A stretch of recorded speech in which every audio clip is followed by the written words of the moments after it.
177 for the crew and captain. Nice, Mike, for real. Let's go. Thanks so much, dude.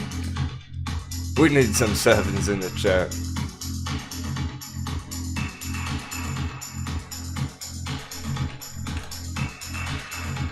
We'll be starting in just a couple minutes. Get your coffee prepared. Arm the cannons. Prepare for battle.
This is a song you hear when you plug into the Matrix.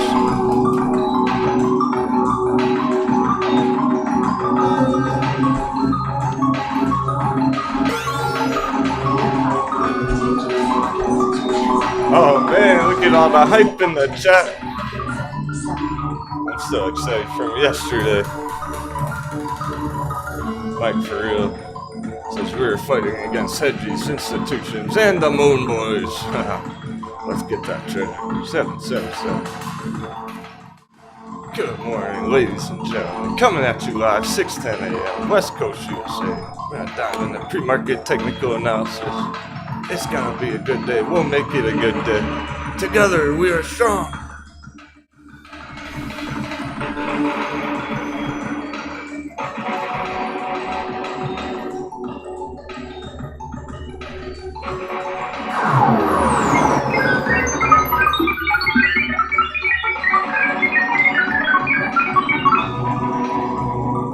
We got 3 more weeks. 2021. Excuse me. The year of the pillager. Look what AMC CEO tweeted out. I'm done. I'm done. I'm fucking done. CEO tweeted out Giant 7. You gotta be kidding me. I don't know.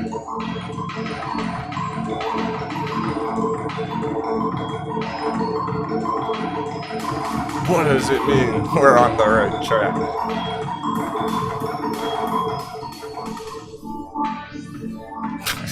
Fucking done. I quit. This is the world come to.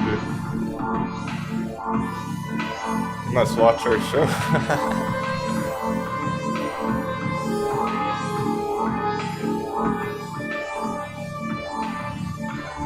It's not funny. We got Stock Wizard, Joseph No, 43, Robert, Tommy Lane, Eldridge Scribe, 43, Kumada, Coco for now 8, Tommy Lane, this is going on, Hornet, Asdaq, Paper Hand, Headstock, Lois Smith,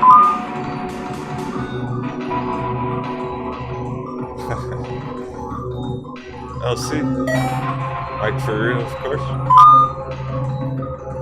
So she would crush it. Mr. Nimbus.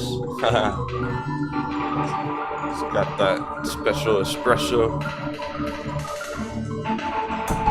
Then Hopa, Emco, Brant, Purser, Sea Dog, Bobby, Soiki, Beatles.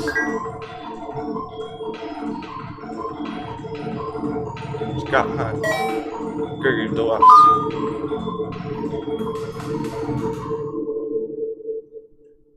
David Stevens. Special shout out to the ladies tuning in. Because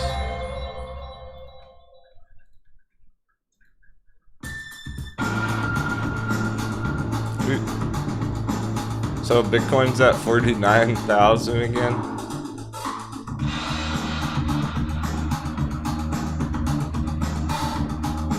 It's important. But nothing's really changed. We're giving it time. We're gonna give it a day or two. 49,000-50,000 mark. Let's see where it goes today.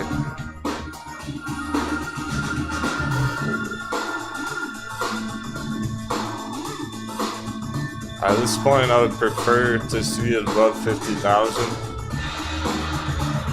But if we can't make it above 49 all day, it's gonna be a problem for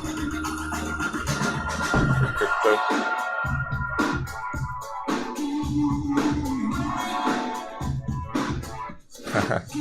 Yeah, it's on V3. Because I'm watching how the giant magic triangle is developing on V3. It's holding our buy circle. Entry circle. So VThor is a good example of the altcoins we're doing right now.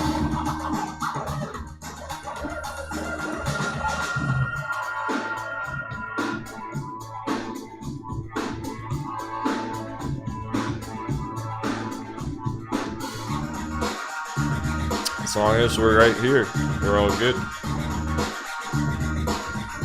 That's my projection on it. Just go right back up. At the bottom, long-term support.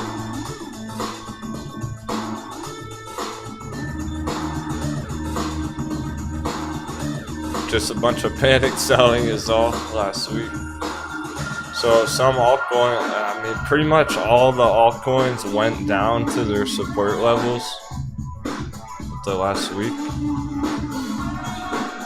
The good part is VThor's support levels right here is not too far down, so it didn't take too much damage.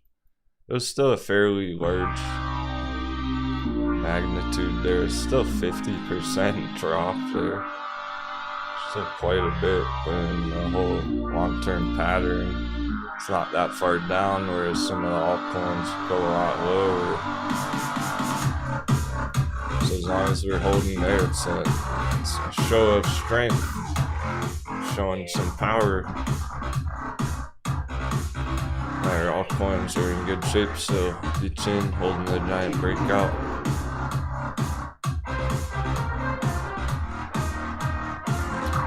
So it might just be a matter of time. Maybe it takes all month, all December. Next year, Elliottician starts popping again. We can wait 3 weeks. That's a good thing anyway, because that would give us more time to accumulate some of these things. So we don't necessarily want them to go straight up right now even.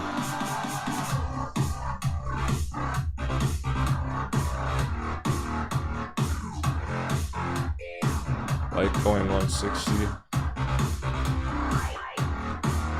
It's good to know where Litecoin's at the beginning of the day for Grayscale.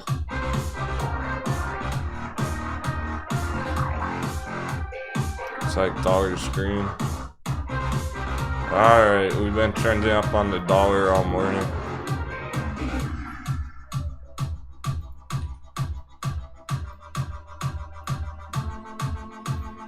Not ideal, but it hasn't made up its mind yet because we gotta see with the bell. It's right in this box, in the bottom of the box. End of the day yesterday to the top of the box this morning.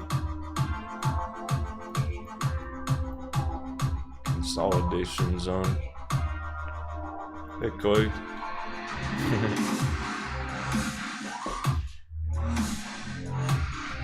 Nice emojis. Still pillaging today. The battles are being won, but the war's not in.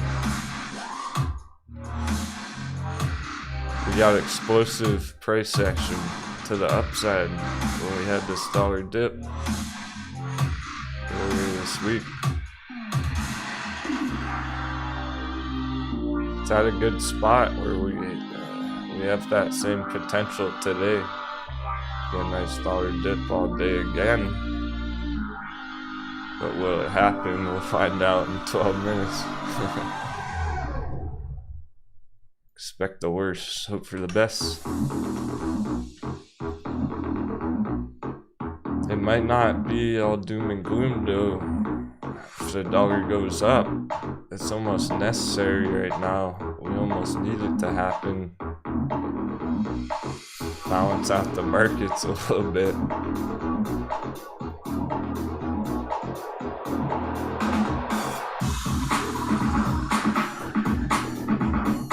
It's helping things reveal their true colors, that's for sure. As long as you can get through the storm, not falling overboard.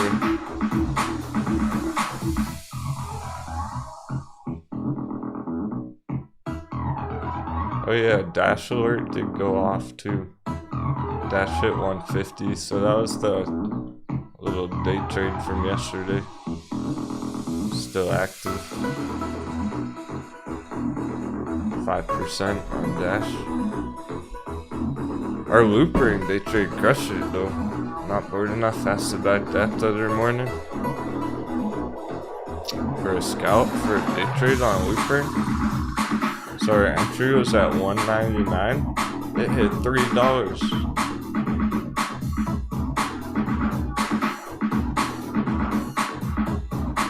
Somebody asked about it down here that day. Blue circle. Like 2 days ago. That was a nice day trade. 50%.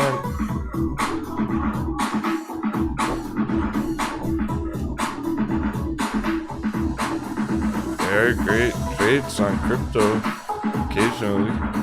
If you wait to snipe them. So it might not be worth scalping it again today. But it was good that day.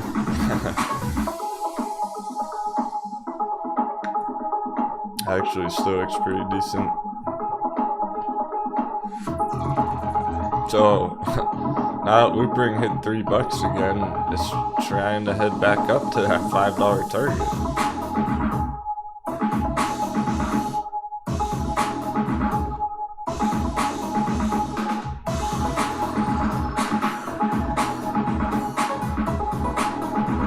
Depending on Bitcoin though, at the moment. So Bitcoin handles 50,000 today. So since the dollar's been going up, sounds like there's some damage pre-market. Some red ones. Let's see if anything's big green. Nothing huge. Not surprised. They're good moves though. Asia broadband, that's from yesterday, continuing. Oh wow, yeah, that's continuing from yesterday.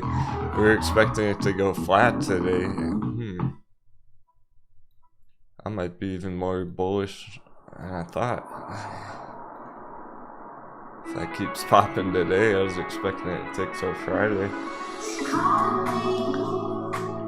Minor details. It's just it's farming now from city to country. Oh yeah, aren't you trading Asia broadband? How high can the dollar go? Pretty far.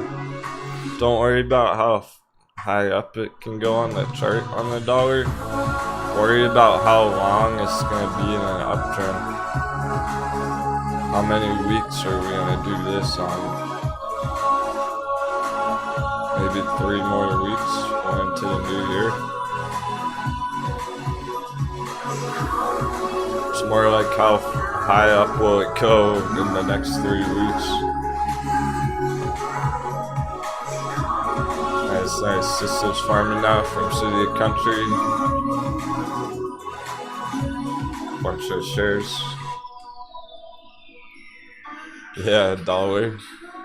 That would be good. It's very reasonable. Essentially, all of our Fibonacci projections on this, our big targets, are going to be over $1.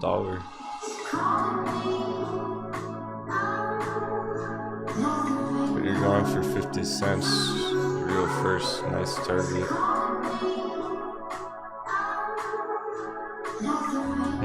Those are nice round numbers as well.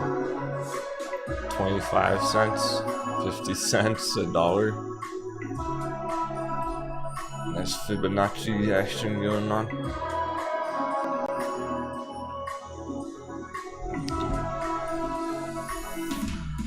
So that one's in great shape. The irony is it was a long-term hold. It's a long-term chart. And it's putting our midterm charts to shame. It's crushing all the Wall Street debt stocks. Blasting off on its own. And just because it's called Asia Broadband, the name, it's not a Chinese company, by the way.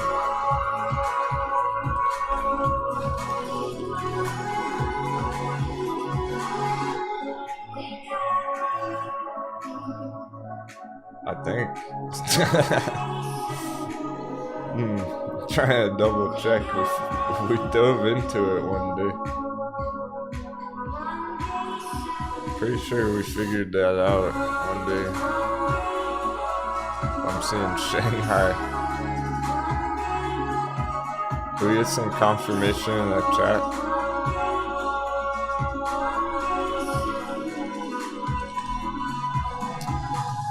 Yeah, here we go. Las Vegas. Asia Broadband's headquarters out of Las Vegas, I think.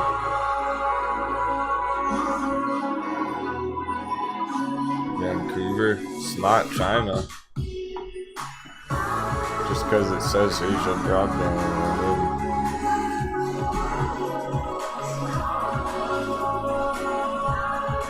Which means the FUD doesn't apply. It's not the same kind of FUD there. Oh yeah, Elliottician is getting toasted. Wow. Oh no, poor Elliottician. Oh well. Happens. That's why it's a dice roll. Down 20%. I'd rather have it be Dice Roll Assassin than Virgin Galactic. Power Bridge or whatnot. If anything's gonna be down 20%, I'm glad it's Dice Roll Assassin.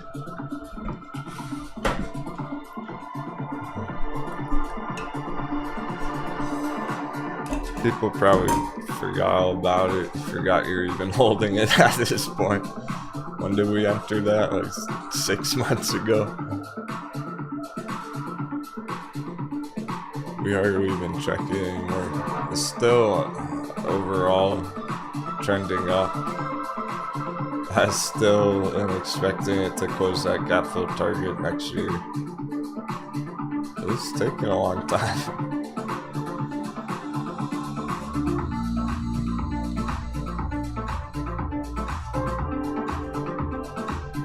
Our other dice rolls played out quicker than that. CCXI? That didn't take quite that long. Why is it going back up? We have more market confusion. Oh man.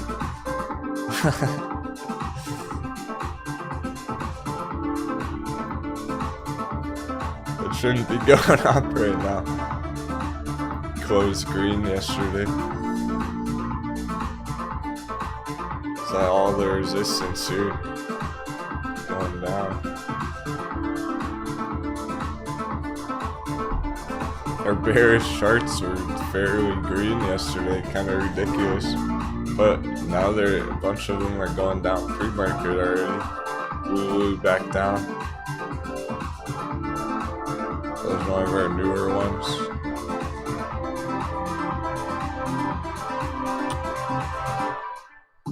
Etsy's still under 250. As long as Etsy's under 250, we're in good shape. Those puts.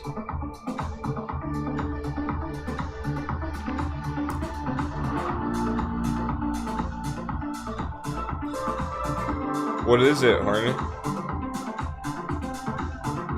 Tell me what that article's about. So we can plan it.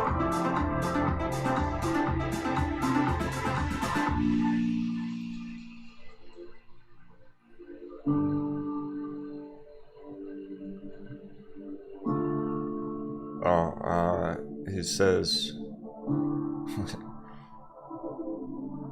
Asia Broadband to launch proprietary cryptocurrency exchange. We're getting to the crypto game. Oh, you know what that means. I wonder I had a fucking 50% day yesterday.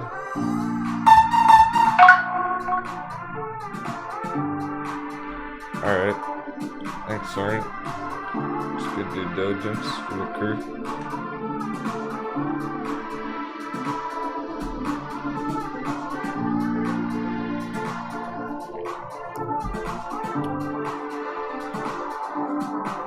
We like Bitcoin mining companies and stuff. So we're gonna launch some exchange.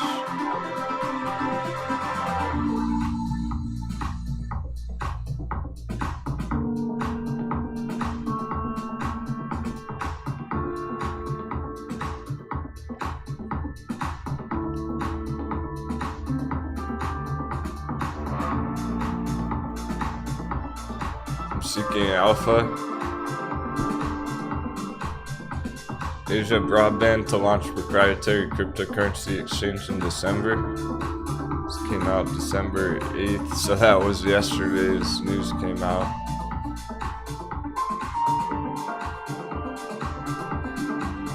End of December release date.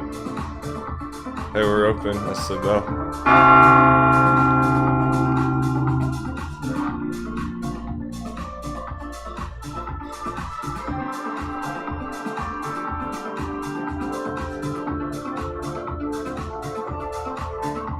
Bitcoin's 49 flat. Get it on the bell.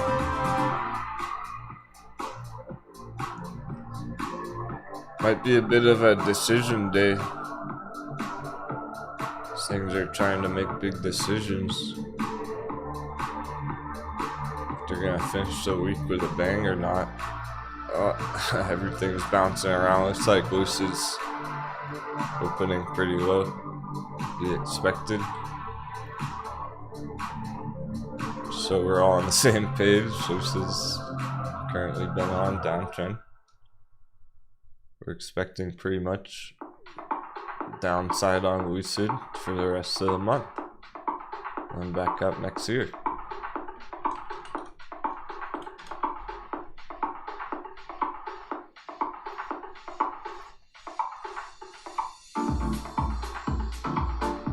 Make sure you check out the hot beverage watch list on Discord if you haven't seen it yet. Virgin Galactic going green. It's not even coming down today. Not yet, anyway. Yeah, we're expecting this might cool off today. Have a red day, fairly flat. It's looking pretty strong right now so far. I'm impressed that it's not down to $15 already on SBC.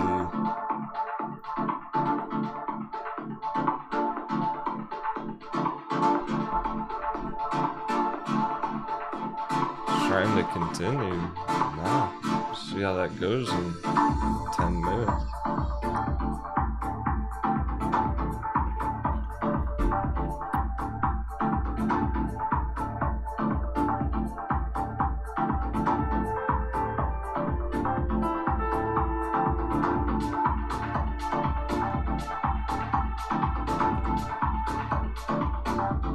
Yeah, lots of things opening green, but lots of things opening red too, and we have mixed pre-market. So it might be all over the place. TAO! Holy shit! Elliottician 575!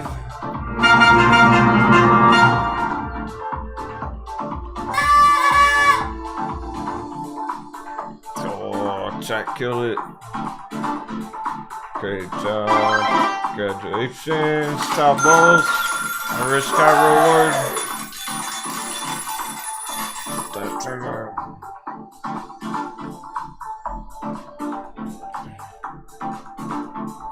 Look at that candle on the morning. Let's not fucking around.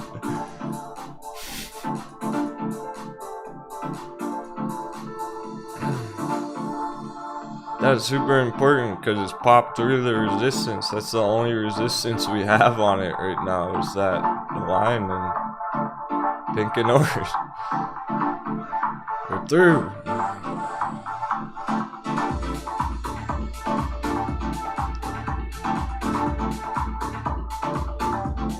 It's almost like a blue sky breakout in the short term. Because there's nothing holding it down now, and now it can go way higher if it wants to.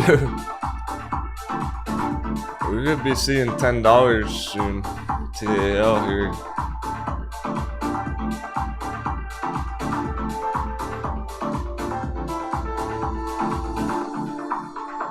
Nice. Let's get that 100%. If it hits 820, just over $8.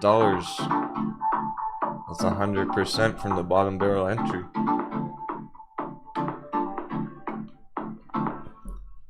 We're halfway there. It's up 52% from the bottom. That's savage. That didn't take long at all. 50% in 2 weeks. Now it's going straight up to the next target area.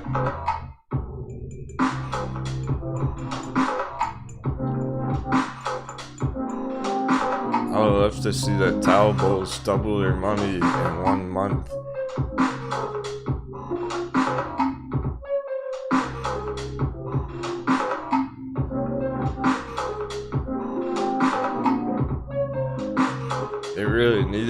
today. It completely smashed the resistance. Now it's on. It's the highest point it's been right here in a long time. Months. Probably 4 or 5 months.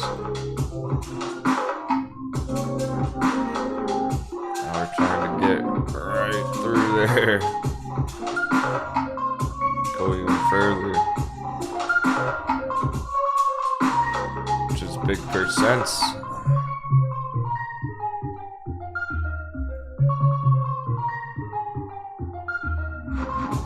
We're looking at potentially 15% day on it. Well, let's say by the end of the week, we needed that. That's a great start today. Let's see how far we can get today, and let's expect that by Friday, pretty much. Another $1 up by Friday, it's looking like. How that indicator is just completely reversed.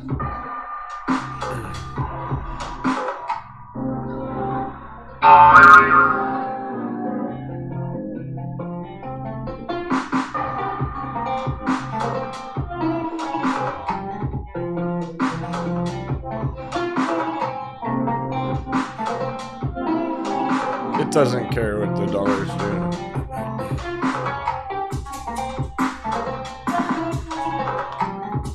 Maybe that's a good thing about it being based out of China. It doesn't care what the dollar's doing. Meaning it's up 7%.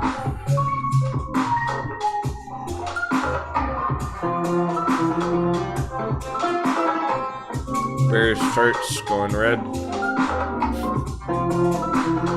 Where are bears at? Red alert for the bearish charts. They're all like 0% or going down currently. Virginity breaking down. CCXI is going red. Okay. We're holding the resistances.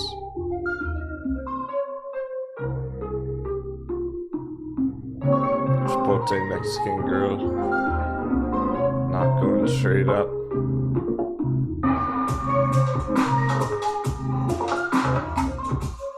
Patiently waiting on some of these for this.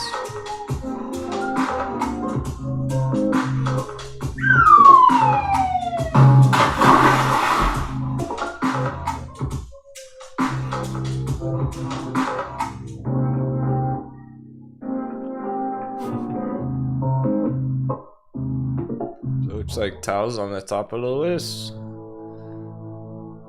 And Gautu. Whoa.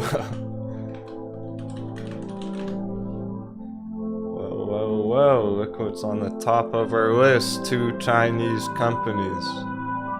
TAL and GOTU.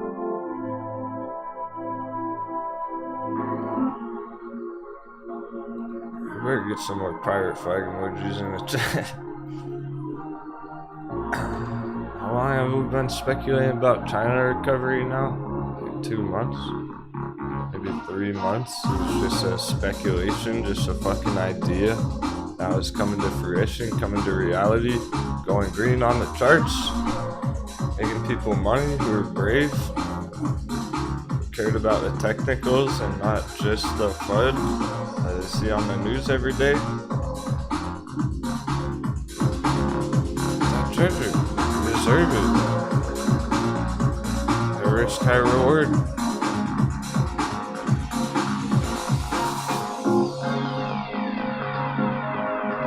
This one's like Daisho Sesame, except out of China. China Sesame.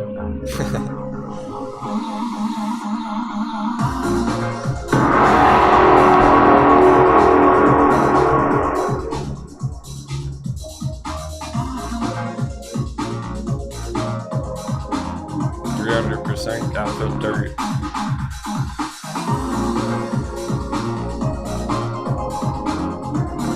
43 took damage on C-Pop. Child's 5'7". As you remember. Oh, well, C-Pop looks good now, though. We're watching this $2 number. It's holding over 2 recently. C-Pop's the best it's been looking in a long time, actually. So that's too bad. It just wasn't ready yet. Until now. Until 2022.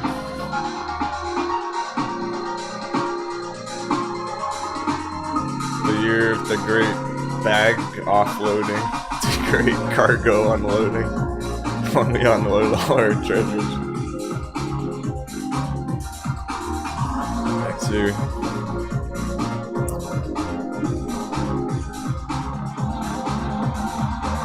About around yanking an alert. Sounds about right. Yep. Yeah, YouTube's been sending me some rude messages. It's like, Denwo, your crew's not watching the videos as much as they used to, so we're not gonna recommend your videos as much anymore.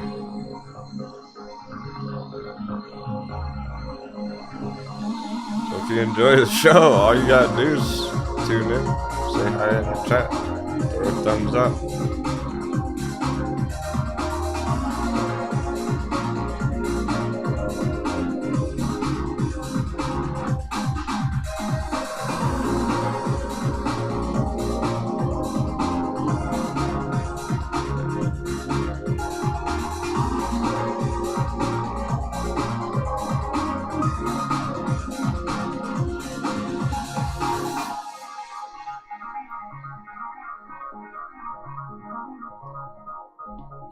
See, pop.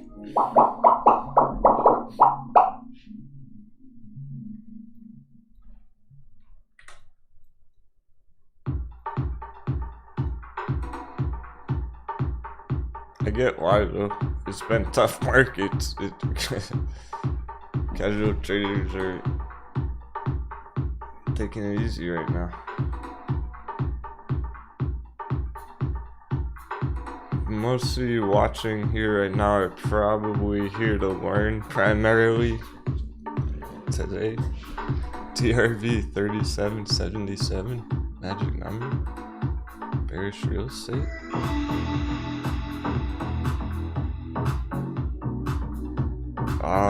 A lot of our OG day traders are not watching every day anymore at the moment. They'll stop by, but it's not day trading paradise right now. So a bunch of those savages are taking a month or two off, essentially, after pillaging all year long. After their hardcore day trading all year. And then for newer traders, let's say coconuts, for the coconuts, who have no experience at all whatsoever, and they're just turning on technical analysis videos for the very first time. Well, if that sounds like you, congratulations, you came to the right spot. You came to the right place.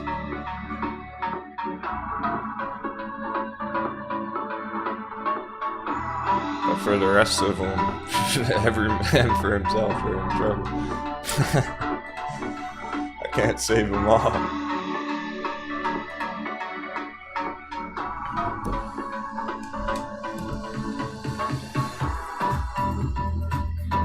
Not a good time to be just hopping into the fucking matrix if you've never journeyed through before.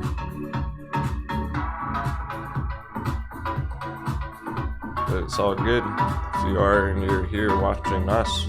I'm part of the crew in the chat. Because I understand that.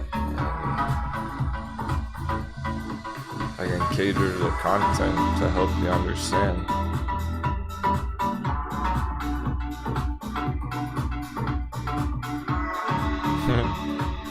When I'm getting hyped up, overemphasizing things,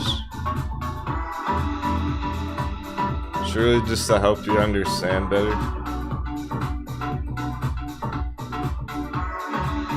I go into this mode of saying things in a way that I think are gonna make the biggest impact.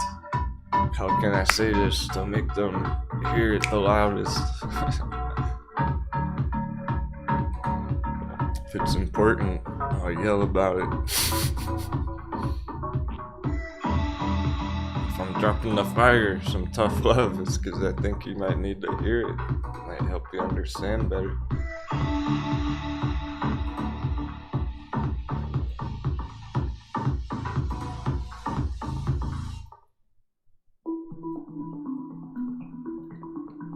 If I just stayed monotone and we didn't have our hype music and we only streamed for an hour or two a day like everyone else,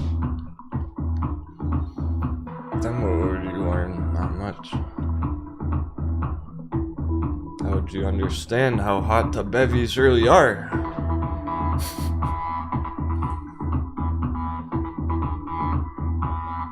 You gotta emphasize it. We gotta laugh at the coconuts. We gotta laugh at the moon boys.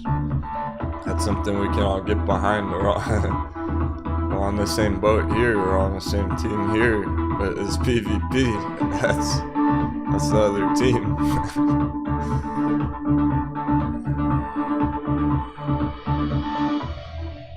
They really are.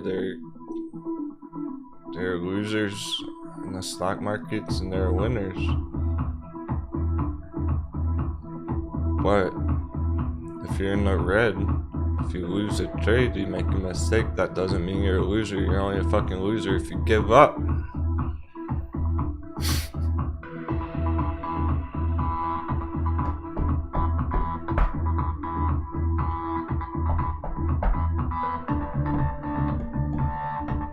When's the last time someone told you that? If ever. I believe in you. When's the last time you heard that?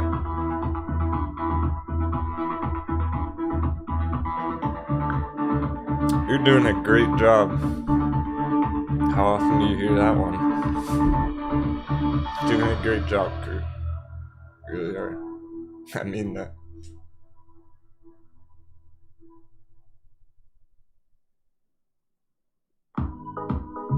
Go grind hard at work every day. And your boss says, alright, see you later. See you tomorrow.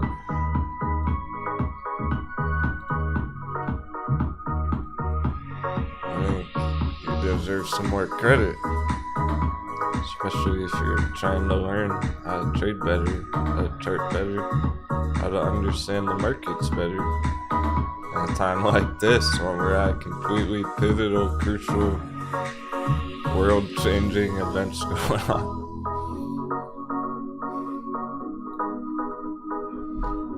It's not the typical market environment. Think about if you had learned to trade 20 years ago when Apple and Amazon were getting started and that's what you were trading. It's way different back then, or the internet bubble, the dot-com bubble. Just get rich off some stupid internet companies, not even crypto. It's way easier back then. It's not as easy anymore. You have to be pretty clever to get a real strategy going. There's too many traders, there's too much money in the markets, there's big mistakes being made all the time. You can't win them all, you can't hit every opportunity, and you're gonna have losses, so it really comes down to how you manage your losses in a lot of ways. That's a lot more important than what you do with your wins. Is Breakout Biotech BBI? We've been watching it for 1 or 2 days now. I like how it's been developing. That's what we were watching for, was a breakout of 30 cents. That happened yesterday. Now it's 32 cents. This looks pretty lit.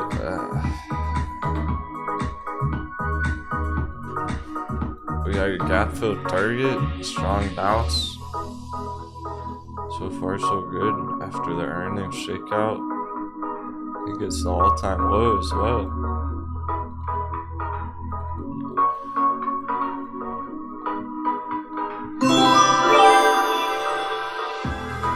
Hot beverage.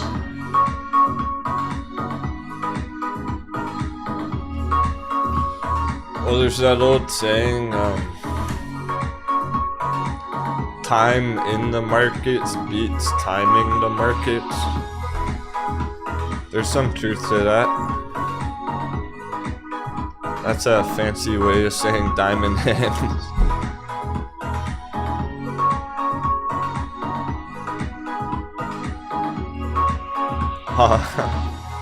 That means a lot, yo.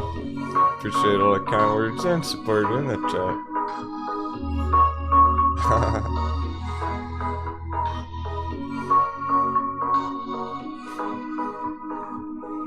Swift Mischief loves listening in even when not trading. Getting those knowledge gems. That's right.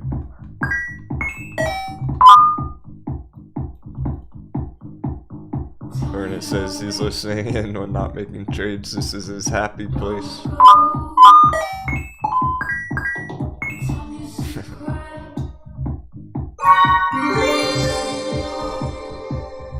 It's my happy place too.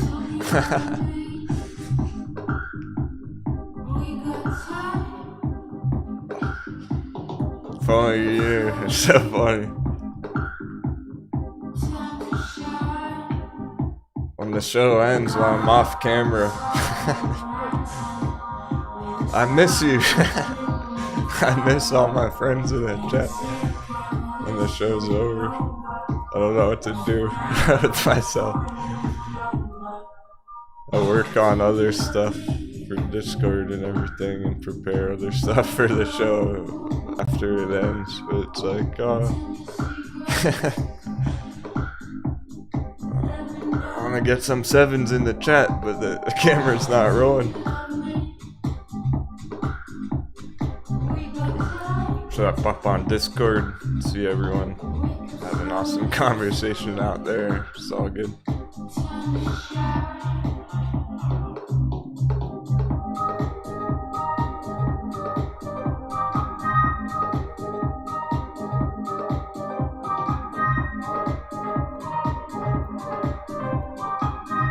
I would never be able to wake up so early every day, but I love it. I'm a night owl. Stay up all night charting crypto. I'm excited to get up, talk to all my friends. Oh, thanks for asking, LC. I might set it up one day, crypto super chats or whatnot, but honestly, how I really feel about that, keep it 100, keep your own crypto, don't give me your crypto. If you feel generous, paper's fine. I appreciate the paper, Surprise Rocket. Keep your crypto.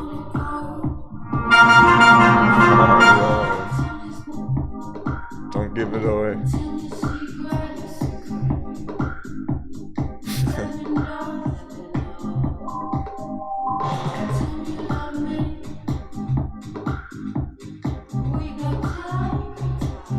That's how I feel about it deep down. I don't really want crypto donations because I don't want to take your crypto. Give me your useless paper money. your dollar paper money that's melting every day. It's just not the same. It's dollars are meant to be spent. Think about change. I don't even think I have change lying around. Looking for some quarters or something.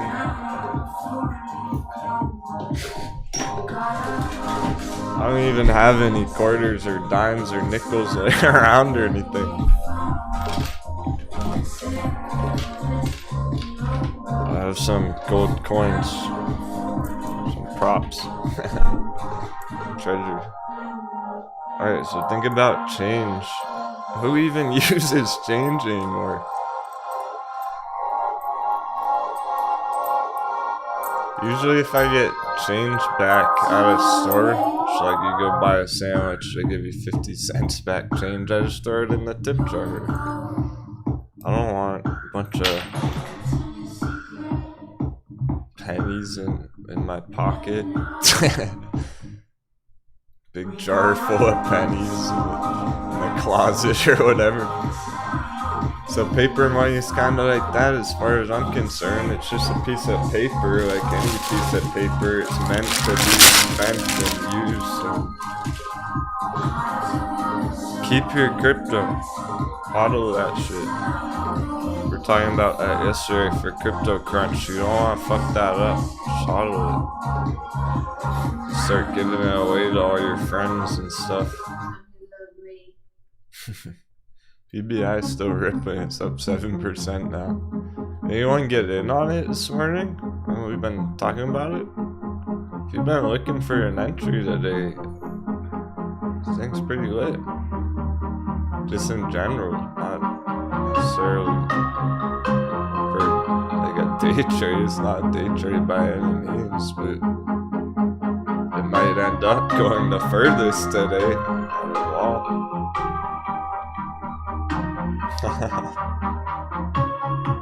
Yeah, give me some sevens in the chat instead of Bitcoin donation.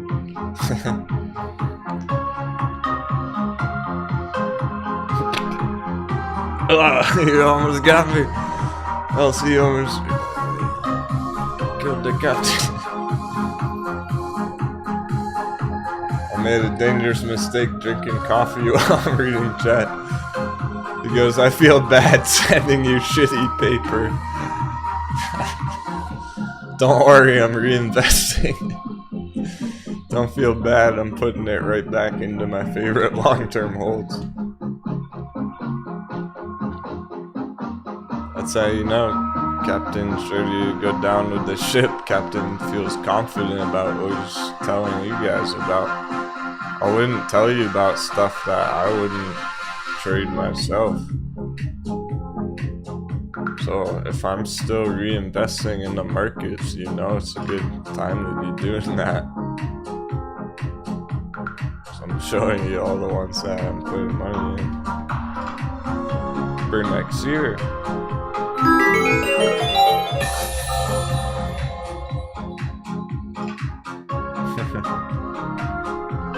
777. Yeah, alright. Beatles, glad you brought it up. Your skill Litecoin. Another dip today. Ah, yeah, what? Double dip? How dare they? You know what to do.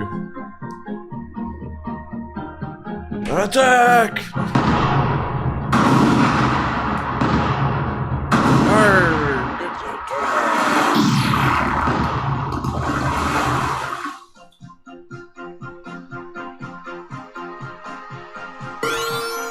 Keep your crypto. Thanks for 7 spouting, huh?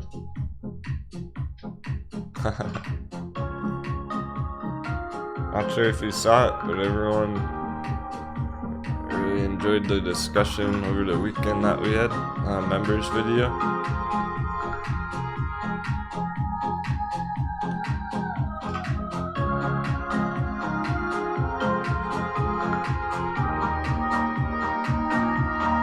It's always good to get your perspective.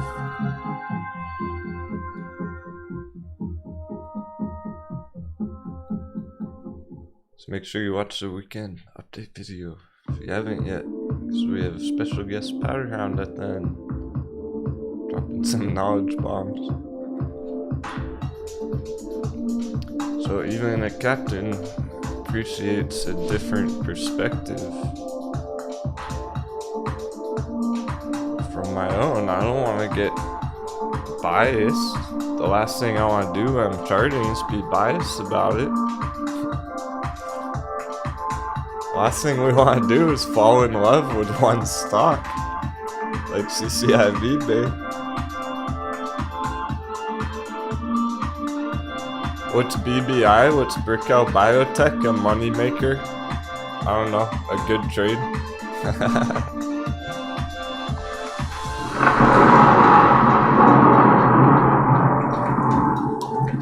A technical breakout on the chart?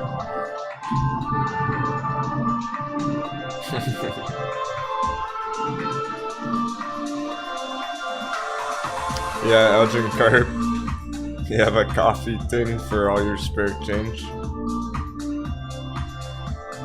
Totally. Yeah. Again, I emphasize stuff. It's just popped again, 33 cents. Again, I'm overemphasizing all that, saying, joking about paper being useless and stuff. Obviously, money's important. Hope you survive. Buy your food and shelter. 10% Brickell. We crushed a day trade without day trading. It's been ripping all morning. Well, however long we've been watching it now, the past 10 minutes, it's been going straight up. Like I was saying, it's pretty lit right now. This is my projection on it. Just enjoy the ride up to 50 cents. Can hit that by Friday. 70% by tomorrow. That's how explosive these things are.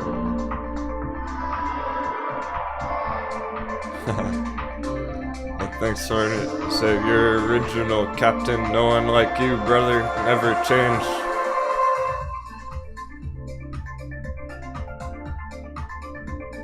No worries, I won't. I can't. There's no going back now. I've shattered the matrix a long time ago.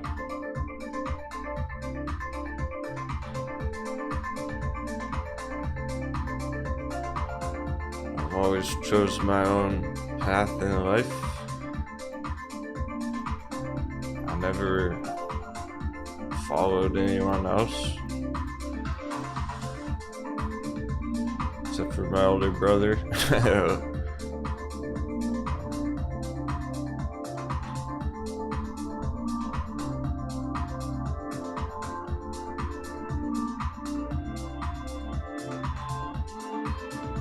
You have to figure out what you want out of life.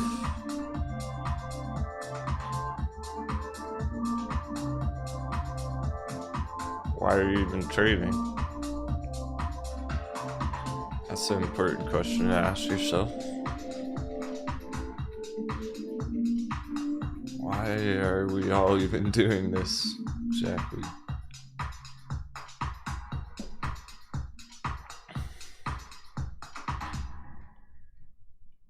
Is it for money? I don't think so. I think you're trying to buy yourself freedom. Money doesn't buy happiness, but money buys free time.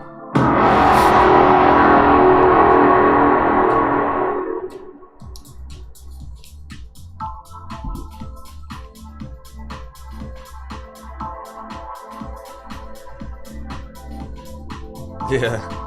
Said he won't even have any dry powder left. Any ammunition left.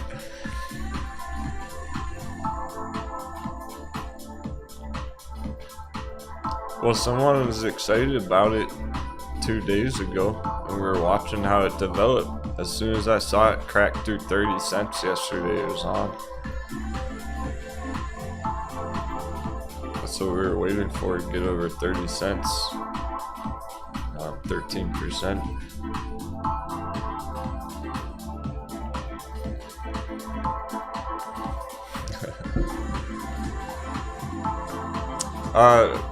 Oh, proximate limit. Oh, shit. Almost forgot how lit this one is, too. I better tell my friends about this one.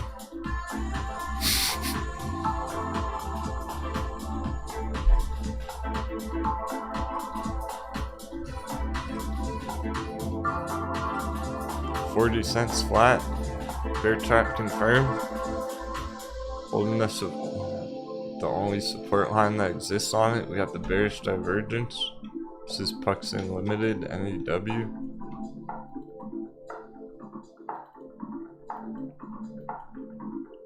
Green order. Some of these are looking primed and ready for the whole rest of the day. That could be a pretty big move as well. Maybe not all by tomorrow. What? Damn. This is a huge move they're making, cooking up on Puxton actually. From the bottom, somebody bought the hot bevy, 400%. It's almost like a gap fill target. Please forgive me. Been busy holding. Who's that? Mr. Georgie Boy, let's go! Oh my goodness, what a boss. You're the man. I almost shattered my coffee cup all over the table. That's fucking awesome. Thanks so much, my friend. Wow. Really appreciate all your support. I've been wondering, but every time it crosses my mind, I already know. Not worried about it. Sure, Georgie Boy knows the plan. He's staying calm. He's holding strong. That's fucking awesome. Woo! You got that adrenaline going. Oh geez, know how to get a captain right. I'm gonna send you a message, Mr. Dirty Boy.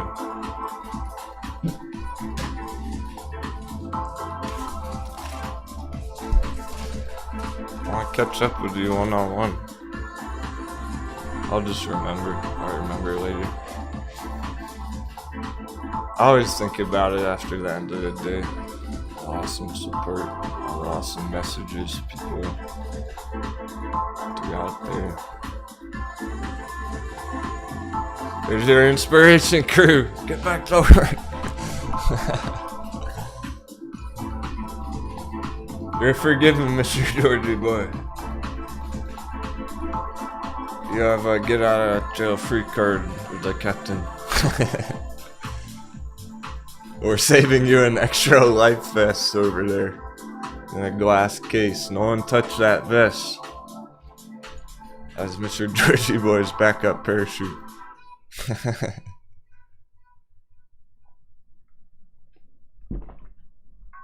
Yeah, absolutely. He says it certainly helps when you've been on the pirate ship for the whole past year. That ship contains the powder. Yeah, even Powder Hound's name has a new meaning to it nowadays.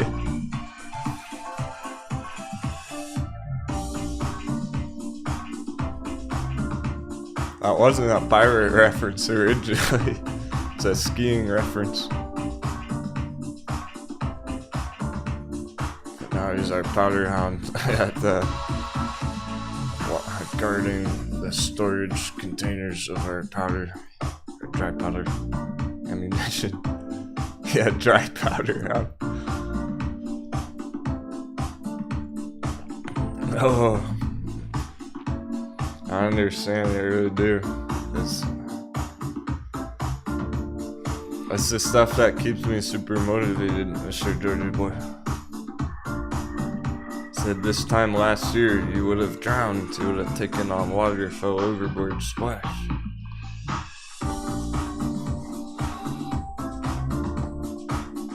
That had to be a major mindset shift for you. To go from feeling like that last year, just treading water, not knowing how to stay afloat, to actually being a savage trader, elite trader. Crew's leveled up.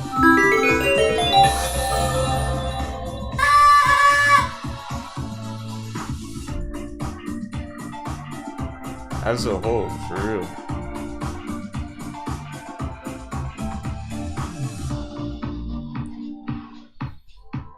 You You didn't know I was a pirate captain at the beginning. It all developed naturally, organically, because of how savage all our entries were. All the pillaging we were doing, it was only natural. There was only one thing that they could call us, but pirates, but stock pirates. Oh, that didn't sound...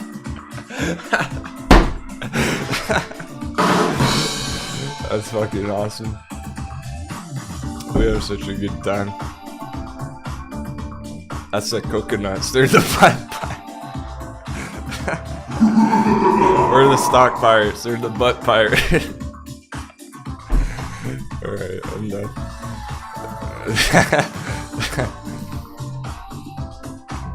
It was too funny. I had to point it out. No one even would have caught that if I didn't say anything.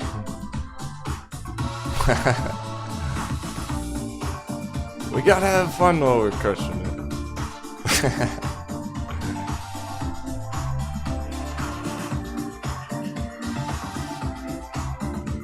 I gotta throw a joke in there.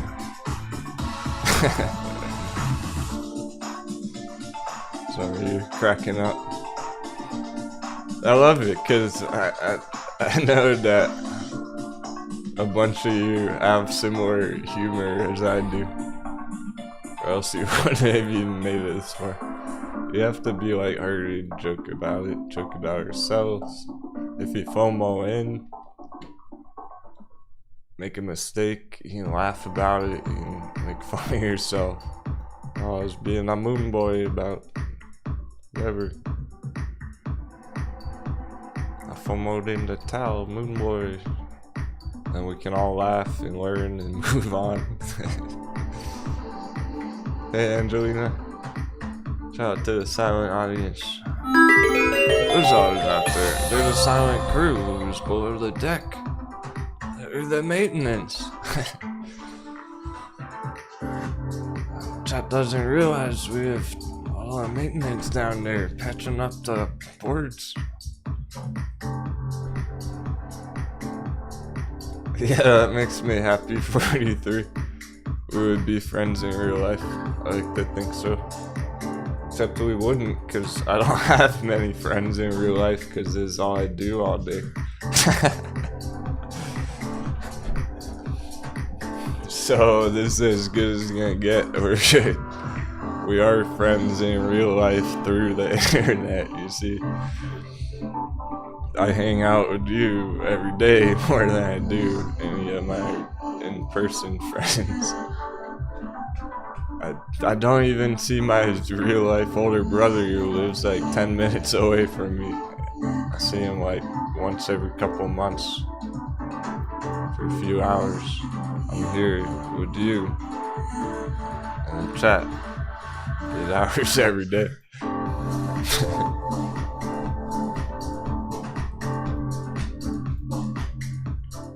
So you should consider ourselves real life friends. This is real life. We're in the Matrix after all, so close enough. What's next? Virtual reality? We've already been talking about it on Discord. Y'all be sitting here right in the room with me next year. We'll have our fucking goggles on, charting in the same room together in virtual reality soon enough. We'll be hanging out on the couch giving fist bumps. Yeah. What's that? That's Fammy at the door. That's Fammy knocking on the door. Open up! Green candle at the door! Nice. We better give it a rocket ship, because that's not just a green candle, that's a giant candle from our hot bevy.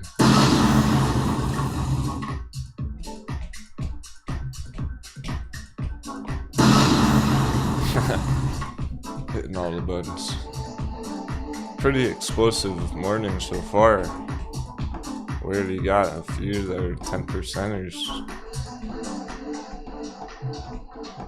Cala. C-A-L-A. Holy. cow. Holy cow. This thing's priming up. Engines are revving. He's keeping it real. Bought it at 70 cents. The exact bottom that day. First time we looked at was the exact bottom at 70 cents. Now it's 83 like 2 days later.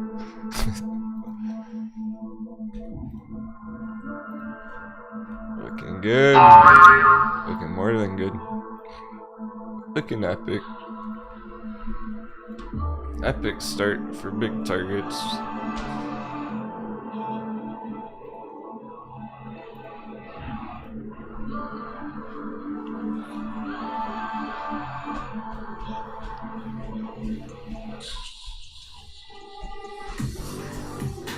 See, she just gotta show her husband her Kala purchase from the other day. And he'll be like, do whatever you want with our life savings.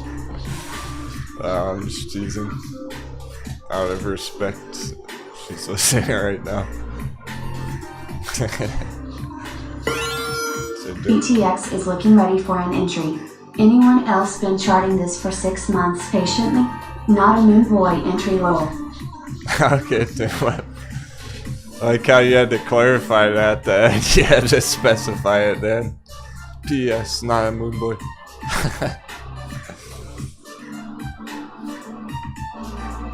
Just check it out. If I remember correct, I've been keeping that one on the radar for a while. Maybe it's getting ready. There you go, though, men. To the men. If your wife makes 20% on fucking day trade this week, maybe you should let her do the trading.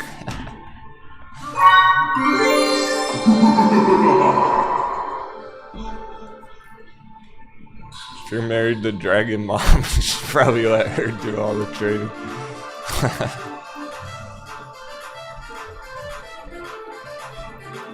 Kelly or Becky.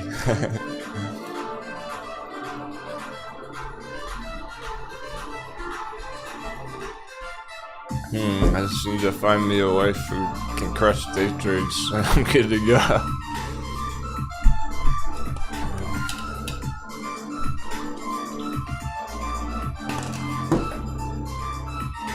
Then I can be like, alright, you day trade crypto, I'll day trade stocks. We hit both markets at the same time. DTX, Berkeley Immunotherapeutics, Denwo.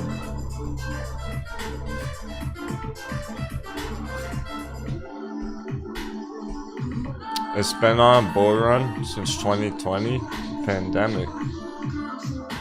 That is the time frame. Okay, we have a lockdown recovery that's already been recovering.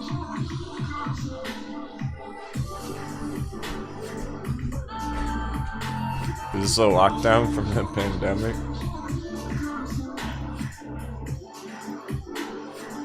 Is the recovery after, since 2020? A couple of years there.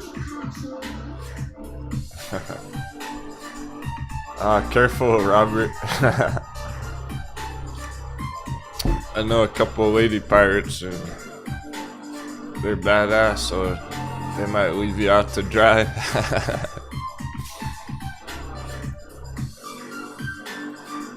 They might steal all your treasure.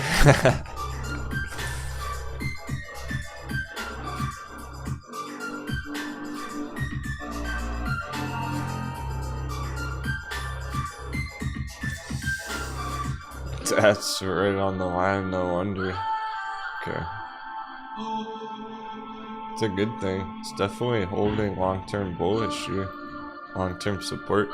It's almost like one of our altcoins has been trending up steadily for a couple years with pops and drops along the way.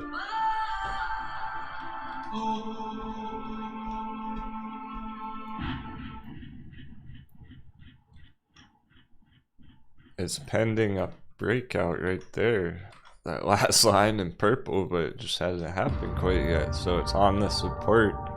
If you were feeling brave about it, you'd be entering on this support, because it's important that it's only done that 3 times. It rarely touches that yellow trend line. Once back in April and once back in May 2020, full year earlier. Once right now. So it hits that line like 1 time every year. So there you go, you'd be going for an uptrend next year on it after having its yearly support line retests. Apparently that's consistently doing that. Oh, there's keeping area. Morning. Yeah, you see that Kala move? Awesome. I gave you a shout out a few minutes ago. That's how we got into the topic of talking about how badass the ladies are. I was talking about you. We were joking around, like, if your husband sees your Kala entry, you should show him you just made 20% on that. He'll let you do anything with your life savings. It's like, damn, if my wife was crushing day trades like that, I'd hand over my whole bank account. I'd go at it. With all due respect. Hey Tina, if you're having a great day.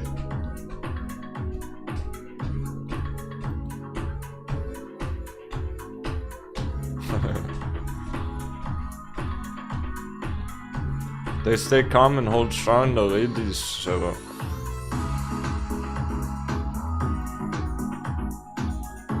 they're probably just getting all ready, or they're already halfway through their savage busy day.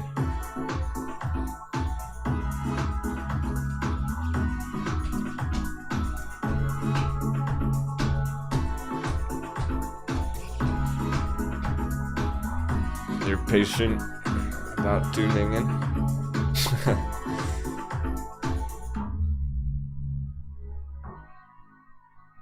Our men are ready to charge head first in the battle. First thing in the morning every day. Getting the adrenaline going for the pre-market. That's good too.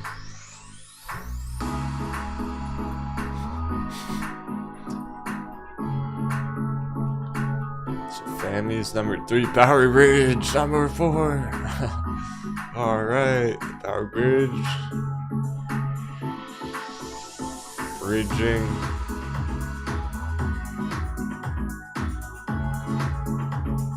Bridging the hot bevy to profits.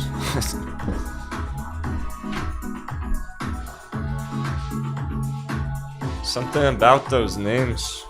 Power Bridge and Green Pro. I like those names, but that's just my personal sentiment. Doesn't mean anything about the chart. Makes it sound powerful, and it proved it when it went 100% 2 weeks ago in one day. So that's the power of Power Bridge, is can have 100% green days when it's ready to.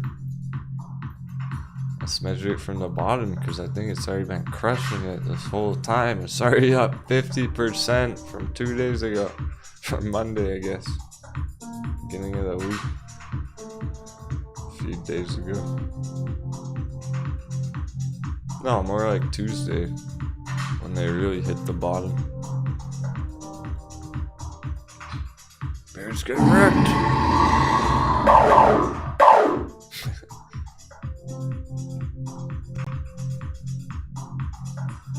These are trying to go well over 10%. Every one of those. BBI, NEW, FAMI, Average, Kala, TAL. Okay, it's battling it out. 550. That's all good. Long-term chart. Take till later in the afternoon. But even Tal can close 10% by the end of the day here. Up closer to $6 rather than $5.50. TRV is going green today. Okay. It's gonna be hard to say if this is gonna be the bottom barrel on it, but every day that DRV bearish real estate's green is worth taking note of, because that gets us an idea of how the trend is going. If we keep seeing green day after green day on the bearish real estate, that's meaningful. That means more of our speculation time. Green on the morning, pushing 80 cents. TYME looking good. Magsy's thinking about doubling down Catapult. Okay, it did pop through the resistance. It's trying to break through these resistances. It's a good start. The number is about $3.70 really. So Magsy, if you're trying to get a breakout scalp on Catapult, for numbers 370 there.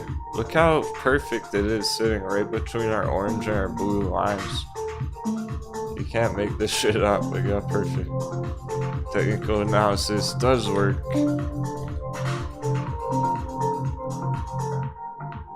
One candle bar right between the orange and the blue channels. So you'd be waiting to see if it cracks through 370 any minute. That would be your sign to continuation upwards for an entry on Catapult. But yeah, so far so good. The bear trap played out successfully. So at the moment, we have completed many of these bear traps. That was the whole shakeout on this one on Catapult. Now that's back over that green box, completely back on track, making that a very nice entry opportunity over the past few days. So yeah, it's not really looking to go back down in that green zone. It might, so wait for that 370 number today.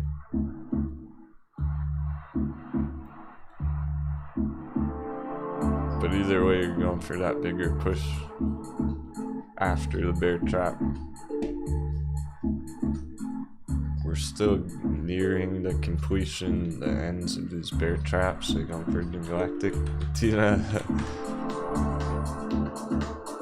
Tina's requesting a shout out to the OGs. Let's get some sevens in the chat for the OGs, original gangsters. 777. Devotees, original traders. And Mr. Georgie Boy's here. That's all that matters.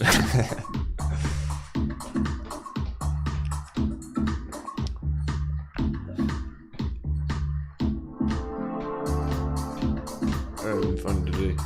I'm enjoying the jokes, the laughs. But it's always great seeing OG pop up in the chat. Just to know they're still out there watching, even if they're not chatting.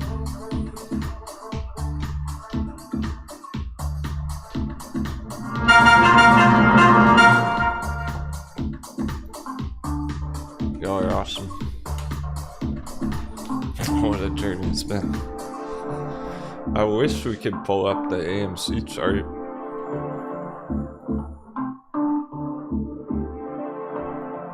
But we learned I'm not allowed to do that, or else people get emotional and sensitive. No one cares. Grayscale Litecoin, my favorite, is tanking today. No one cares if we talk about that getting slammed. But no, can't touch the sacred charts, those other ones, those other two. Sadly, I can't be with you guys as often as I like, but I thoroughly enjoy the little time I do have with you and the crew. Aw, so sweet. Very touching. Kind words today. Really needs the word.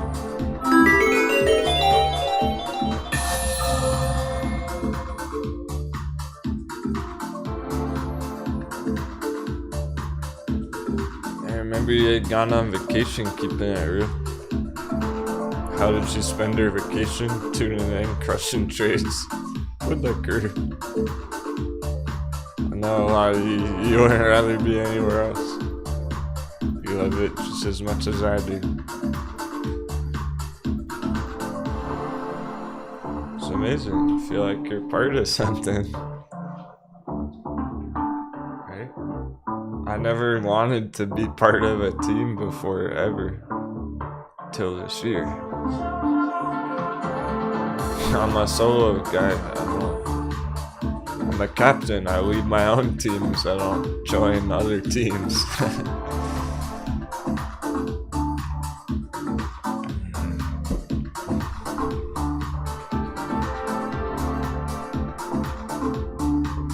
I had to build a strong team.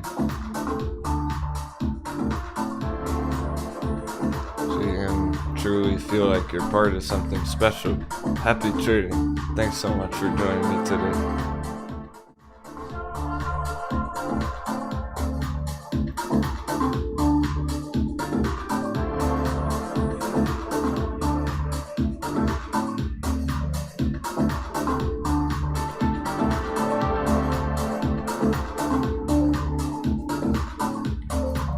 This other channel's just smoke and mirrors, pretend to be a team, and then they abandon ship and leave their audience out to dry.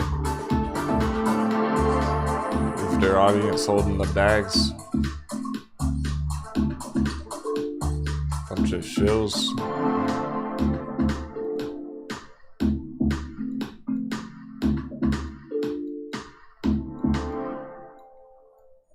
Our team's gonna keep sailing strong for a long time ahead. They're already taking on water.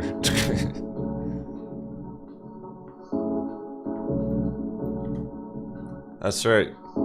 LTCN, when it's down here, Grayscale Litecoin, there's no premium. There's a discount actually. It's actually even better. There's a negative correlation on the premium. Alright. I don't want to forget to do this after, so before we take our trading intermission, let's do a quick number crunch on it.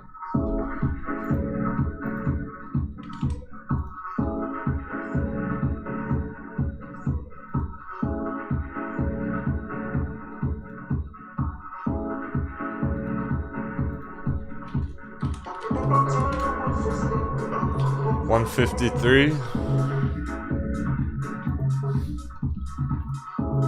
per Litecoin.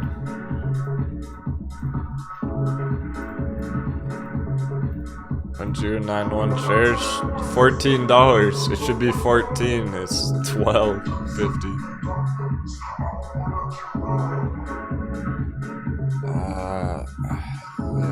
If I DF, see, 10% discount roughly.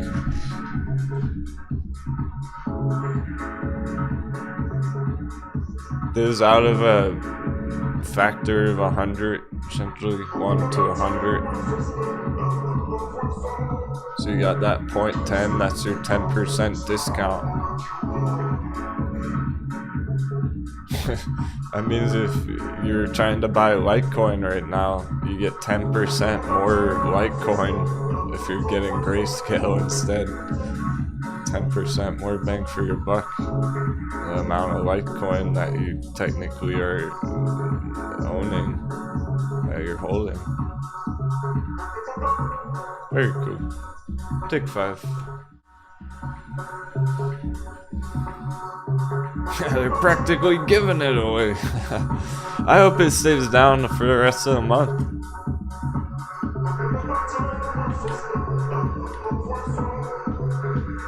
I'm trying to get 75 more shares by the end of the month. That's my goal on it. LTCN. Then it can go 10x. Next year, I'll be happy. I'd like to get 75 more shares first. If we have a couple more weeks.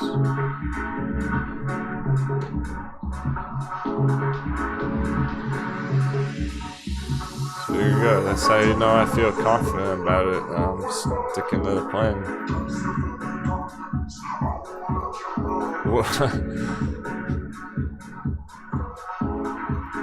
I mean, imagine if I sold it or something. Imagine if I exited it for a loss right here today and just panic sold it. Like, oh, I changed my mind, I'm panic selling it. What would you think? You all left on your own holding the bag, like, what the fuck do I do now?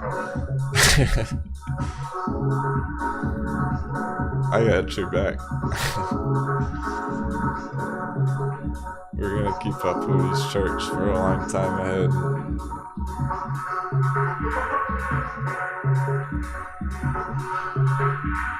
Think about HT. We've been charting Ashford Hospitality for months, even though it's been red. Still helping everyone. Stick to the plan.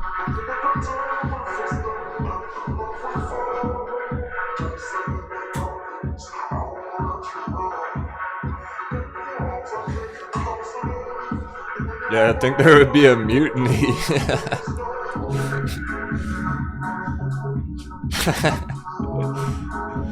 Robert's already. Don't say that. Those are forbidden words. Throw you in the brig for that one.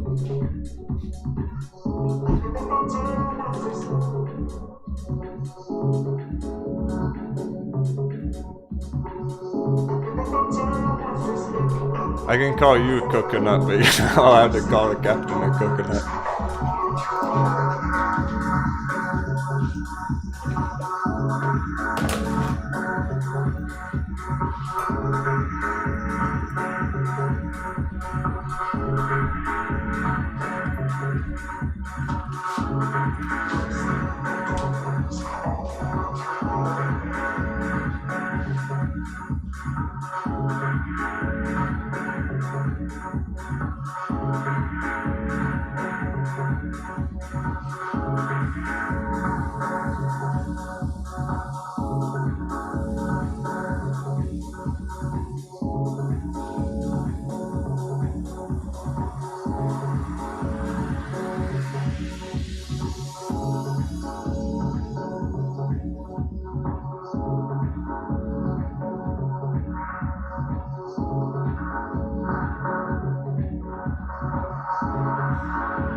Power Bridge Powerful chart. We called it. It's the #1 gainer right now.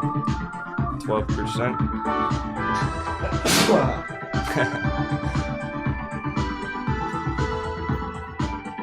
So I trade some sundial. Happy Thursday. Seems like we only got patient traders here today. There's been fading hype all week. I don't know why. The charts have been picking up speed. The trading's been getting better and better every day this week. You'd think there would be more and more excitement. There is in the chat, but literally the view counts and everything. See it on all the other channels too. Yeah, that breakout's nothing to sneeze at.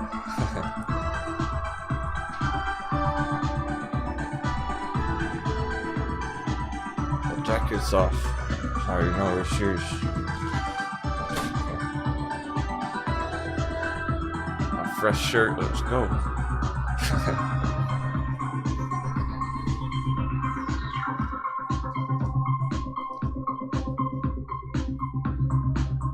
Wouldn't you think more people would be watching?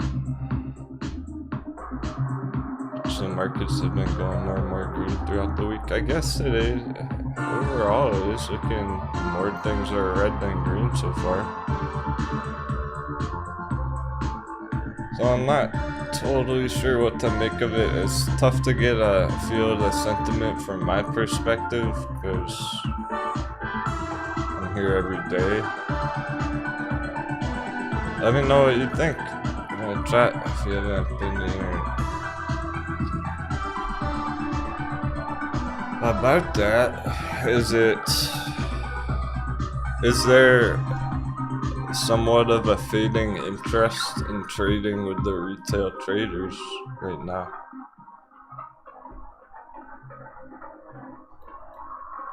Because there's market panic. And consistently red days for the last couple of months. So it feels overall that perhaps there's just not much excitement as there was last year about learning how to trade.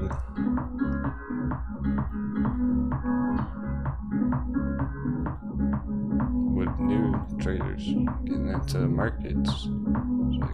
Why would they want to get into the market right now if their friends are saying how sketchy it is right now? Whereas at the beginning of the year, everyone was like, oh, I made 20x on Dogecoin. Now the FOMO kicked in, fear of missing out.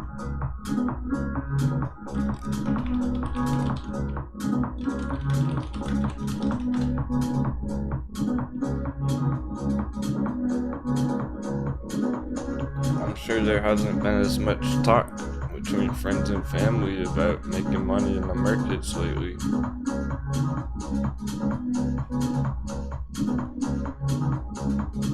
It's not like millions of people doubled their money on Metin last month. So there's not that many people saying, hey, I made 150% on Metin last month.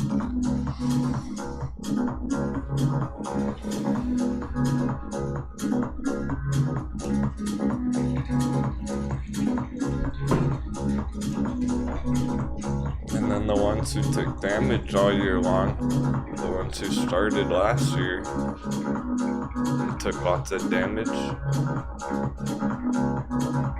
well, they fell overboard, so they're not even in the markets anymore. So if coconuts keep falling overboard every month, and there's not new excitement about learning, new people entering the markets, and makes sense. Makes sense why there's not that many FOMO rallies going on. Absolutely, it's a marathon, not a race. Just keep trucking, step by step. So you're making constant progress. You're always making some distance. And you never know when you might find your next big win.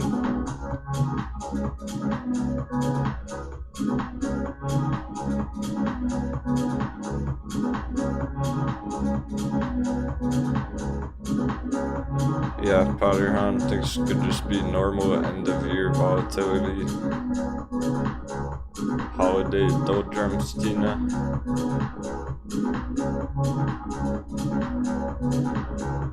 Yeah, but Thanksgiving was a while ago. Christmas was in for a while.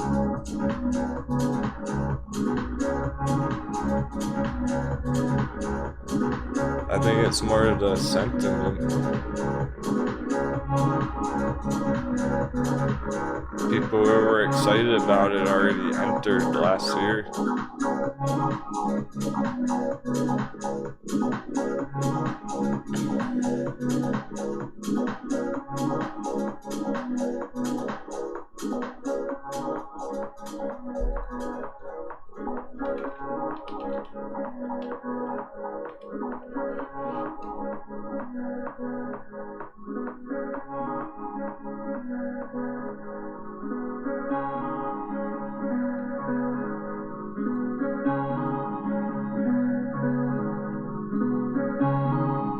Nine reasons the stock market could crash in the next 3 months.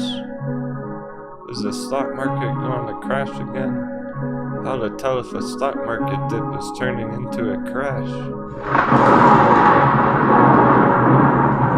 Stock market crash coming in early 2022.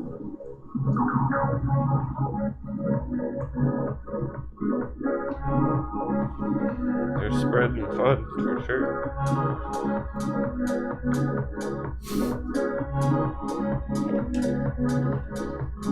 Okay, what if it does? They're not telling you how to handle it properly.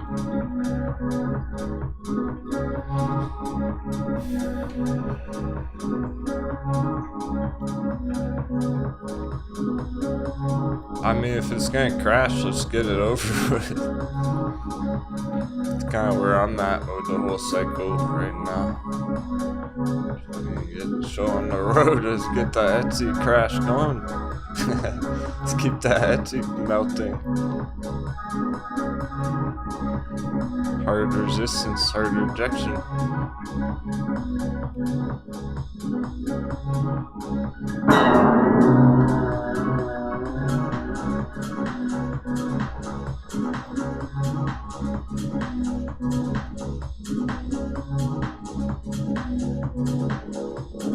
Look out below.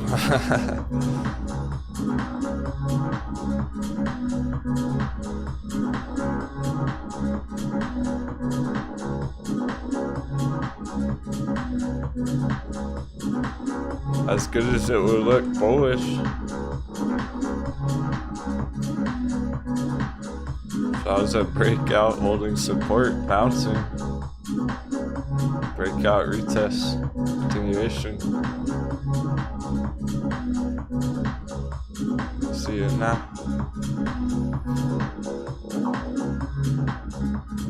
Bullish breakout. Upside down.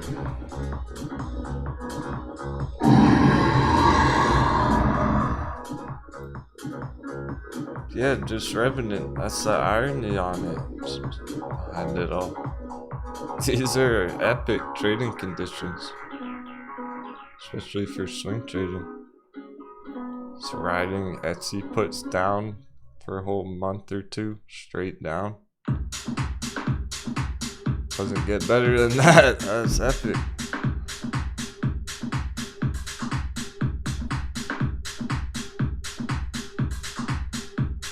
Etsy bears already crushed 25% last week. But not, yep, last week. 1 week.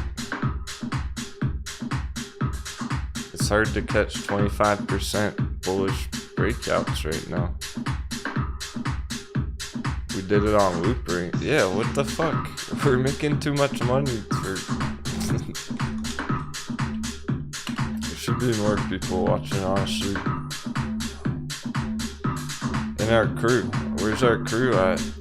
We're missing out on some people. Alright.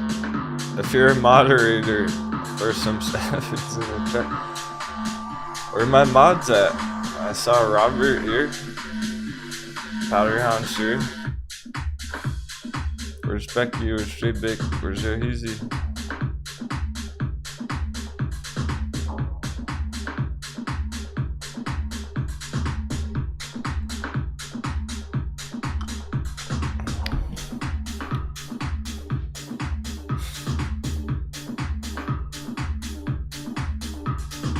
They're missing out. Some people are missing out on this stuff. I don't know.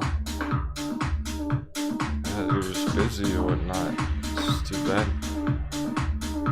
Alright, well. So what I want you to do.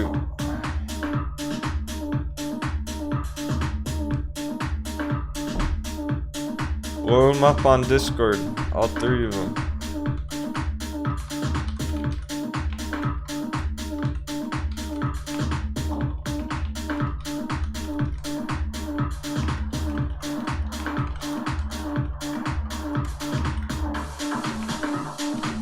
Send them nice messages of support on Discord.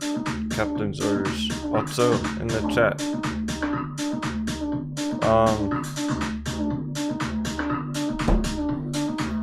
Let's get some shoutouts for Becky and Yohizi in the chat. I'm gonna send them a picture. Send them a nice message. Just throw out. Write Becky's name with some hearts next to it and shit. I think she's having a rough week. I wanna show her we care.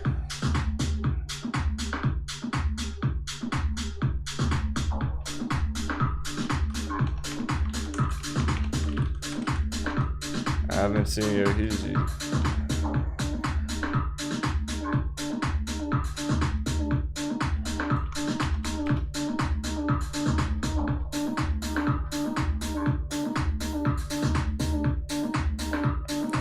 Stay strong as a group. She helps everyone in the chat every day.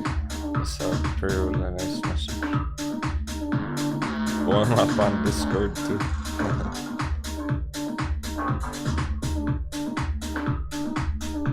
Okay, Stock Wizard. Appreciate that. I didn't know that. Thanks to he's on vacation. It must be because he's professionally trading now, guys. He's full-time pirate. He's here every day when he can. Thanks for those messages for Becky. I'm gonna send her that right now. That's nice.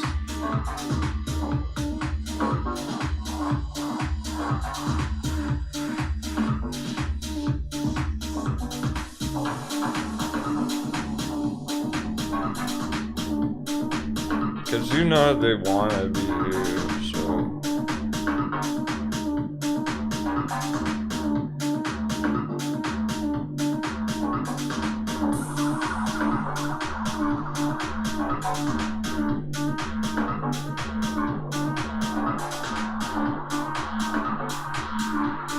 done.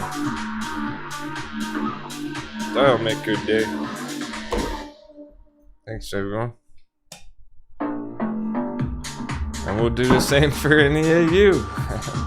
Any of you are having a tough day, come stop by the chat, we'll give you some sevens.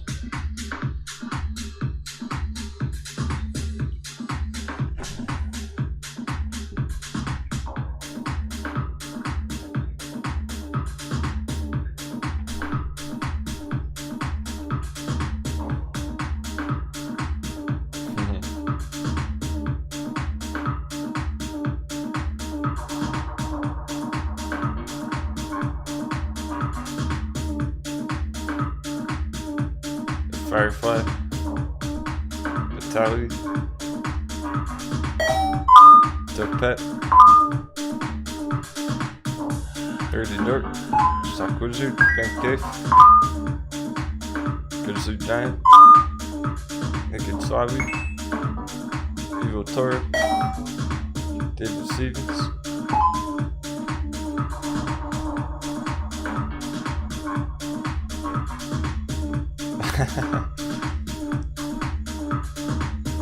Not for Robert, only Becky.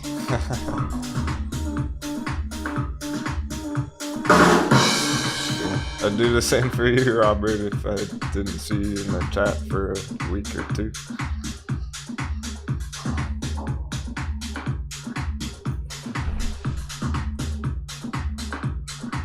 Hey, there's Shay Big. Sweet. We're just giving our mod shoutouts.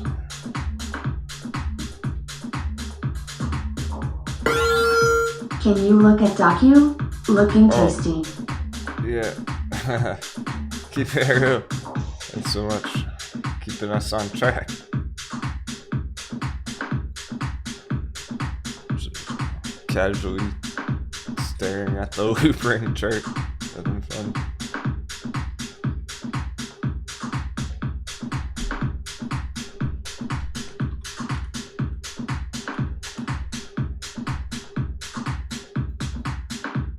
Okay, well, first of all, it looks like a hard sell-off there already at 50%, but there's too much going on back here.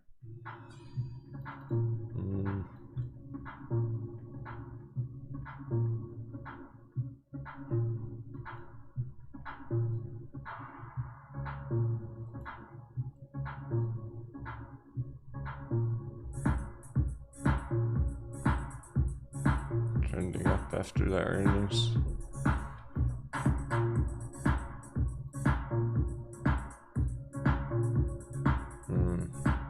I don't like it yet.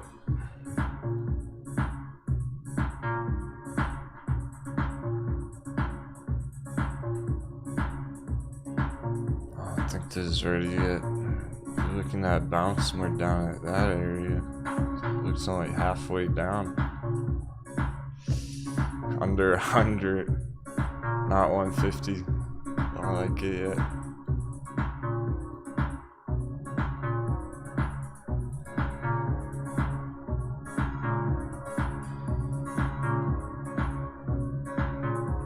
I know the indicators look very oversold,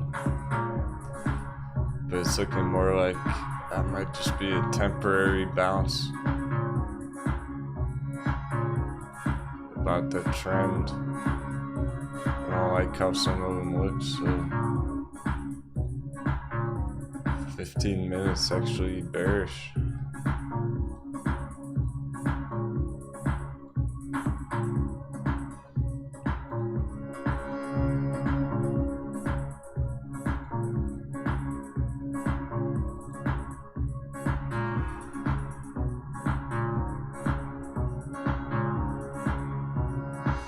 That's not ideal there.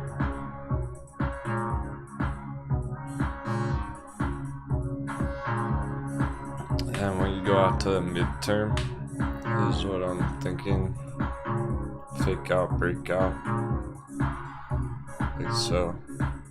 I don't think it's quite done yet. One more push down, $100 area. Then it would look more ready. That would potentially put in bullish divergence. You're not gonna have bullish divergence here like that. Essentially impossible because the RSI's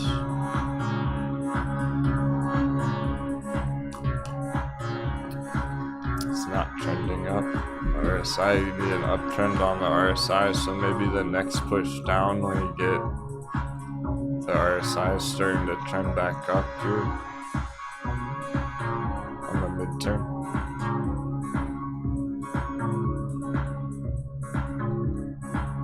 I think you'd have bullish divergence on this area.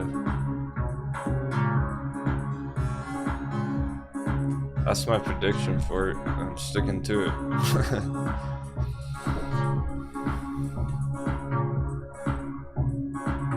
Hey, Mike Nixon. Oh, nice. Angelina's in on BBI.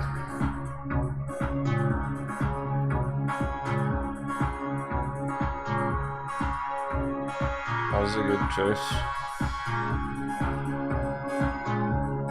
She might be listening from work if she's listening closely.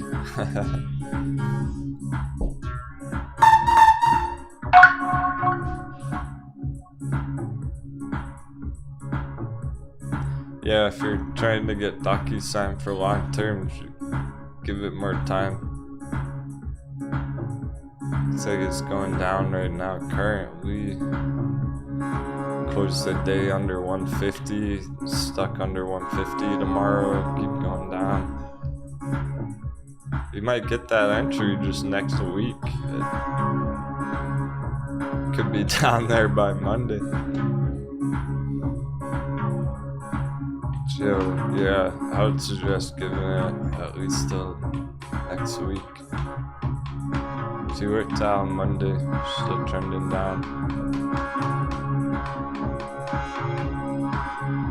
Doesn't look done yet. Tina, I don't want to call it a hot bevy here. It's a support level on the chart. It did get a hard crash there. So there's a chance that it would bounce on the short term, fill that gap. So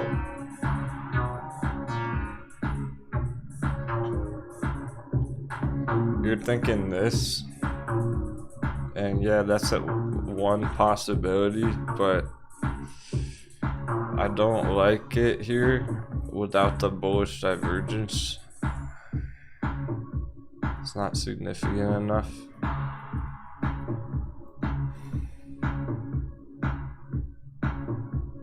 Really don't have the bullish crossovers yet. 2 hour.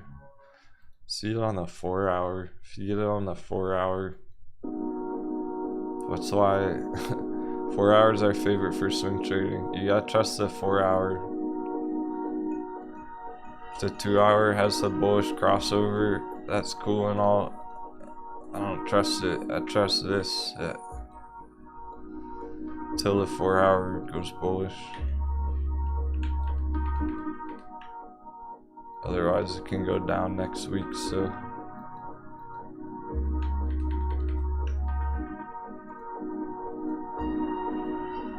here's the daily.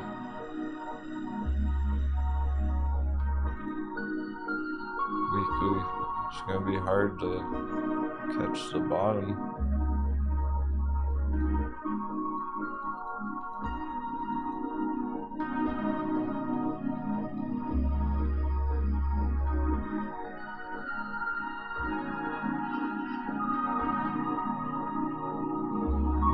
Pending bearish crossover on the moving averages.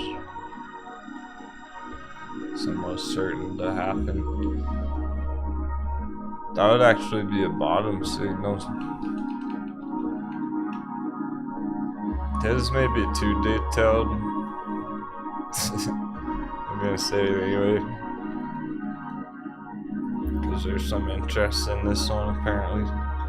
Trying to get in a good entry. Alright, so I'm on the weekly time frames. Here's my moving averages. See how the green is not crossed over with the red yet?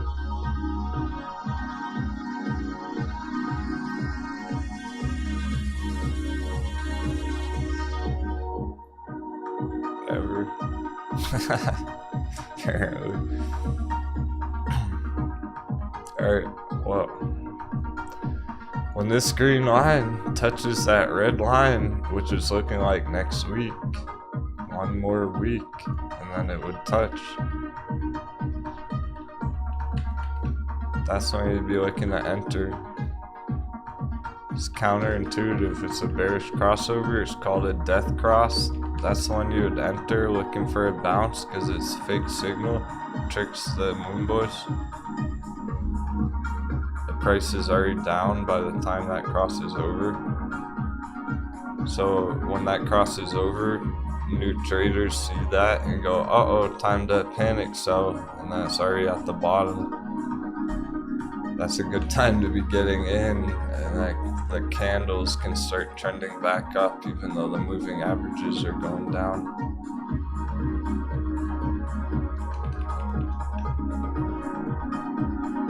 It's the opposite of what it appears long term on that one.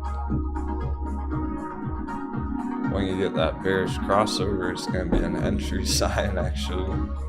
So at this rate, well, there's a temporary bounce from 150 because people think that's a good value area. They're going, okay, 150 is the bottom. I'm not convinced. It could definitely have one more week of red. And even if it doesn't, it's unlikely it's going to go straight back up all next week.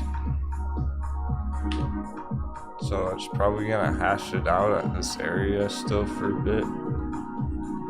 At least tomorrow, next week, early next week. So there's no reason to enter it prematurely here. It makes so much more sense to be patient and give it some more time, because then you might get a way better entry on it next week. Whereas you enter right now, it's pretty unlikely it's going to go green. Alright, so BBI target. So yeah, that was a good choice for entries today, yesterday. Let's double check. So 35 cents is our first resistance on Breakout Biotech. From 30 to 35 cents. Nearly 20%. So that's the quickie. That's a quick scalp day trade on it. I mean, look at all these fire day trades we've been crushing. There's no shortage of good trades right now. Yeah, if you hear shit about market crash.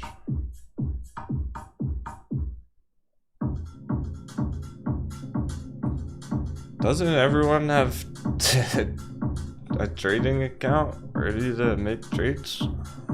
Because you should. I probably take that for granted. I probably assume that too much. It might not be the reality.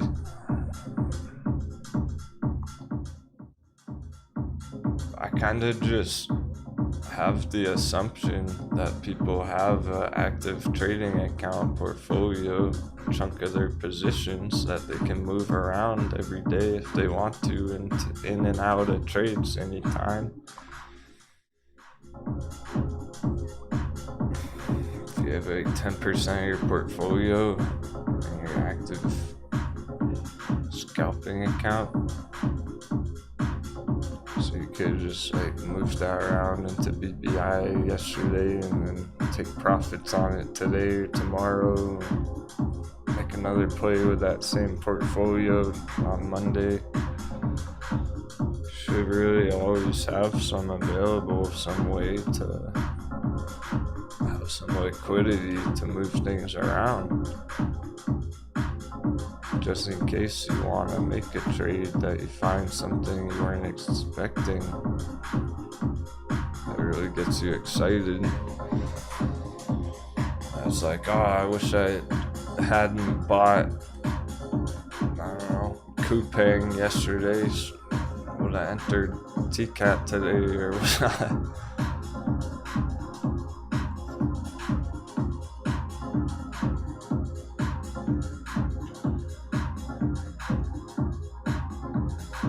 Yeah, east-west. Okay, that's what I'm hinting at. I probably shouldn't assume that early, because people are running out of dry powder early. We had a buffet of hot bevy entries for a few weeks in a row, so everyone fired off their cannons. So a lot of you are just planning and learning and charting, strategizing right now too. That's all good. But I would imagine there's lots of traders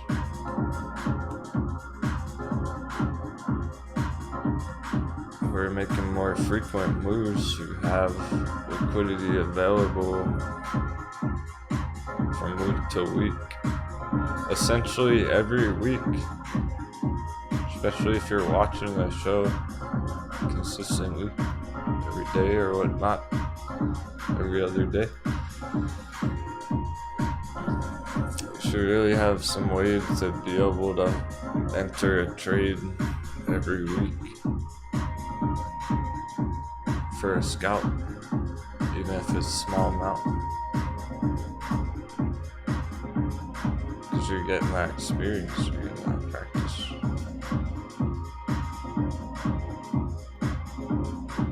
But stick to the plan. If you're just diamond handsing right now, stick to it. It's all good.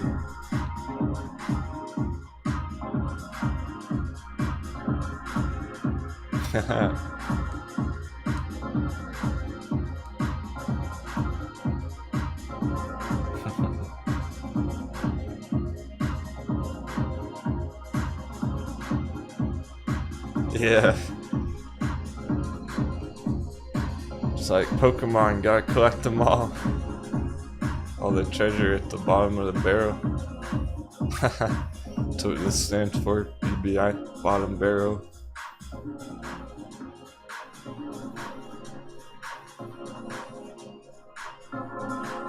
So that was just our first resistance down there, that 20%.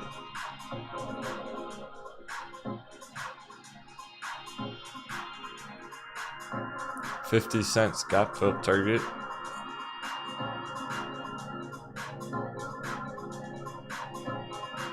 So 70% targets there.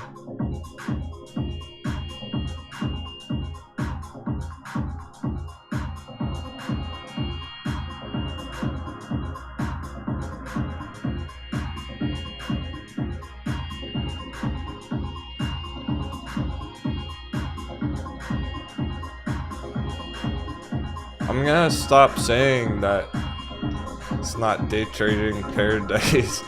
It is day trading paradise right now. Fuck it. These scalps are so good. 50% on looping.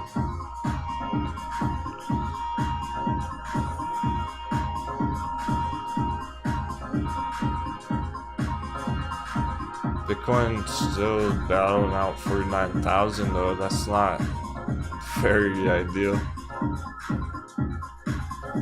See where it goes by the end of the day.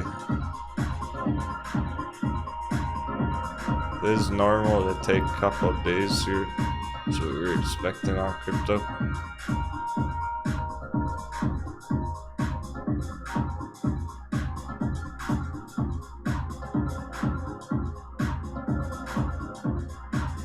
That's why a lot of altcoins are rigged, because there's panic. People see it under 50,000 and go, oh no, it's crashing again.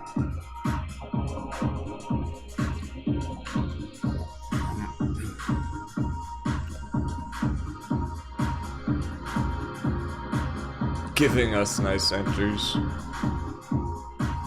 Double dip, grayscale icon, bottom of our buy box.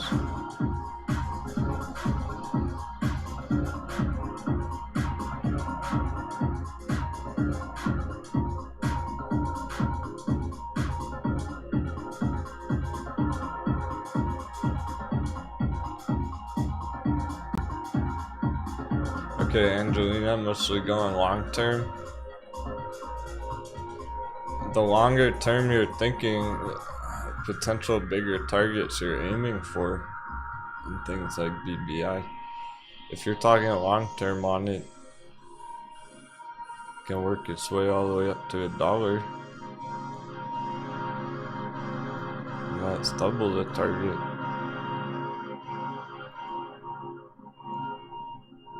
You're trying to get a couple 100% out of BBI, long story short. It's not a small move that we're going for. It's good enough targets. It'll be exciting when we hit them. Might be worth locking in. Wherever you're happy with them. Is that 70% on the gap fill or longer term, $1?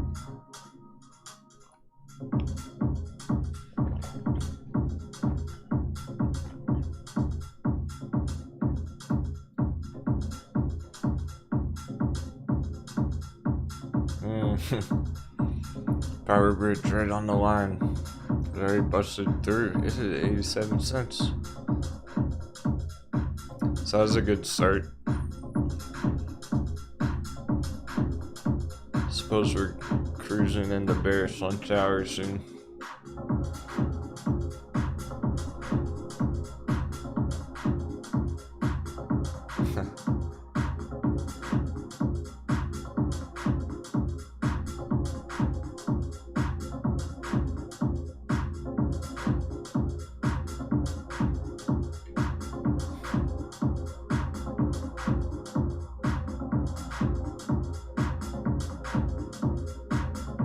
Always gets restricted for trading violations. Yeah, stuff happens a lot.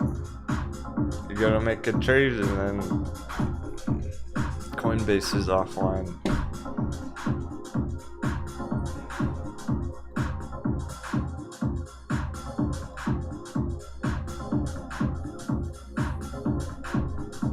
That's why strategizing weeks in advance really helps a lot.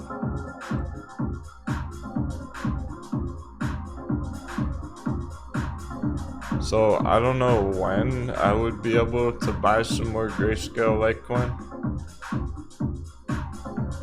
to try and complete my goal if how many shares I'm holding. I'm not sure what day that would be, what week that's gonna be. But if it's down here, it's happening. If the price on the chart is still low enough, by whenever that happens, I mean, I know what to do. So all of a sudden one morning I'll be like, oh, I got my dry powder and firing the cannons. I don't know what day that's gonna be exactly, but I'll have a plan in place.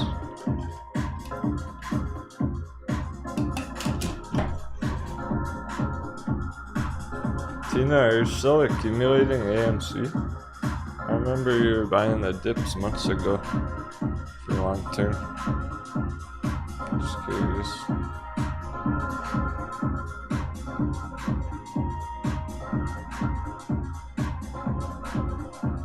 You might be the only AMC diamond handlers left in our crew.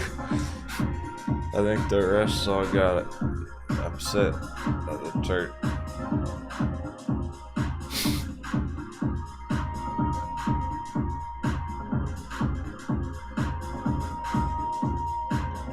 Or me cracking their coconuts. Stepped on their coconuts. Robert still holding? Yeah, well, she was actively accumulating months ago. Always remembered that. She's stuck to a long-term plan.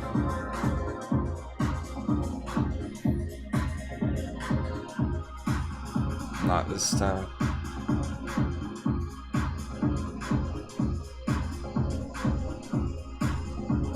It's an opportunity cost. I have no idea what the price is, by the way. I haven't looked at AMC.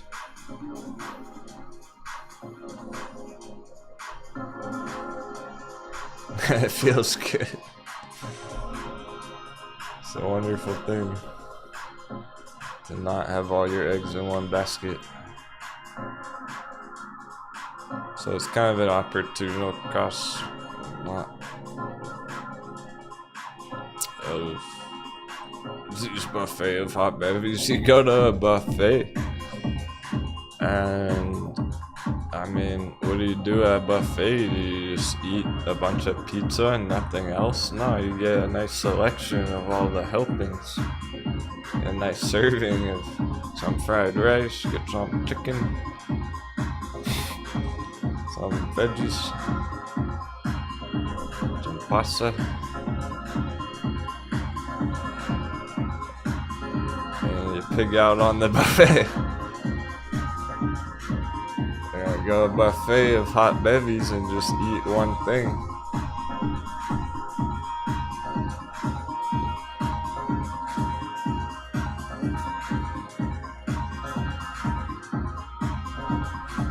So everything was looking too damn good. Everything was looking too good to resist. Let's throw on some spring rolls. Yeah, I mentioned we're at a Chinese buffet.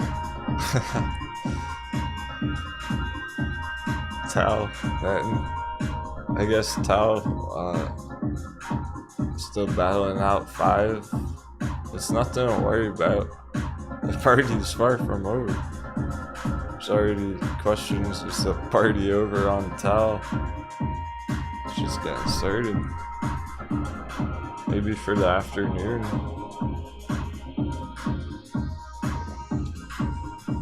Just Revenant, hey.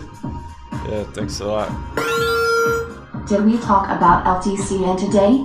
Good because it's below now. 13. Pirate flag, pirate flag, pirate flag, pirate flag, pirate flag, pirate flag, pirate flag, That's a lot of pirate flags. flag, pirate flag, pirate flag.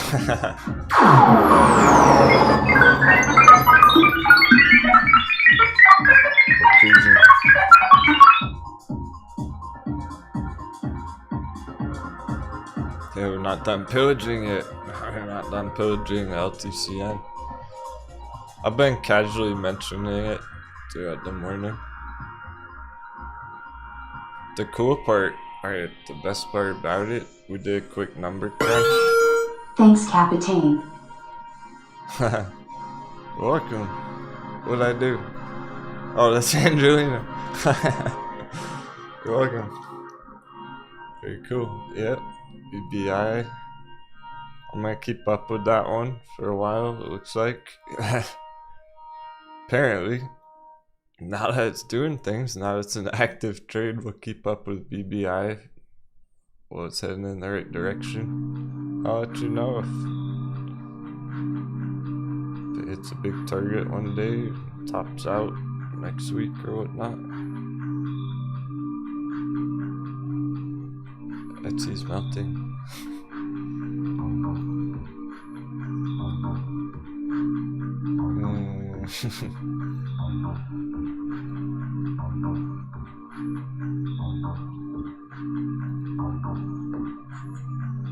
I did distract myself. Alright, Kirsty, I like him.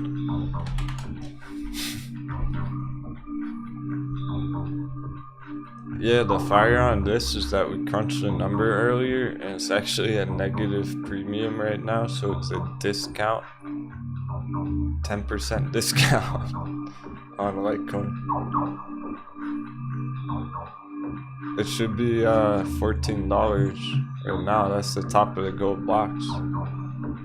That would be the fair value of it without the discount on it. So while it's down here, there's a discount. should be at the top of the gold box compared to where Litecoin is today. So yeah, it's a double dip. It's way lower than it should be again. Looking for it to hold the bottom of that gold box, keep trending up. But it is lower than it should be today.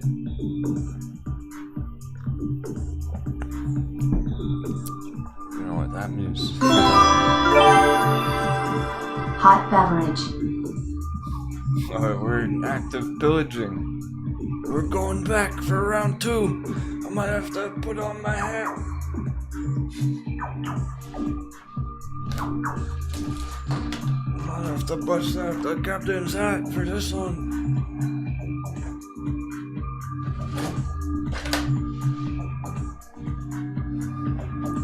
I'll prepare it for later. We'll get that ready, because might need this. Use it as a pillow. Might need to put it on.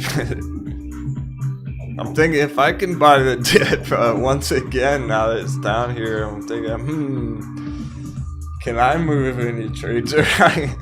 Where's my liquidity at? How can I move some liquidity around, pillage the dip again? I'm probably just gonna wait on it until next week or whatnot, see where it's at next week. And I'm feeling more patient on it now,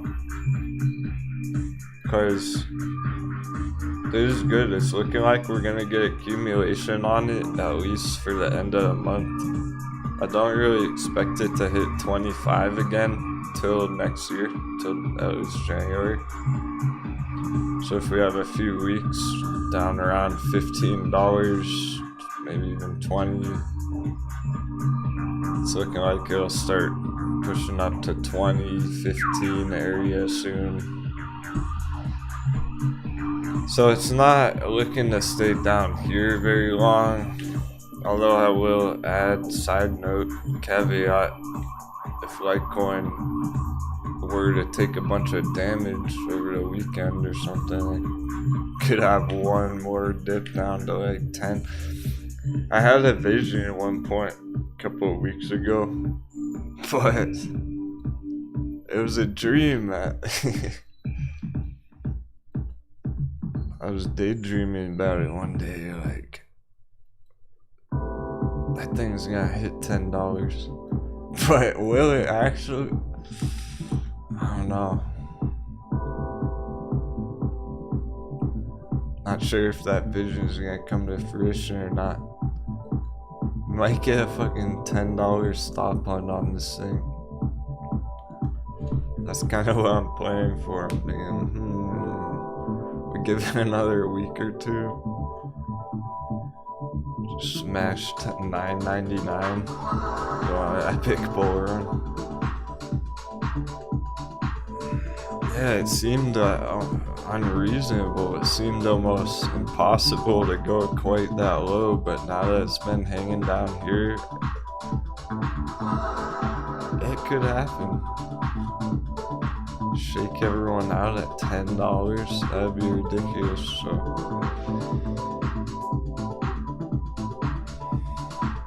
It's already super hot as is right there. Yeah, just revenue. This is what we've been preparing for, absolutely. Yep, because... Alright, so last time Captain was buying LTCN, I think it was right here, the day before it popped down here.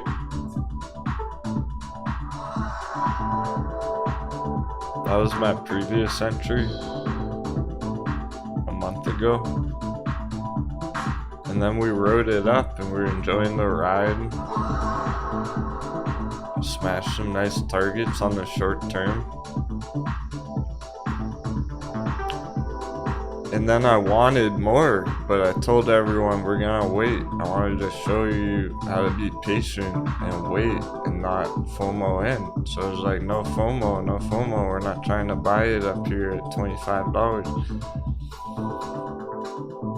And I was saying, if it starts breaking down, I'm gonna get ready for that to buy the dip. And then that happened. That started happening. This crypto was dipping, so this came down too. Litecoin was at $300 back here. Litecoin's 150 now. Litecoin crashed 50%. So this came down with Litecoin.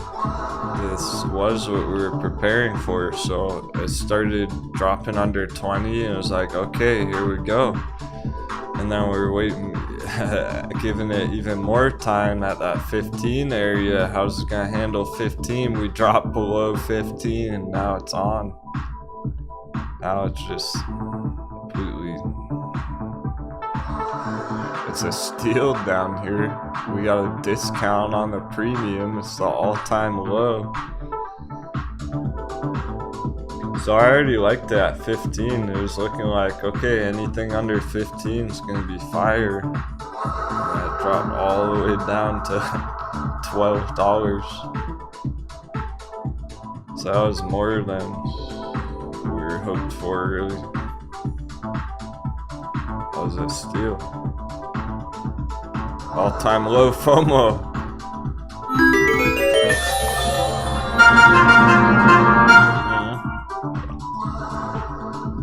Yeah, so this dropped about the same percent as Litecoin, 50%, because the premium has stayed relatively the same the whole time.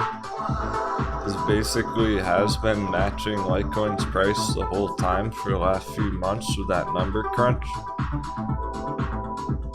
But very rarely is it so low, like down here in the gold box, where we have a discount on the premium. That's quite rare when it's actually a discount. Usually it's about hand in hand. When we're in the green box, there's a premium. People were paying 10% extra premium. Now we got a 10% discount.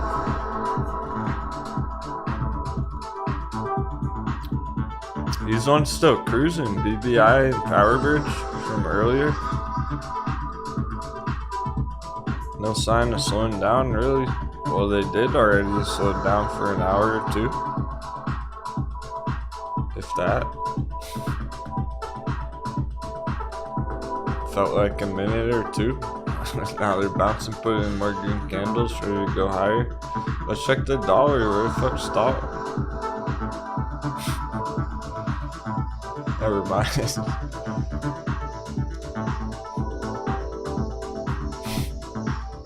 Fuck the dollar.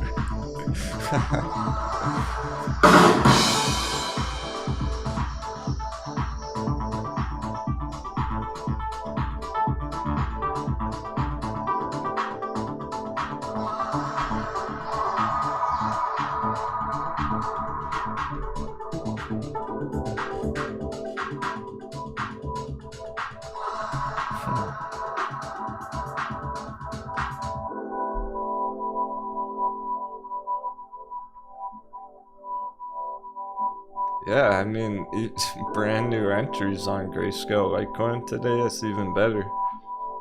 If I had saved up dry powder the whole time, instead of accumulating along the way, I would have had a lower cost average if I had bought it all at once right here today. But I've been accumulating it for a few months. Along the way. Around the 15 area, just generally speaking. I like it under 15. When it's under 15, I'm buying it. Simple as that. Until I hit my goal. And then I'm just gonna diamond hands that shit. Who's ready to diamond hands it? It's gonna take diamond hands. I hope you're ready. I hope you've practiced sketching the falling knife. Forming those diamond encrusted hands, because you're gonna need them on this one to hit some big targets next year. Or in 2 years. If it takes 2 years, I don't know.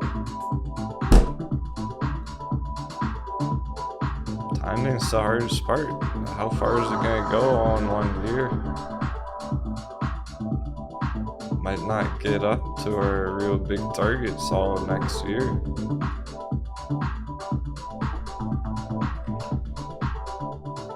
But after I hit my goal of how many shares I want, then I'm done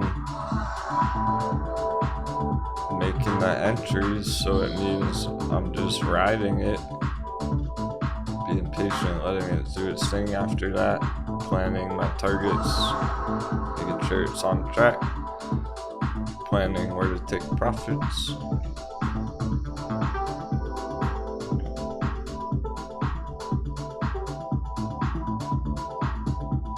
VXX is green. Alright, we're getting that support holding on volatility index, meaning S&P in trouble in hot water, like we were expecting. And yeah, we're seeing it on our bearish charts, our bearish trades. Look how red. Prog bears. Let's see. Donkey Kong. Struggling today again, they're back on track. CCXI. Ooh. Neo stuck under 35 for now. See how that goes. None of them are really in good shape at the moment. Which is great for the bears. Great for those puts. Lucid 39 though. See, it's good, bad, and ugly. It depends. A couple of the bears got lucid puts at $55. All those lucid puts going that you all snuck in there. 30%.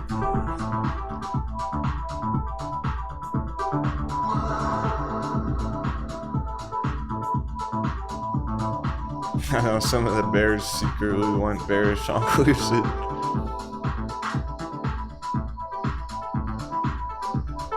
At least all the bulls took profits. Power Bridge on the top, followed by BBI. Rico.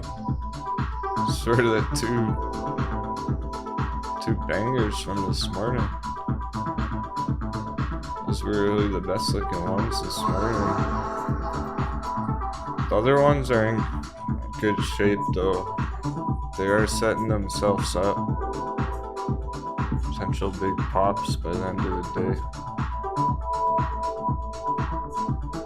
Well, as long as they stay on track today, we can lead into a more green day tomorrow or so.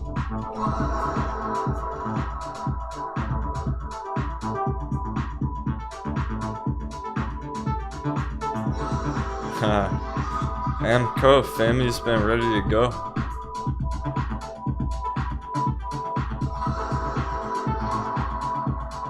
Family's blasting off. Bye, family. Have fun on our moon.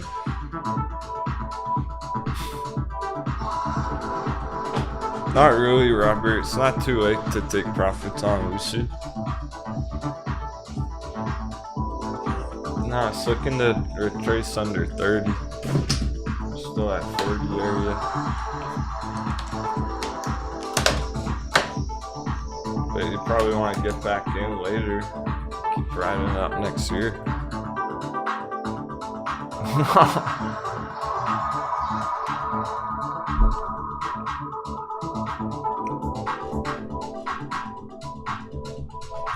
This is at 42% today on his Lucid put.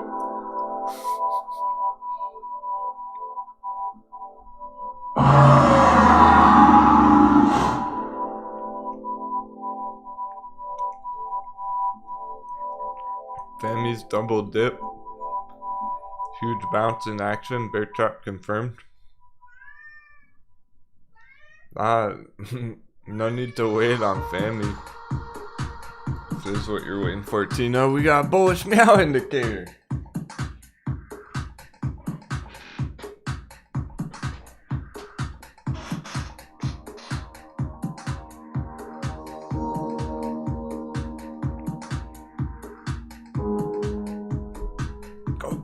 kitty.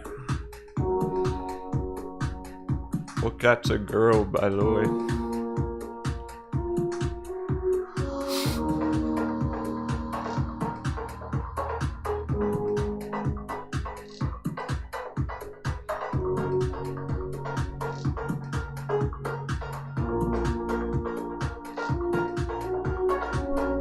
She's hunting for bears.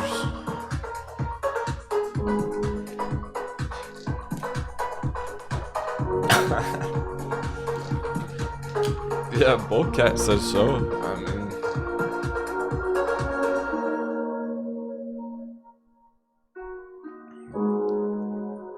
I'm gonna go hire financial advisor services so that I can tell them I make my trades based off my cat's meows. Just to hear what they say.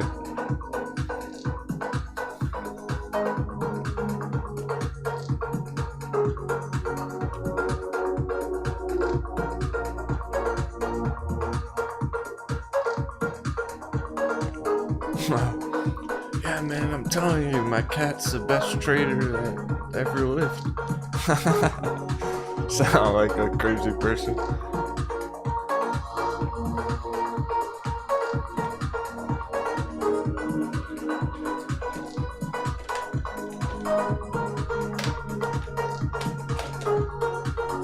She called the family hot baby.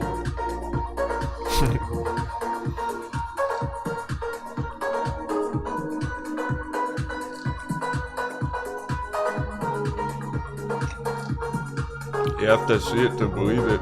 I swear, if you went back and watched every video and just made entries every time you heard Bullcat meow, be a lot of profits.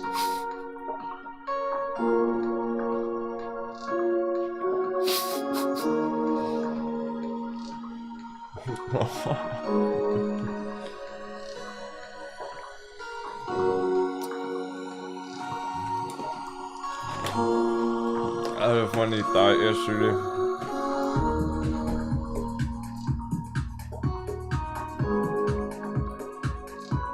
When I get older, I'm being an old man. If I make it that far. Imagine the captain in an old man home.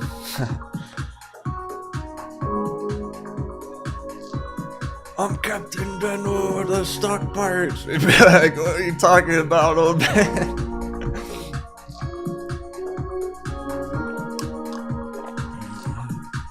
Crazy old man, he's lost his marbles.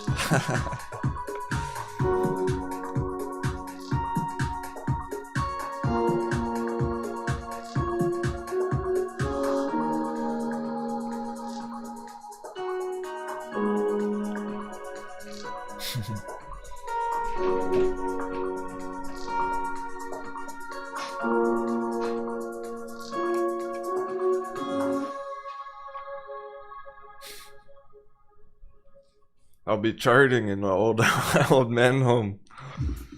Why the heck is that old 90-year-old man charting on his computer every day?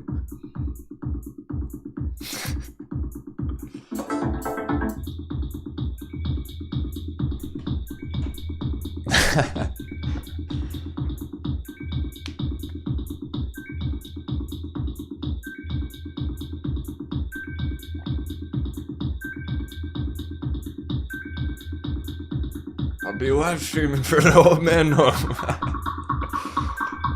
I'll just hear the techno bumping. Yeah, Captain gets an extra bowl of soup.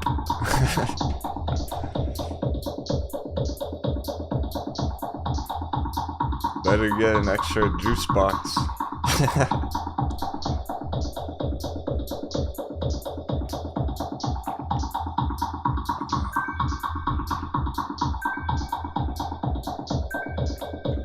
Sure, some family targets. Triggered the loss.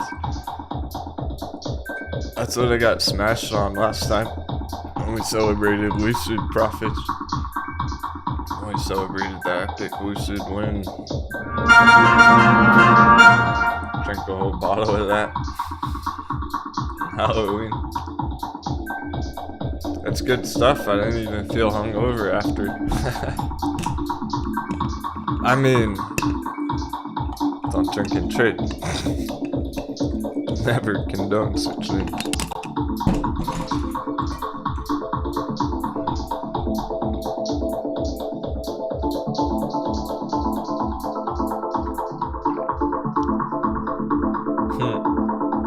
Yeah, well, I realized, I mean, this year flew by pretty fast overall. Not really, but looking back on it, feels that way in retrospect, and now that we're in December. So it's probably gonna feel that way next year as well. All of a sudden, we'll be going into December 2023, like...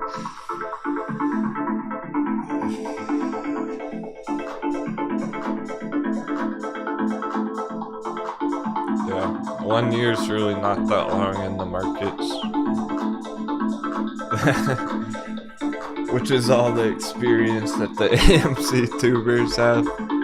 Not even a full year of experience.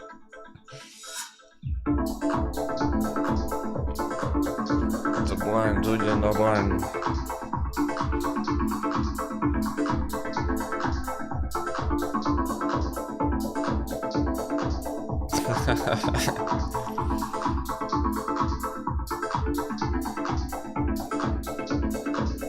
Oh yeah, if I had a wheelchair, you know there would be a pirate flag on the back.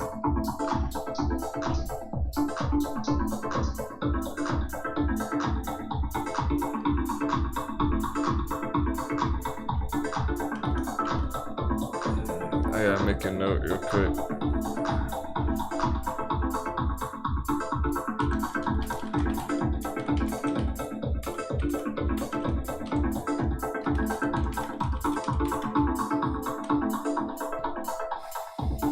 Yeah, thanks, Gregory.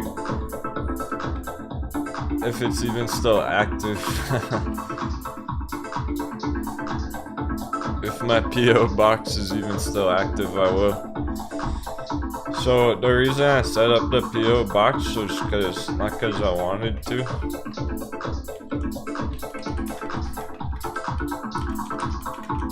But because all the AMC lovers were like, oh, I'm gonna send you this and that because AMC crushed our targets, and they didn't send me anything. Literally not one of those AMC guys sent me a single present. So I took it off. No more P.O. box.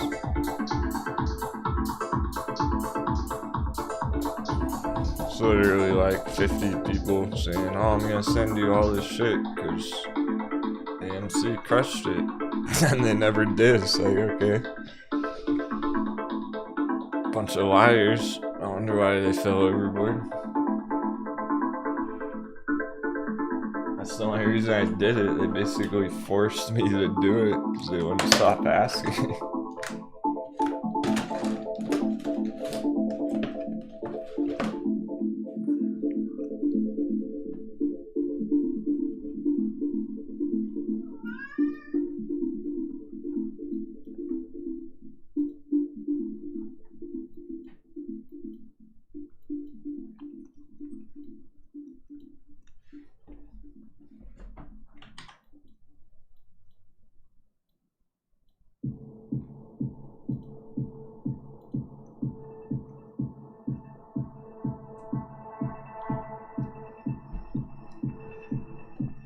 Our best target on family right now is $1 area.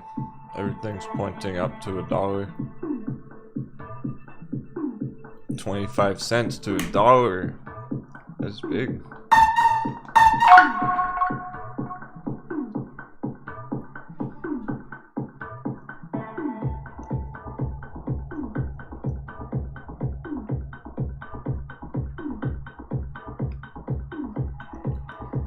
I'm no tax expert or financial advisor, but generally speaking, the taxes will all be accumulated over your total gains, yeah. It's each individual sale added up. You gotta track every single sale, purchase. It's a total, but you have long-term and short-term capital gains. So if you hold a stock for over a year, it's different long-term.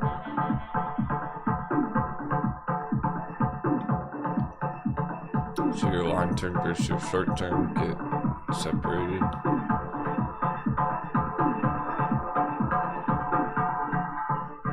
Allegedly. I don't know. I'm not a tax expert.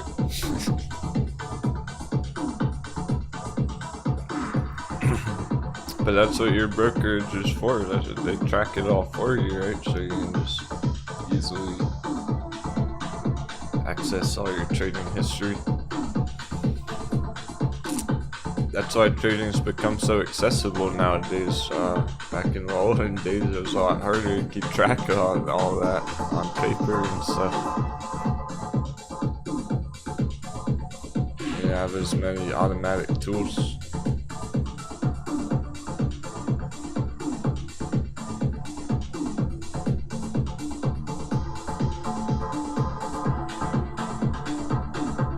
Yeah, so send her a message on Discord, Captain's Orders. Everyone send Becky a nice message on Discord when you get a chance if you want to.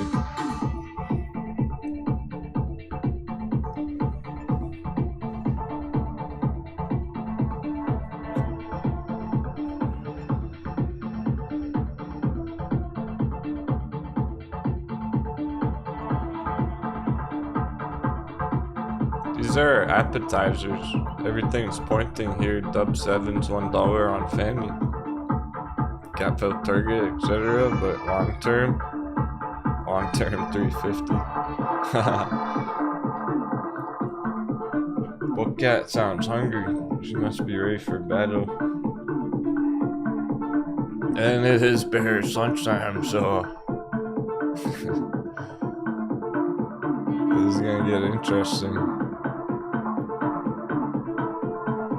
Take a shorter mission.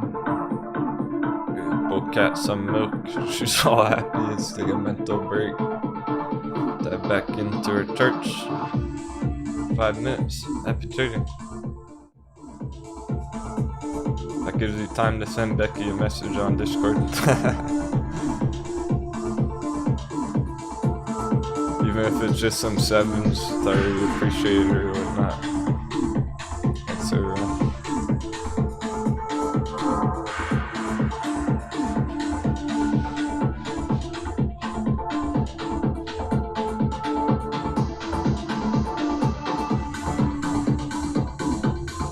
Wellness 8%, let's go. Very cool. A bunch of JPW bulls. Huge bounce from that 110 mark. 115 up to 150 now, trying to crack through 150. Just like Fanny, you got giant targets up there on the appetizer. 150 to 3, that's 100% short-term JPW. Let's bounce. She's not in the chat right now, yo. I don't think she's here today. So you guys send it to her on Discord.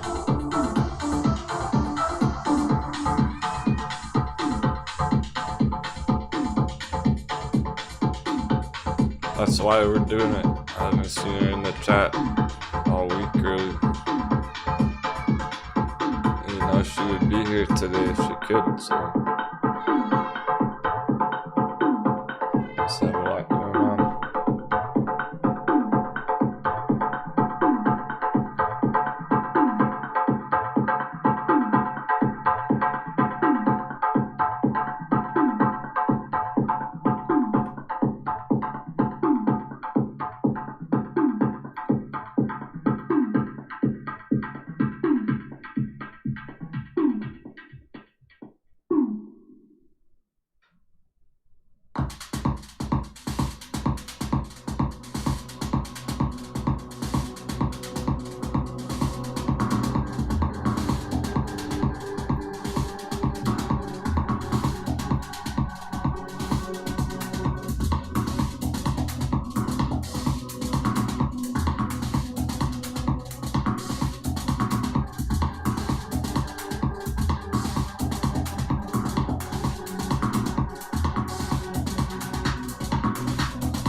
Sweet.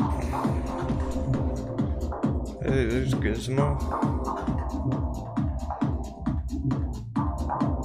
I just took a bite out of Grayscale Litecoin. We're not done pillaging.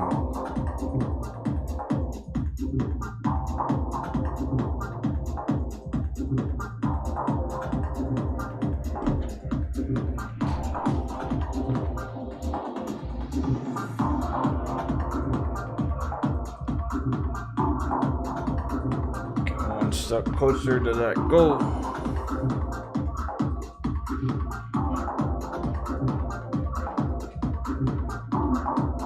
But you miss everything.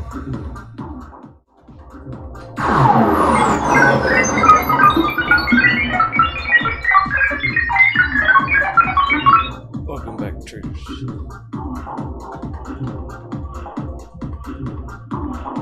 Dock fired. I'm building. I just fired some cannons.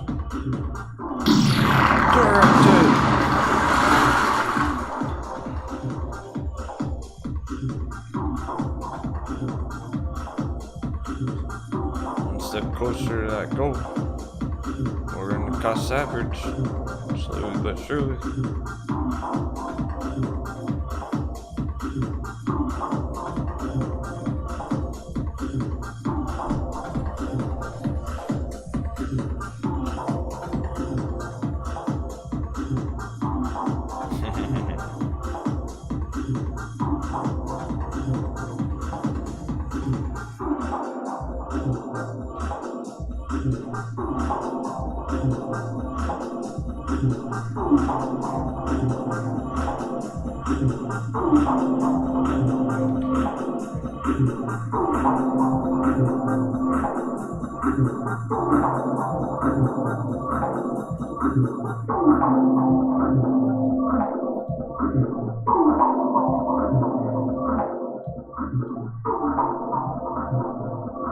All-time low FOMO. Captain got hit with that all-time low FOMO. Hey, Jupiter Wellness top of the list now. For good reason.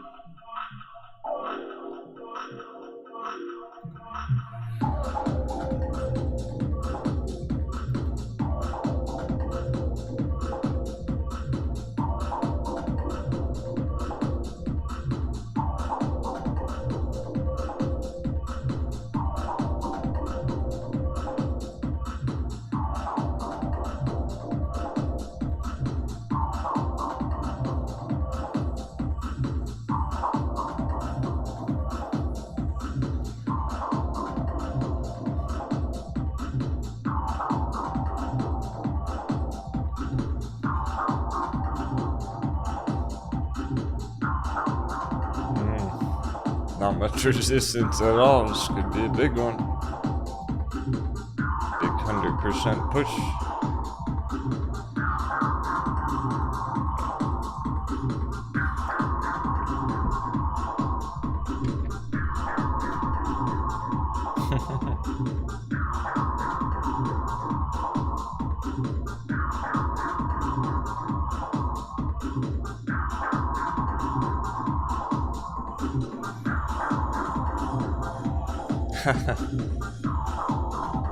Hey, welcome back to the battle, no?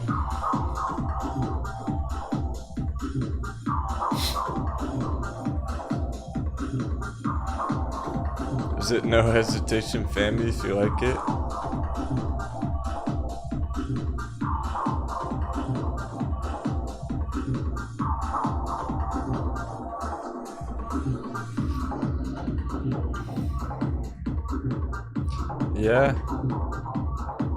Yeah, it's entries, it's accumulation under 30 cents actually. So you're talking 26.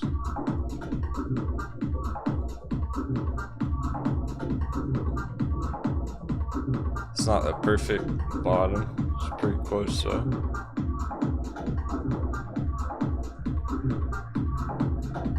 One as low as 20 cents. So it's halfway between 20 and 30. Right in the middle of the accumulation.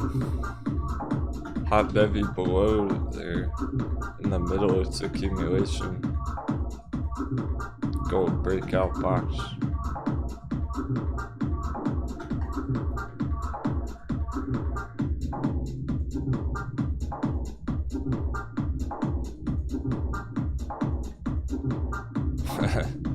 Tomas getting hit with all-time low FOMO.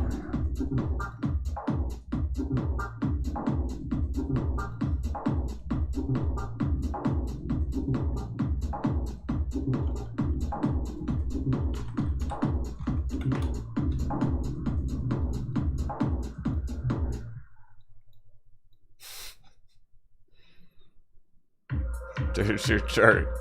I'll just show this one from now on.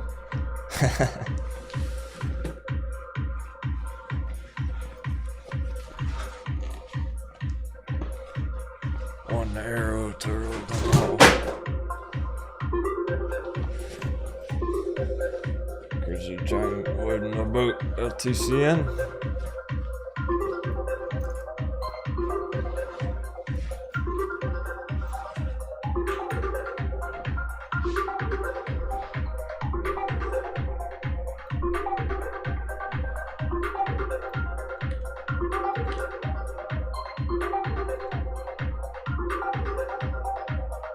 There's our family accumulation.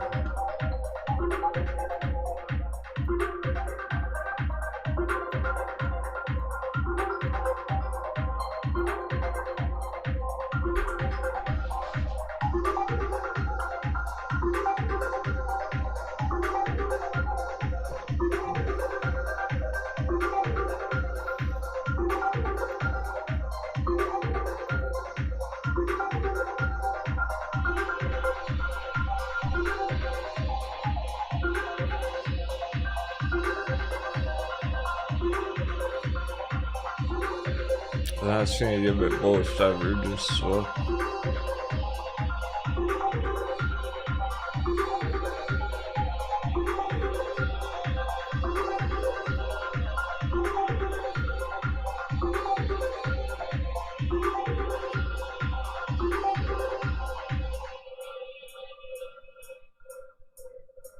Family versus Jupiter Wellness. So Jupiter Wellness just smashed 150.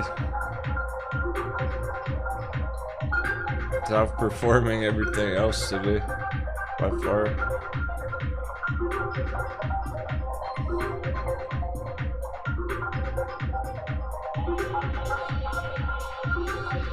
Gotta get through this area now.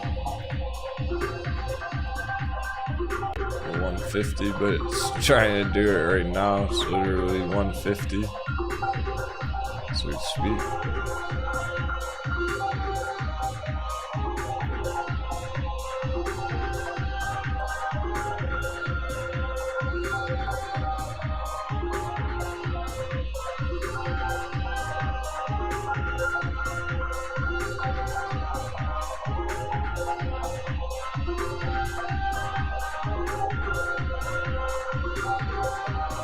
Going for 100% on that. It's also the all-time low. Both of them are.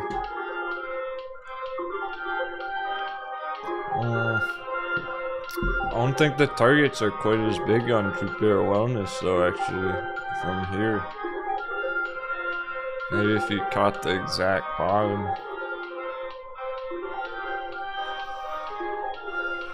I think Family has bigger targets.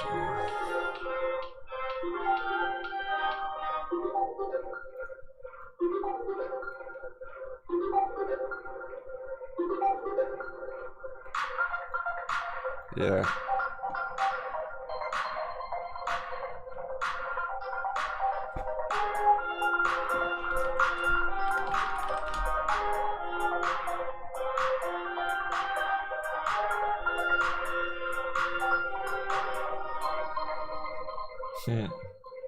You know why, right?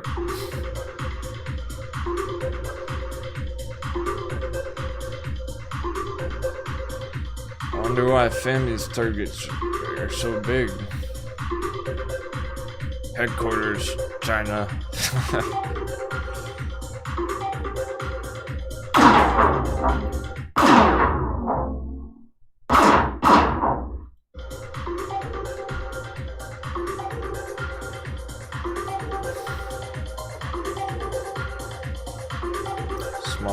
cap.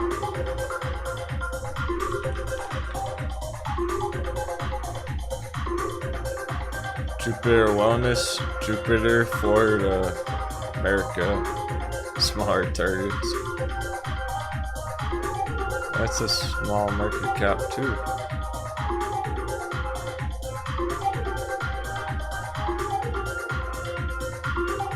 What was that? That was my strong lasers.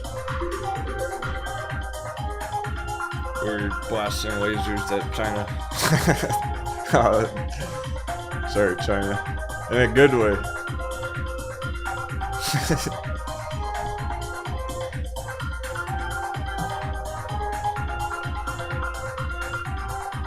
That was the American misfire.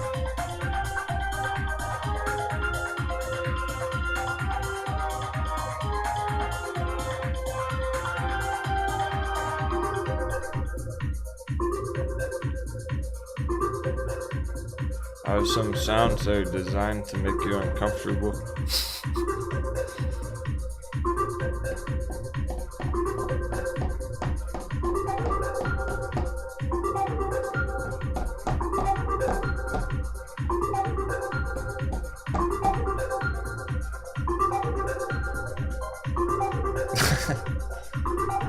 Okay, Mr. Nimbus, we're getting green on green pro.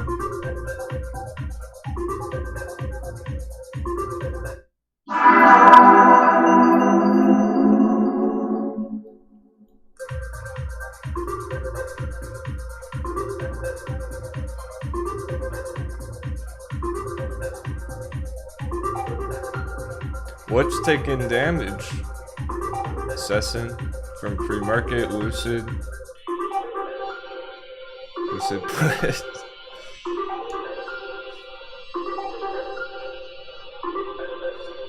Now we can talk about it. Now that everyone understands it's going down.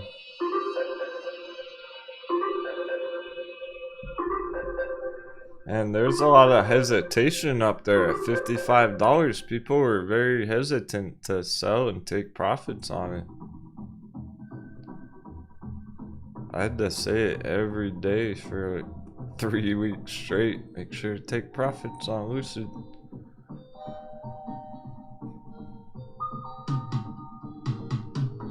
Remember that top? Even though it was bouncing, trending up when everything else was getting a hammer, it held this resistance.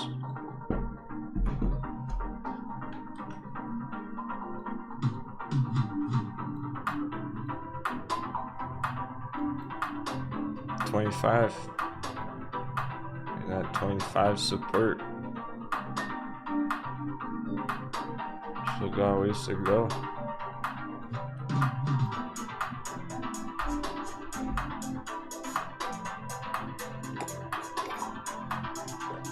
Yeah, no. Patiently waiting for Ethereum. It's a good one to be waiting on. It's been nice and healthy. It is absolutely holding our support trend line in blue. 525 area. Looking for a second bounce here. More continuation.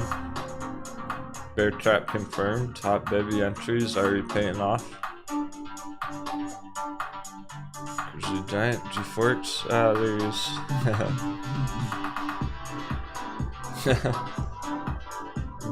Both of you in the chat right now. That's cool. You're doing a great job if your name's on a chart.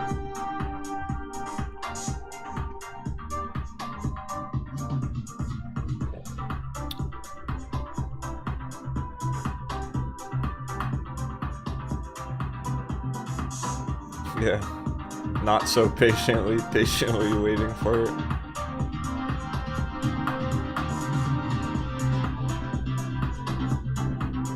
It was a solid bounce so far. 47%. These things have bounced huge from the hot heavies already. It's from Monday, Tuesday. Oh, that's a great start. That's about as good as we can get on it for now. And we were expecting some of these to go flat today. So we are getting that on some of these. And then looking at green day tomorrow. To even be any bit accurate about that's pretty remarkable. Even to have any accuracy of being able to predict that tomorrow might be green. Today might be flat. It's not an easy thing to predict day after day.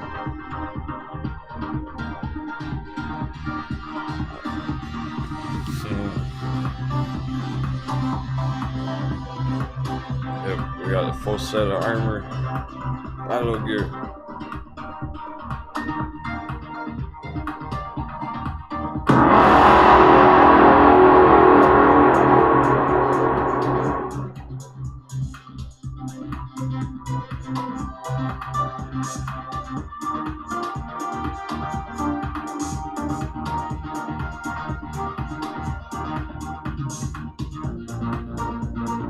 Sounds good, Tomas. Should be our wellness.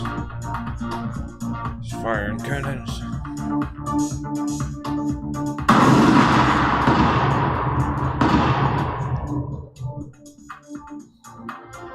Yeah, these charts are fired. So we had that coffee cup sitting there waiting the whole time.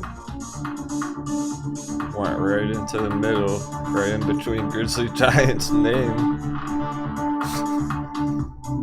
Then went up 50% in 2 days.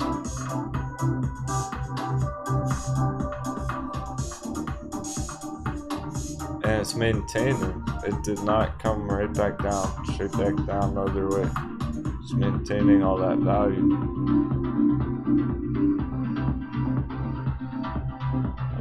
Some of them still hashing it out, up and down all over the place, like till right here.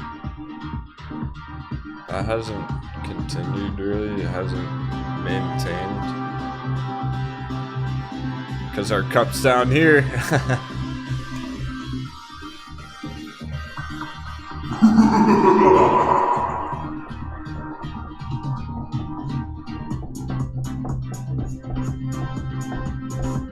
I know lots of people like Tillery. I'd like it a lot more, that magic number.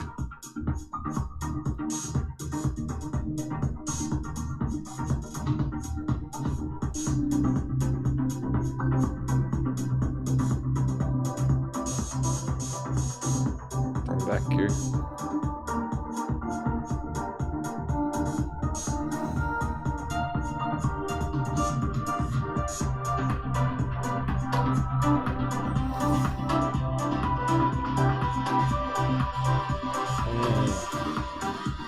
Same with weed maps.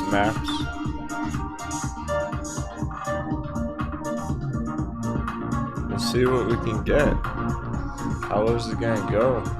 Doesn't look like it's quite done yet. The lower it goes, the better it's gonna look. That 650, we want to get it at 450. I'm an alert on it, ready to go.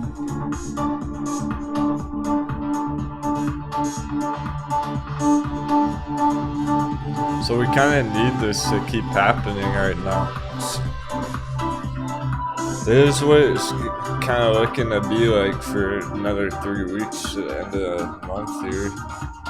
Some of these things are going to be taking damage and we're playing out throughout the next couple weeks. So if it takes next week for this to go down and it stays flat for a week recovering, and it goes up for a week, all of a sudden it's 2022 already. So that's pretty realistic, it's pretty reasonable.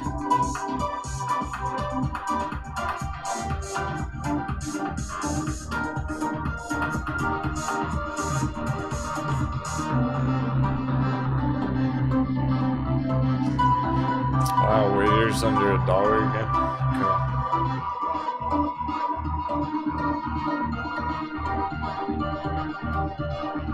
SOS still hashing it out.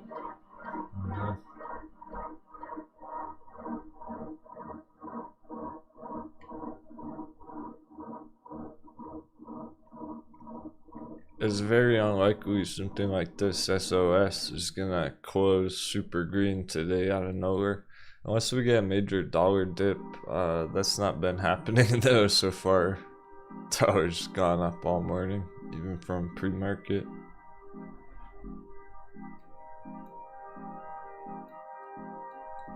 If we got a major dollar dip, it's the end of the afternoon. That would be pretty cool. Because then these things are looking to start trending back up again on the morning. They were very green yesterday. So that's kind of the catch. Just had such a green day yesterday, now it's red flat today, and maybe green again tomorrow. Some of these.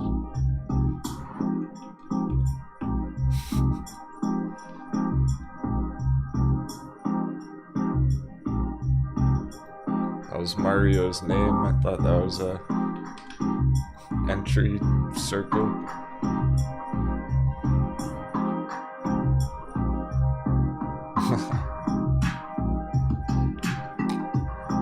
LTCN taking damage, we already knew that.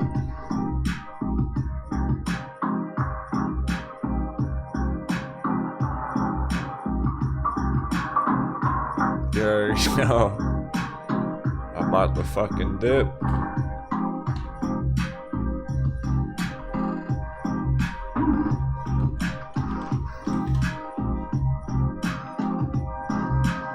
Yeah, Litecoin's just been hashing it out at 150 here as well, so.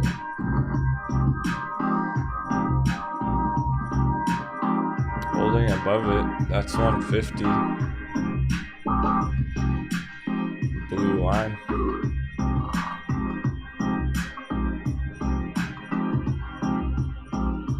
So it's not even a problem on Litecoin unless it gets stuck under 150. So far, so good.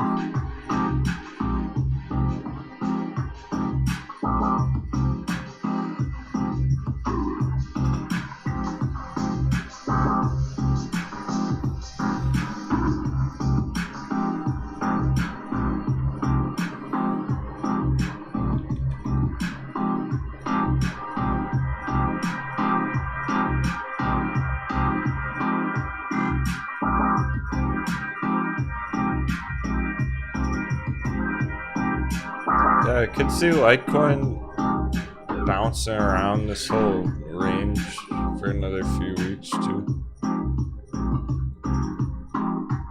That'll be pretty normal. Give this more time.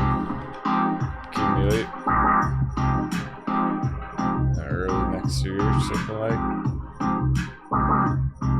Bigger breakout there. Kind of glad it didn't completely blast off yet here.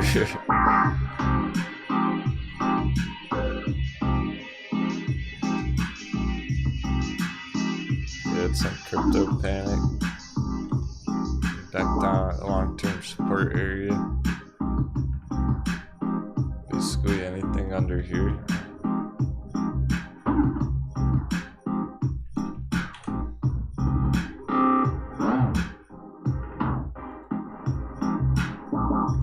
That's our accumulation on Litecoin.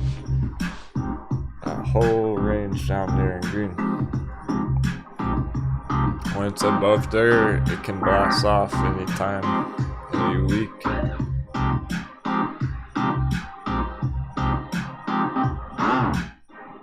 So it's hardly been down in that green box at all this whole year. Back in August, that did. And then right now, last week, once last week, once in September. Rarely this year has it gone back down into this buy box.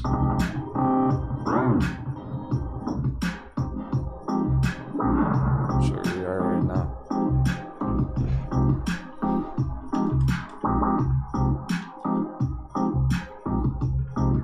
So if you were super bullish on Litecoin, if you were going all in on it, just hypothetically somebody was doing that, you would want it to go down here by the dip.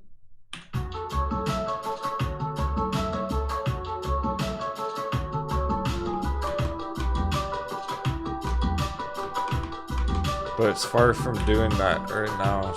Still holding up.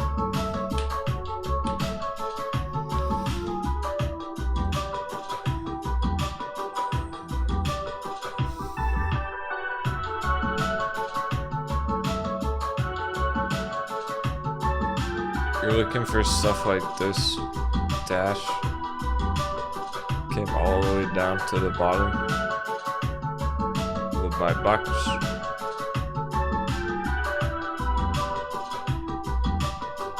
We were at the top a few months ago.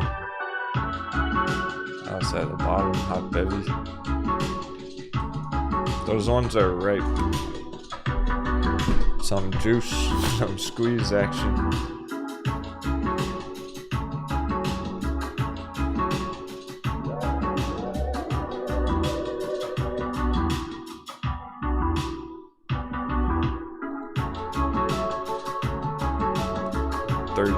%, on the bounce so far, but it's kind of like grayscale Litecoin right now.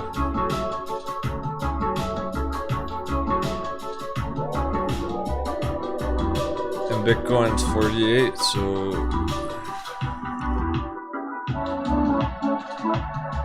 I at least want to see where it's at the end of the day before making any prediction on it, any guess on it. Yeah, still holding above the resistance support level. The critical trend line, let's call it that. That's what it's trying to decide right now. It's holding as support currently. So we have to be bullish on it, so. Even under 50,000 is still bullish over that green line. It does this.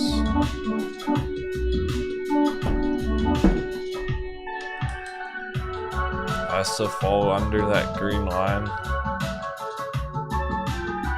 Be bearish.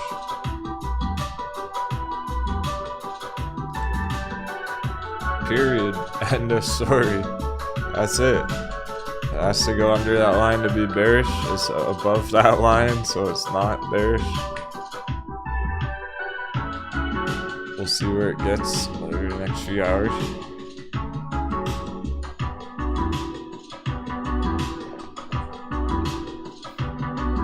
We'll do some crypto crunch after the bell. Stay tuned for that. Crypto crew, because stuff's happening. We will want to dive deeper into it all later, wherever it is. To check the total market caps and the dominance and everything. Oh, Power Bridge still ripping, 84 cents.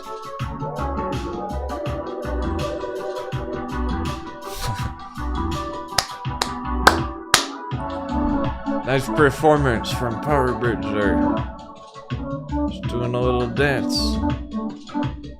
Little 55%. Pump action.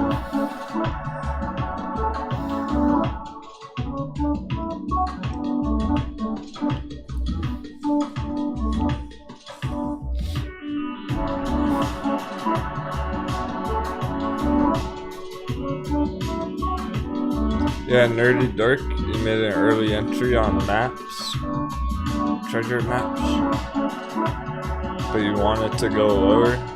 Stick to the plan, then you might get a second entry there.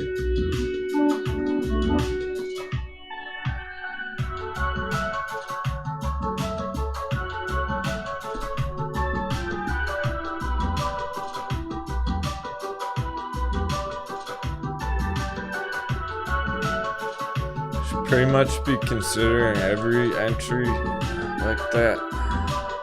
Thinking, okay, well, I'll make my first entry on it this morning.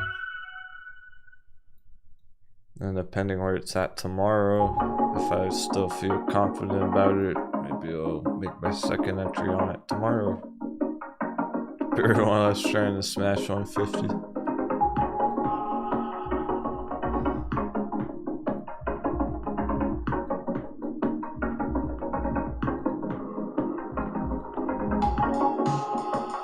It's a good way to think about it anyway, is to approach a trade. Good way to approach an entry. Not just one single entry on it, because... Alright, think about it this way. If you're entering this right here right now, but you're planning to make 2 entries, one today, one tomorrow. Okay, you're in the game with your early entry, so if it goes up, you start making some profits and you're happy. And you might buy some more the next day anyway, because you're feeling more confident about it continuing upwards bullishly. Well, if it goes down, you're happy because you get to buy your second entry at a cheaper price the next day. So it's a win-win.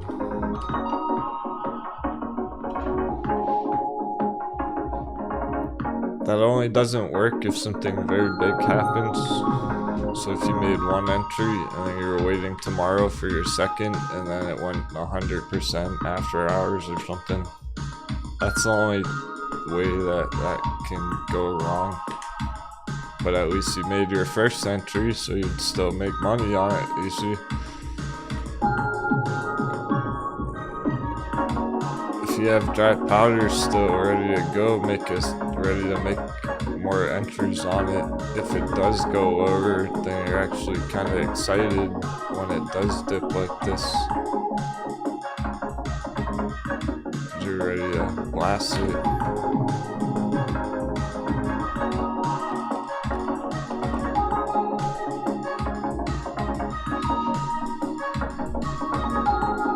More like this dip, this whole area. Every single one of these trend lines, the blue, the green, the yellow, the pink, those are all support, strong supports. Trampoline area. It got the hammer months ago.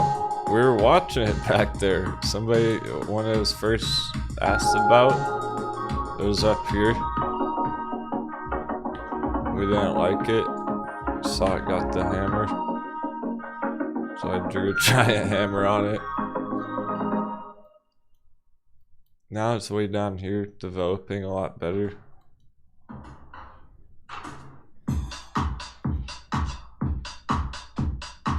Oh, cool. Stock Wizard putting up the Christmas tree lights.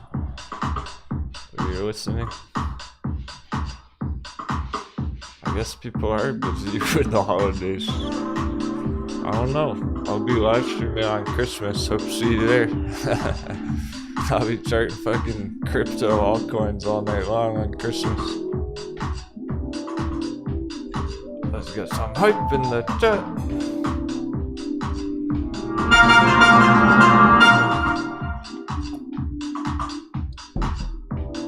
$777. Just like I do every Christmas.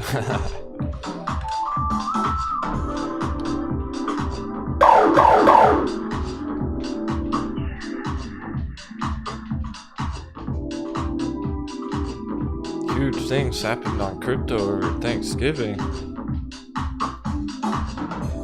Imagine it'll be even more wild on Christmas. No one's paying attention, but the stock pirates.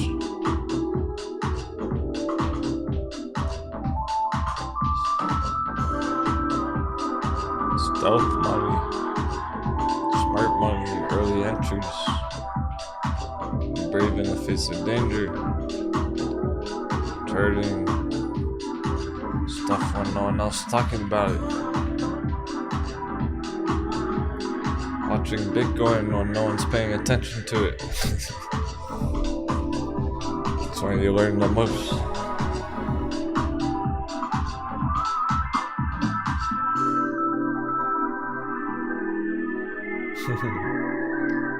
Well, actually, I hope everyone has an awesome Christmas with their families and stuff, but if you don't have anything going on, any plans, come stop by.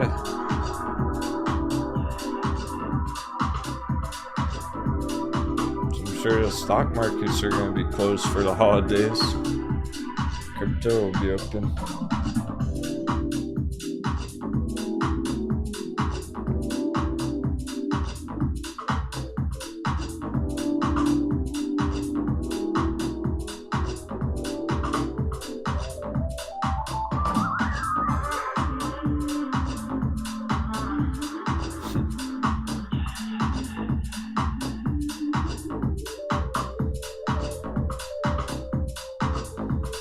Nice. Gizmos up for Christmas crypto.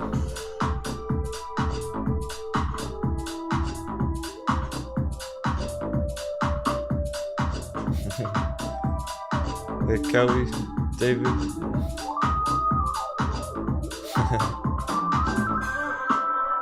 MD.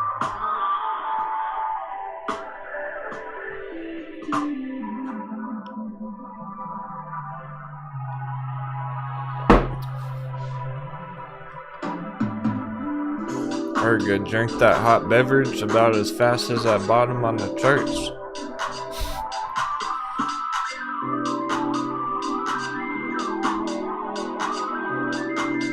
I drank that faster than I bought the dips.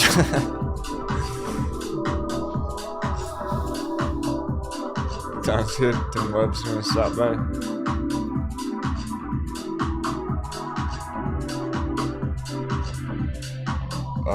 Sorry Tim, I think she did click the wrong button.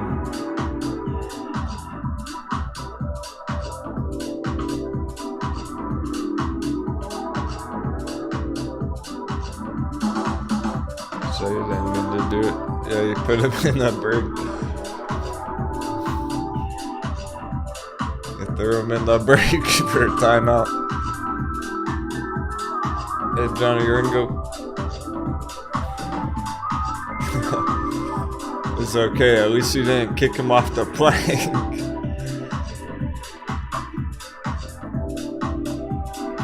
Oh, that would've been good. Careful, it's like swinging around a lightsaber. No friendly fire.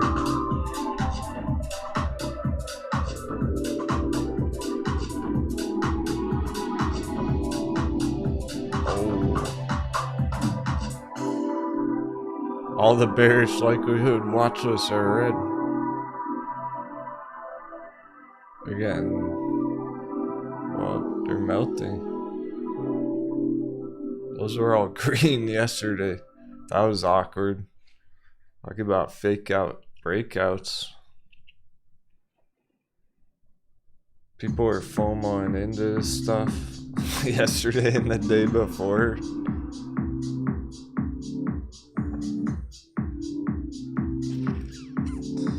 Well, they're back on the direction they've been heading all month. It's just 2 days of bounce action. Now they're all back bearish. Yikes. Huge mistakes being made, and VXX was green, so that means S&P's probably rolling over today. Just a little bit. Let's see. Let's check our all-time high area, S&P.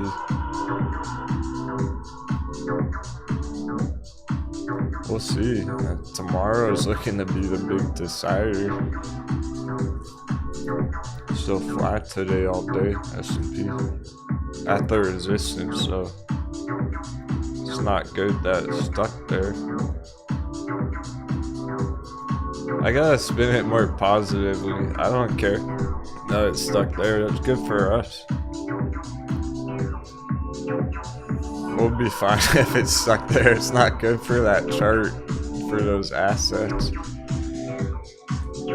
But we should really think of it more positively than that. I feel like I almost am starting to sound FUD about it. Like, oh no, the market crash. Let's get this crash going. It's gonna be fun. Pillage some Tesla dips.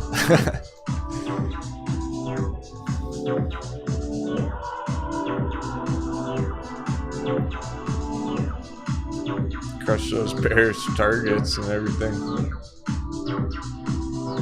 Not everything's gonna be hurting. Jupiter Wellness popped 150.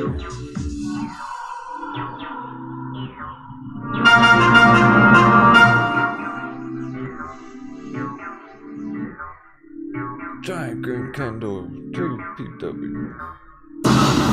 Yeah.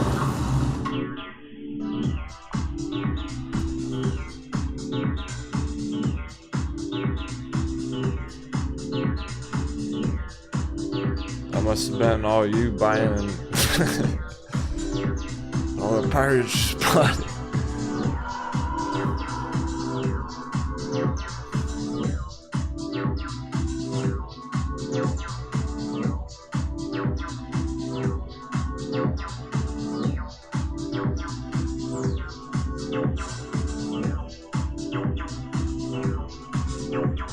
Ah, we're through bearish lunch hour. Aha.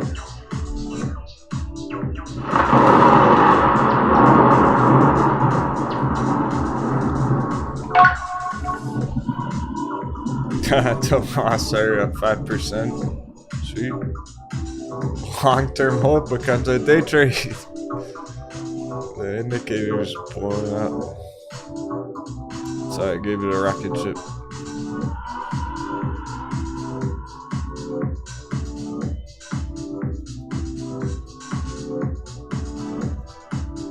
It's at 15% on the morning. Get another 15% tomorrow, and now we're talking. Yeah, great question, Dirk. Do I have a list of stocks to pillage if the market crashes like that on the S&P? Not exactly, no. There's nothing really in particular that I'm waiting for. But I have ideas. I'm gonna go through them right now, really like listing things.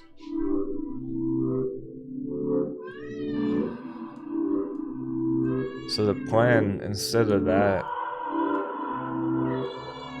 we know which ones are looking to lose value a lot. So depending how low they were to go, if we spot the right opportunity on the chart, I'm gonna play it opportunistically.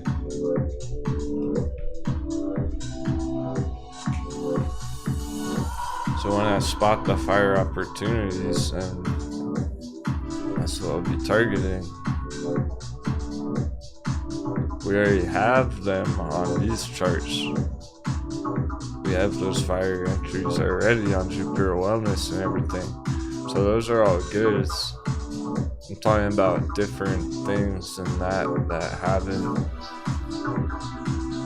We've never even charted before.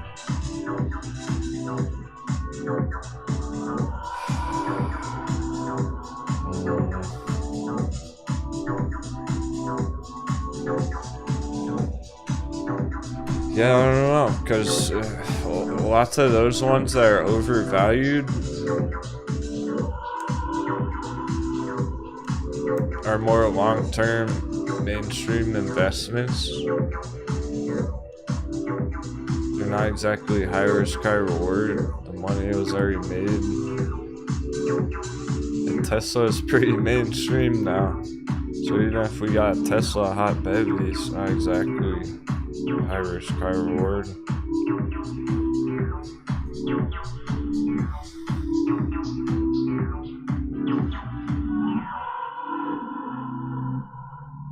We'll just have to keep planning for it. We're just gonna take it one step at a time. The more bearish continuation we were to get on the S&P, the more we're gonna plan for that scenario. It's red on the day now. If we start seeing this really come down next week, by the end of the month and stuff, we'll start looking around, we'll start scouting out some things like that, because it's going to be different opportunities that present themselves that we haven't seen on those charts before. Totally different stocks and assets than we've been looking at so far. Because next year RAG could be crushing it, Nikola can be double, triple in value, but then we have a hot bevy on NEO or something, NIO or...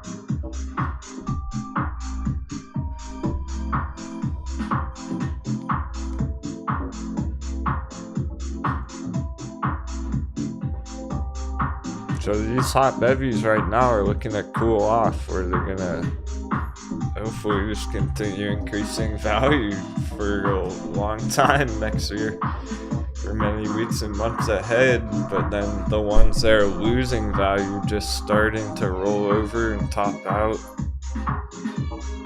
those are still going to be taking damage in the meantime. So we're not really going to be accumulating these same stocks in 3 months from now. It'll be a different selection of hot bevies.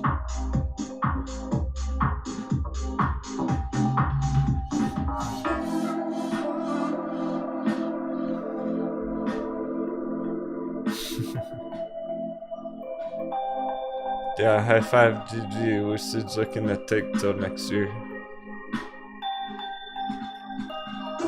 Not expecting green on Lucid till 2022. But we're gonna keep turning it. I'll keep watching it every day for the holders,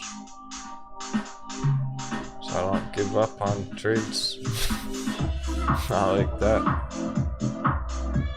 Bullish long-term fundamental diamond hands chart.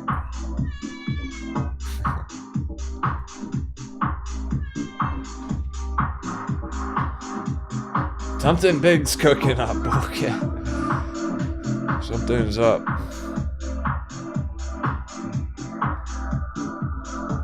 We just got through bearish lunch hour.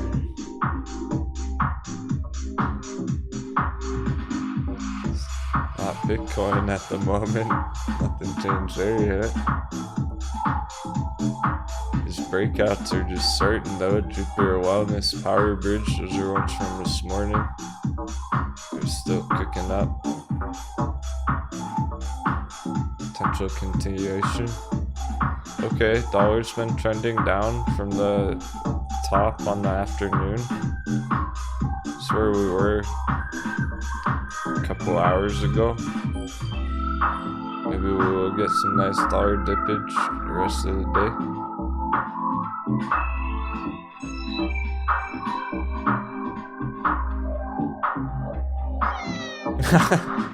Hi.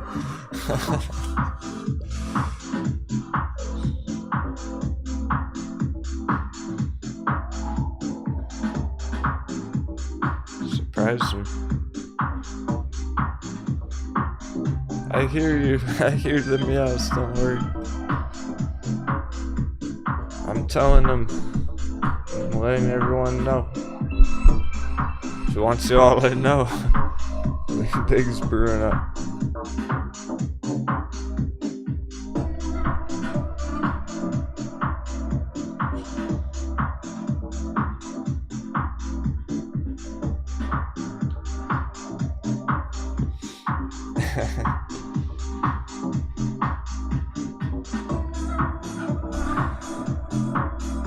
She's cute, but she gets frisky when the markets are looking to explode.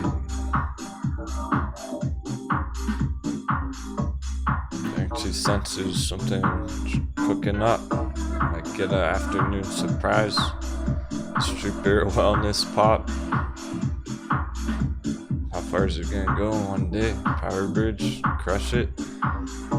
It's another question today, a lingering question mark.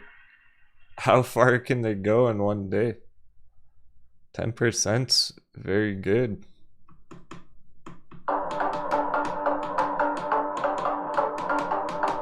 They can go 20-25% at this rate. If they're honest, anyway.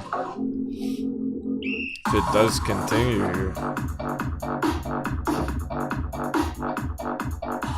But if it gets stuck flat, speed bump, pick it back up tomorrow. So that's that. I mean, we just gotta give some a little more time. So they're doing their thing.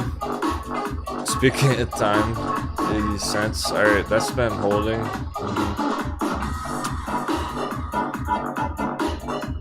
Yeah, so far so good on that one. I want to check some of these other ones real quick that we haven't given enough attention to today.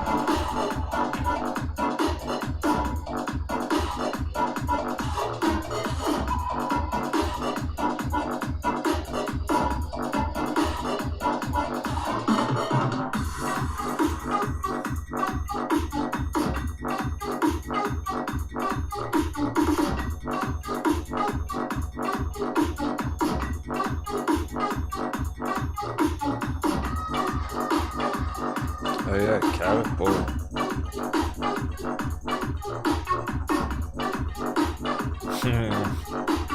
They're all pushing up on the resistance, trying to blast right through.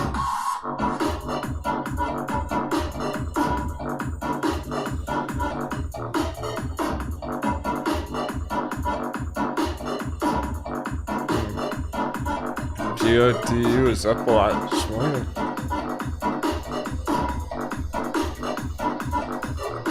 More long-term trends going on.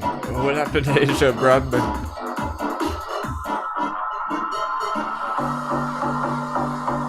Some of them needed to just chill out a bit today. They weren't so huge yesterday.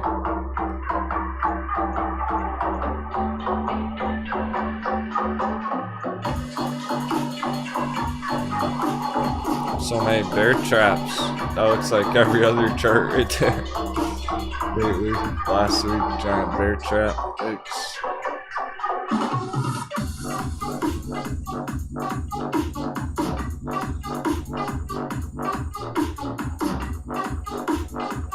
Zella's still trying to pop through the resistance as well from yesterday. CLA had a nice day yesterday.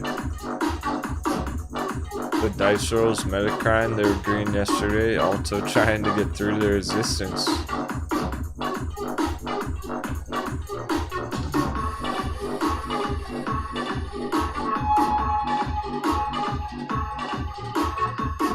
Still have some active entries. XL.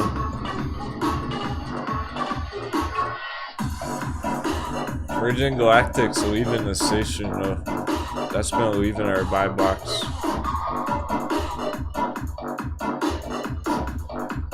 So next week might not come down here anymore.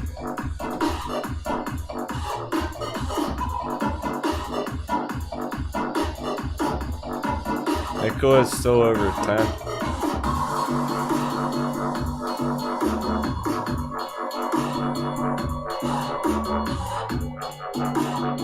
Alright, cool.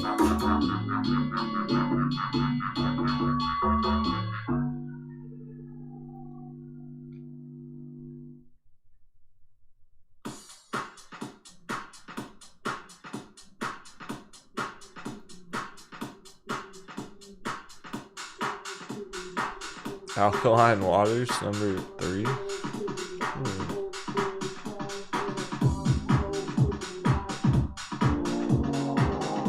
Another long-term hold. Outperforming the rest of the markets. Cool. Thanks for joining me today, everyone. This hat makes me hot. Captain, ain't exactly feeling 100 today. We're gonna take a 5-minute intermission.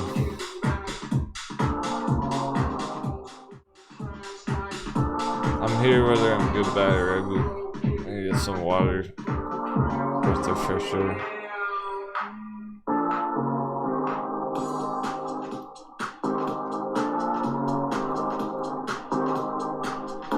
no rush.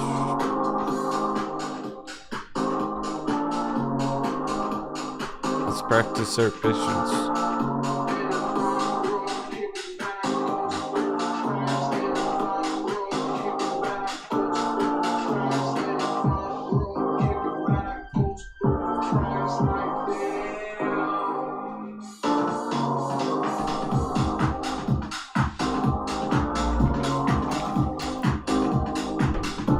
Remember, it's a marathon, not a race. Slow and steady.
Thanks everyone.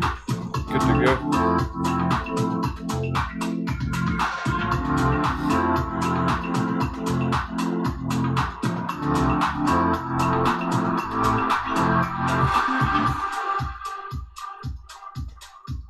What a week. But if this is the worst of it, we're in good shape.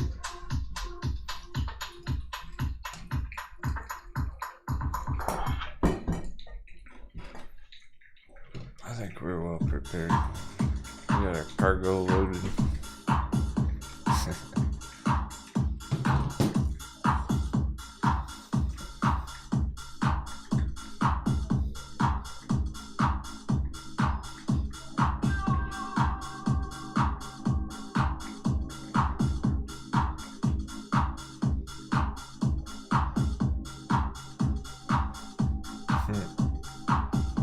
Tesla. Yeah, Tesla's in hot water. That is Valentine. Time to load up on Lucid? Not quite. No, I don't like Tesla or Lucid for entries right here. Either one. Why when Jupiter Wellness 13% this summer? It's kind of how I'm seeing it. Those ones are in hot water. That's kind of like buying Bitcoin right now. It's in hot water at the moment.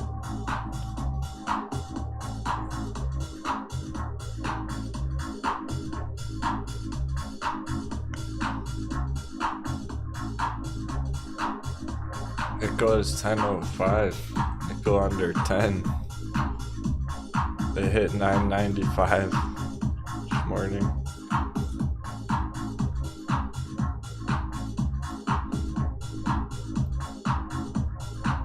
It's 10.05, back over 10.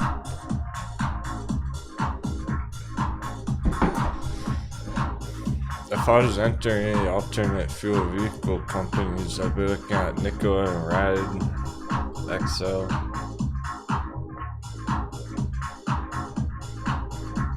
Those are your hot bevies.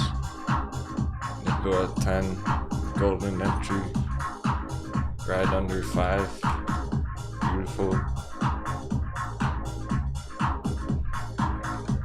XL under 5, same deal. It's almost been the same share prices Ride the whole time. Kinda weird. What a coincidence. Turn up the tunes.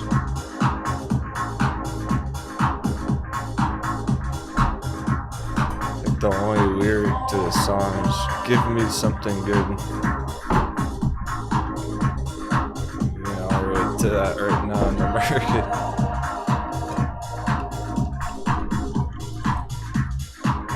We got the hot bevies, now we need the money makers. Now we need the breakouts on Jupiter. Crushing it. Get some cabbage, some lettuce, some green.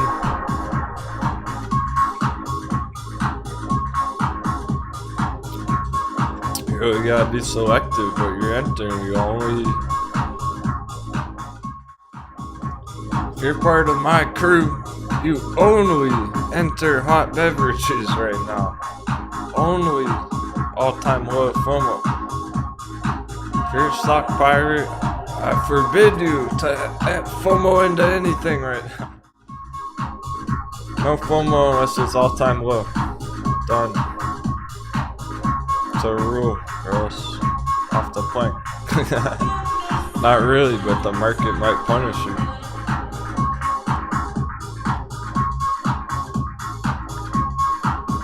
People entering the all-time low are making money on it, not getting punished whatsoever. People are FOMOing into green charts, getting wrecked the next day.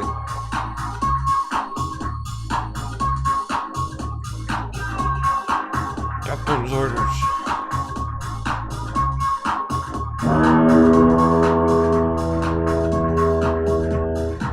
So that means no Tesla.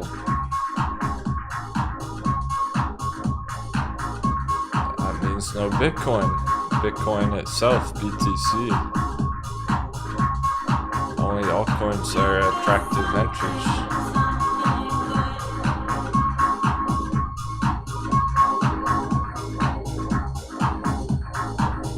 Not Ethereum. Ethereum's too high. You must be high if you're buying Ethereum.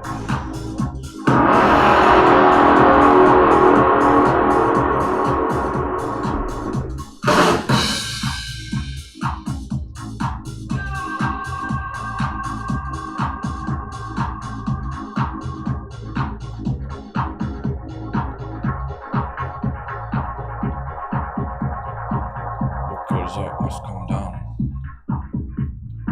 Grizzly Giant, that's okay. That's a-okay. He's got the all-time low FOMO on Grayscale Litecoin. In that case, you have the clearing to be a moon boy about it. You can be a Grayscale Litecoin moon boy, that's okay. Well, it's down here if you want to. If that helps you get excited about it, you feel confident about it, comfortable holding it for long term.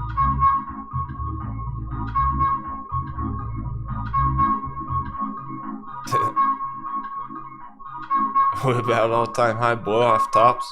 Yeah, you can FOMO into that actually. Now that you mention it, Nathan, those all-time high blow-off tops. That's a good point. We can FOMO into those.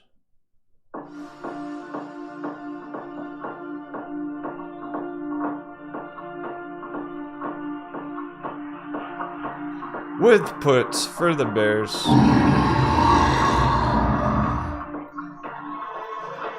That's true. If we get an all-time high blow off top, we can FOMO it with puts. Ride it down.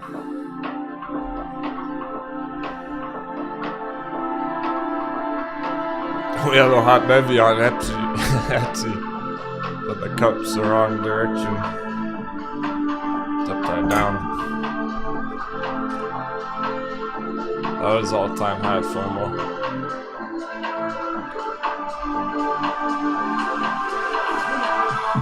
We were literally bearish on it the day it was the all-time high opening.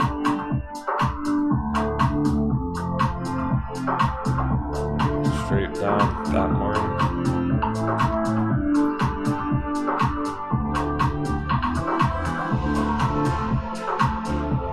Look out below. These things are continuing, so I mean, S&P is still as in much trouble as it was 2 weeks ago. There's no sign of it slowing down. By the way, a parallel ascending channel, a parallel rising channel is textbook bearish pattern.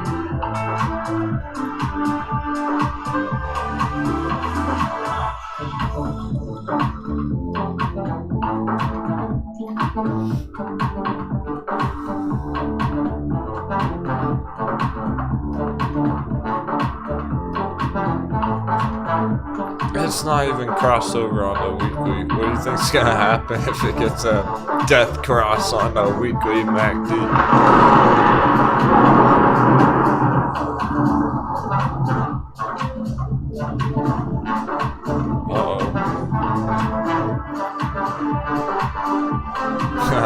More like, oh yeah.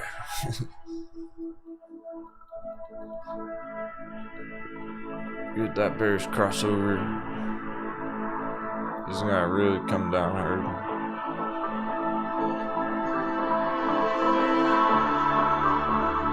Especially with all the bearish divergence.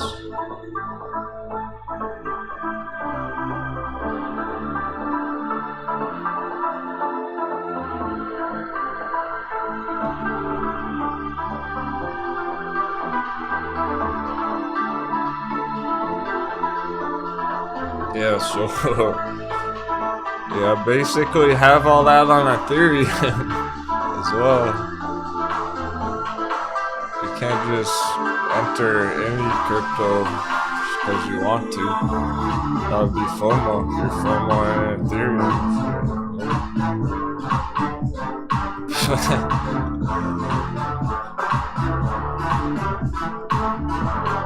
I assume Elon's dumping every time he's on Twitter.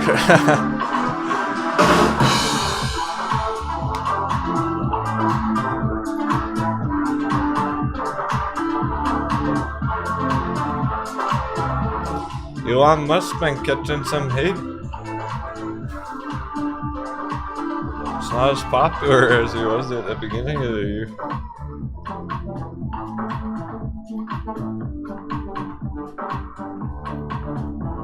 Now he's getting his grubby mitts all over our favorite altcoins and shit. Stop that. Stop it, Elon. Get back to your lab. Go back to working on Tesla and making the cars better. Stop fucking with the stock markets, Elon Musk.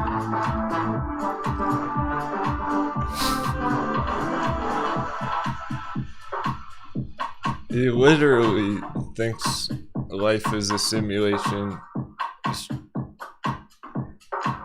trying to send people on a one-way trip to Mars. Stop fucking with the stock markets. If he wasn't a billionaire, he'd probably be legally insane. He'd be a mental institution. If he wasn't so fucking rich, he'd probably be in a slammer, a mental institution.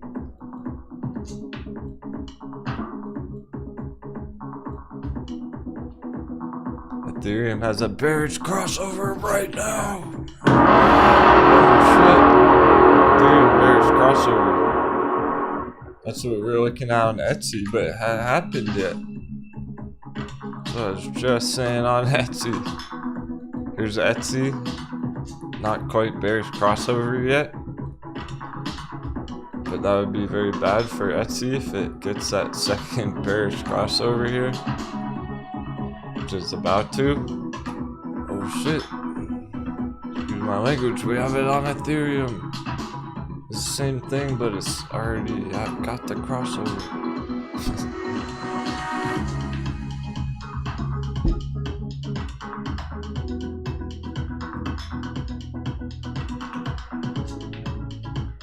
Yeah, I wouldn't touch Ethereum right now.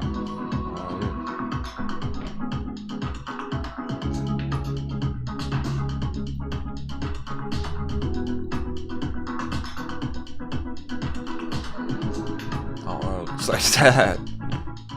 A long-term chart.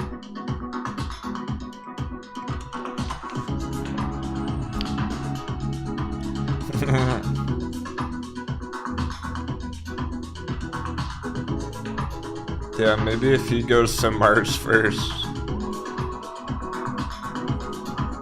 then I'll trust him more. What are they gonna do? Just send all the poor people to Mars or something? Send all the homeless people to Mars? There you go with it.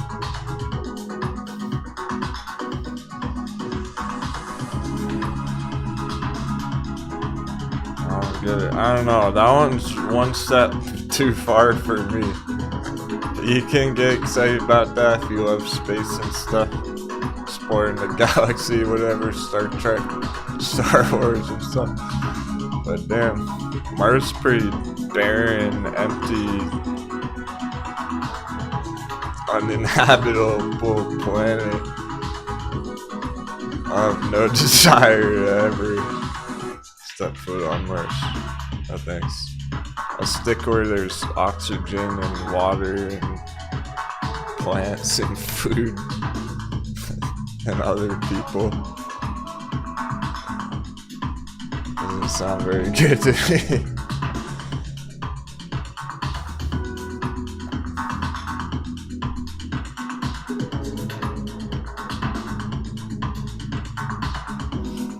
That's where Ethereum is right now. Oh shit. Ethereum's on the moon back here. 2017. Now it's on Mars. There's no water up here. There's no treasure up here on Mars. How are you gonna find gold treasure on Mars?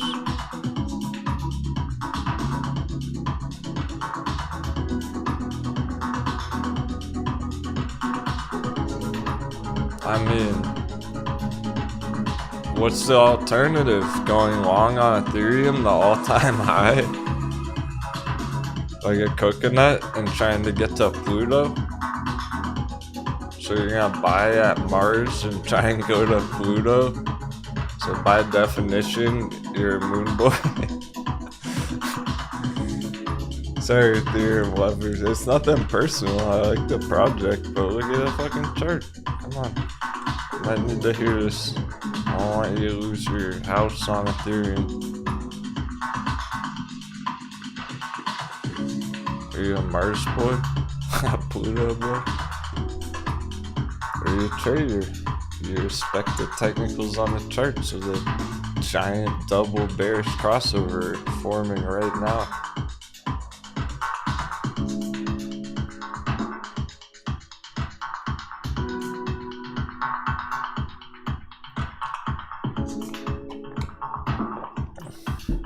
When do we ever want to enter a chart that looks like that? Never. I don't care if it's Ethereum or GameStop or Bitcoin. That doesn't matter. It's topped out on the chart. Fuck that.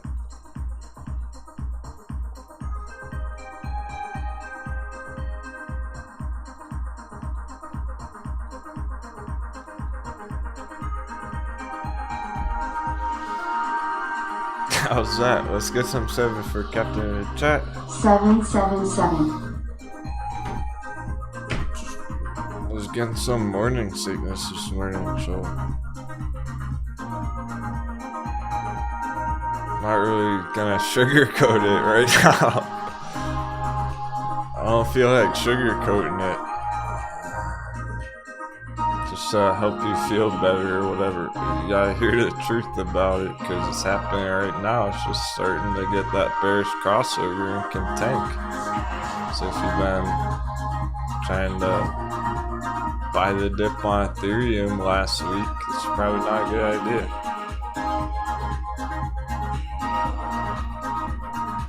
Because some of these are looking just as bad as the overvalued stocks.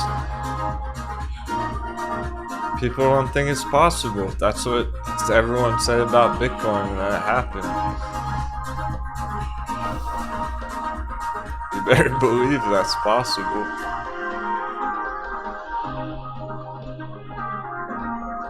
Your long-term support, $100. $100. It's at $4,000.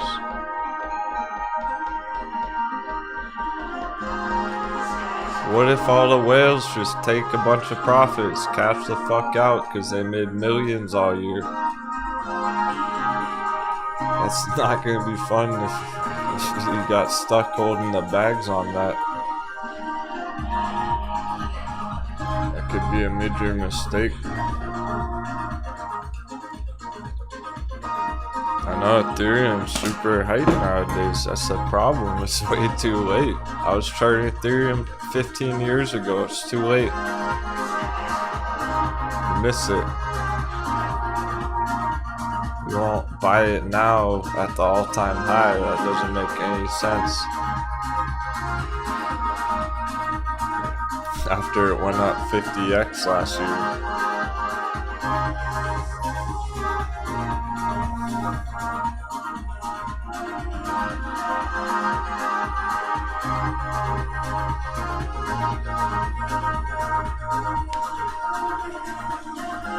It's half the size of Bitcoin. Alright, was it gonna double right now and that's bigger than Bitcoin? Not very likely.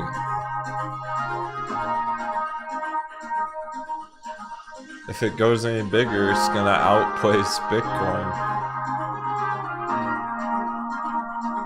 Which just doesn't seem possible right now. Maybe one day. Maybe next cycle. Okay, yeah, Tina. Now you're seeing. Sure, Tina. You're starting to see it on Tesla. Seems like you changed your mind pretty quick there. I saw you talking about you're gonna buy some shares of Tesla earlier. How do you think it's gonna go down? There are bars where you can pay for drinks with crypto. I remember years ago there was, I saw some stores around the city that would take crypto, but then they stopped doing it. When Bitcoin went down, that was like 2017, and then it went to a bear market after, and they all stopped taking crypto.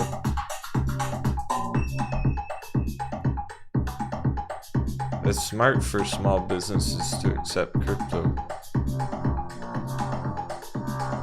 If you're running a restaurant or whatnot. Because you have customers who want to pay with crypto, so they might not buy the product with cash, but they'll buy it with their crypto. There's this guy who got made fun of a lot like 10 years ago because he was the first well-known guy in Silicon Valley, engineer, coder, whatnot, and he made an arrangement with his employer, with his company, to get his paychecks completely in crypto. So for like 5 years, she was getting paid in crypto, and everyone thought he was a coconut. He was a big laughing stock. Now he's probably rich as fuck.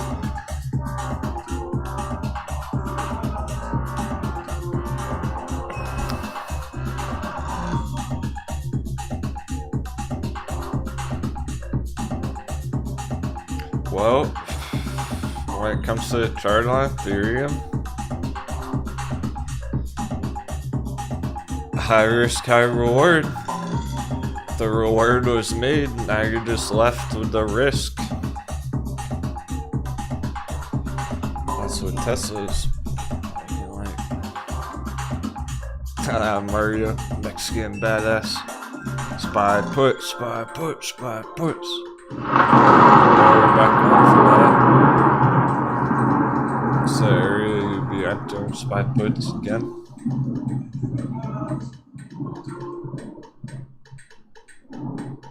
No, Mario, we were joking about Elon Musk earlier, if you're just tuning in. I'm not a fan of Elon Musk. I think he's very intelligent, he's transformed the world, but I don't like how he has such strong opinions about matters that are outside of his social circle. He's not very relatable. It's hard to relate to the guy. It's like a robot.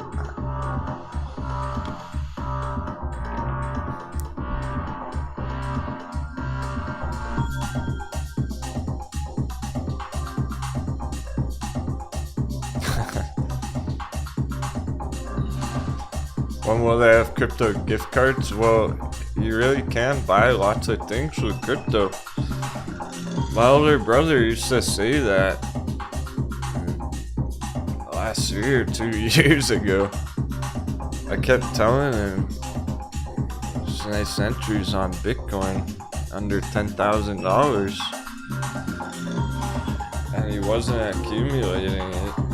He was He's like, well, what can you buy with it? You can't really buy anything with it.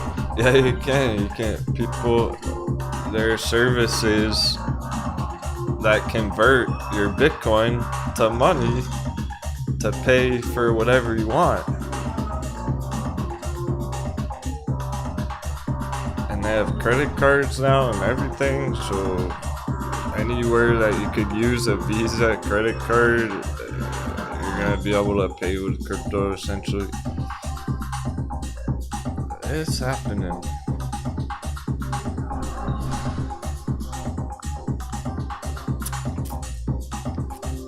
You can buy anything you want with crypto. Your Lamborghini dealerships that will take crypto.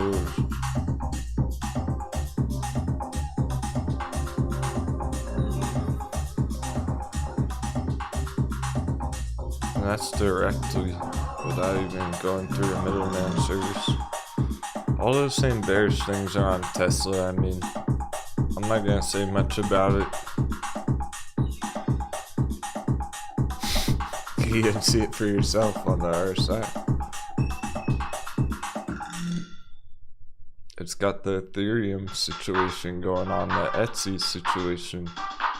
It's double bearish crossover about to happen on Tesla. At the all-time high. Triggers some massive panic selling.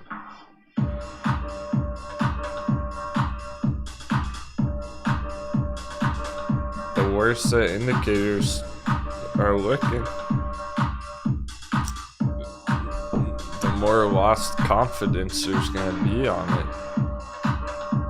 People are going to lose confidence about holding Tesla if the indicators are trending down, bearish. There's just some very potent coffee, Tina.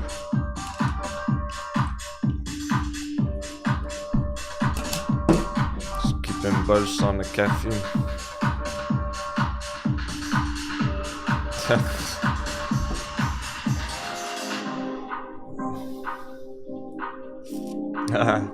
Too early to sip on Bloody Mary, says who?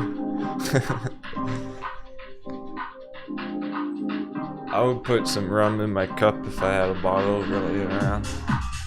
I need to pick up a new bottle. We haven't celebrated any big wins lately. This time the chart goes 10x. What's gonna be our next 10x chart? I wonder. I really don't know. Madden? Maybe.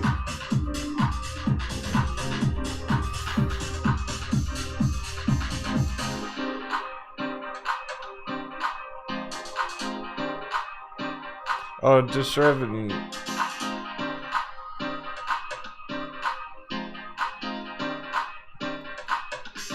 Were you expecting a mug and you didn't get one?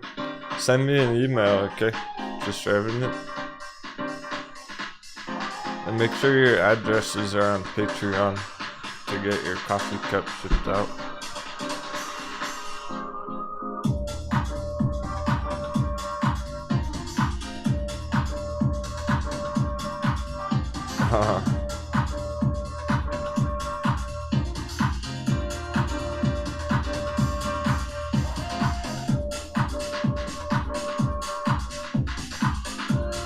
If you're expecting a mug and you haven't got one, I'm more than happy to look into it, but you gotta send me an email so I remember. Because I'll buy you one and send you one if you haven't got one.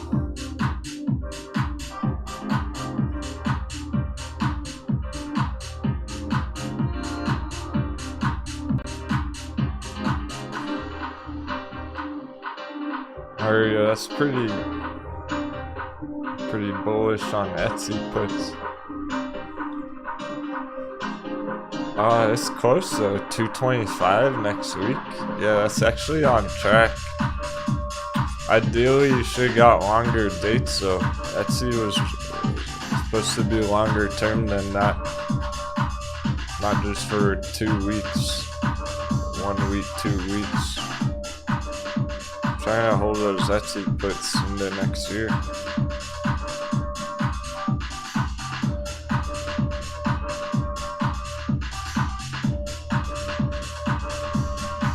Yeah, it should hit that again by next week though. You're in good shape, so even so.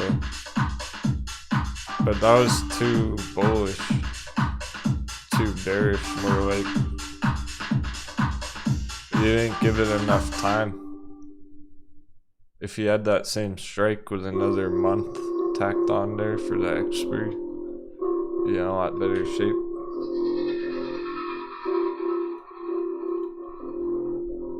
So if you are trading puts or calls right now, and you're thinking, "Oh, I'm gonna get a put for next week," get it for the end of the month instead. You gotta give it more time than that right now.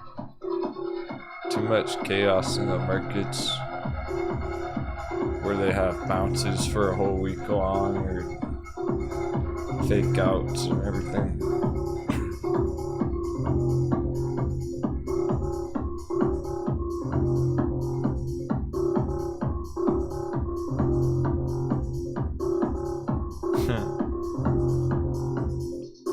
Nice, Perk Man. That didn't take long. That was awesome. He's up 60% on his Lululemon puts. Whatever that company's called. 420.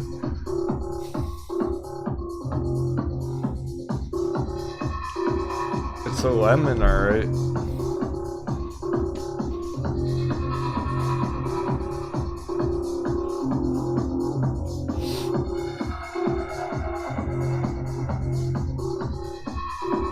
I suppose not many people are shopping for yoga pants for athletic gear right now when they're not exactly going to the gyms.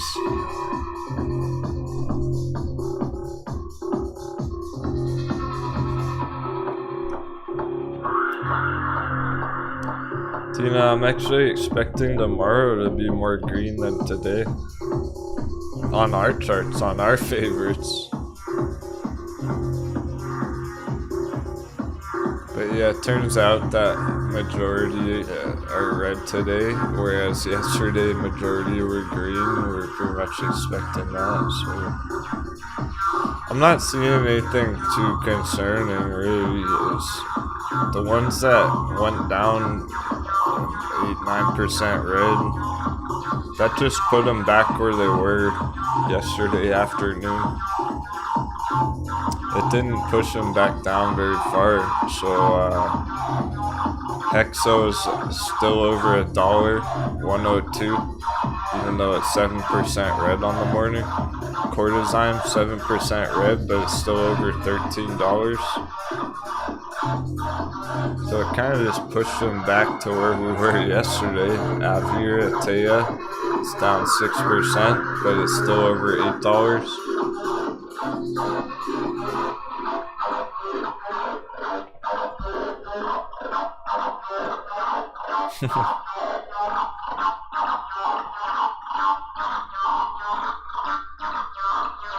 There's way too many bearish things about that just chart, and some of the others that I was showing you previously,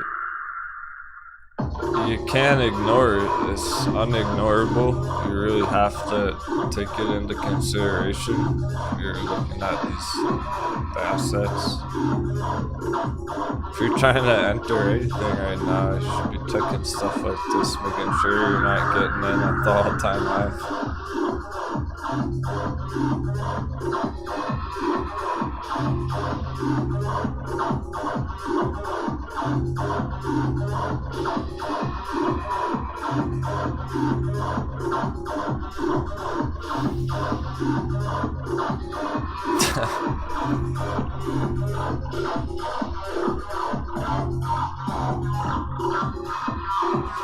Har's talking about getting jobs. How about getting the Lulu puts before you give up? Are you taking advantage of these markets? Perkman made 60% on this. Charlie even begun.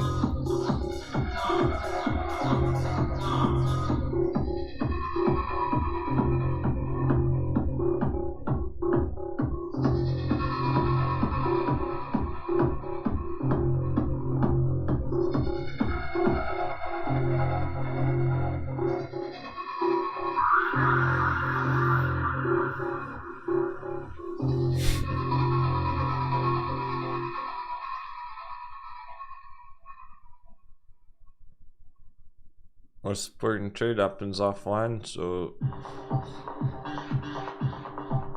yeah, if you're trying to keep accumulating and keep building your portfolio, you're gonna want that income stream, sure. But I hope we don't feel like giving up, like, oh, I'm not gonna be making any money, so I gotta go get a job. There are ways you can make lots of profits in these markets. We have 50% day trade on Loopring like 2 days ago.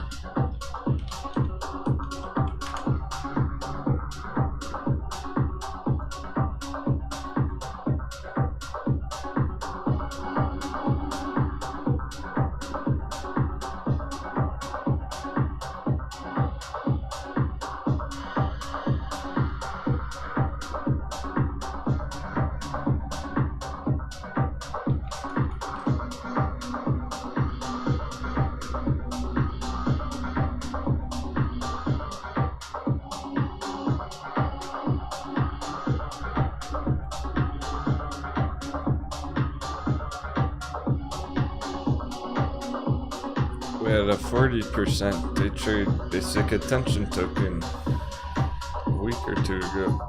Last week. Recently, there's been tons of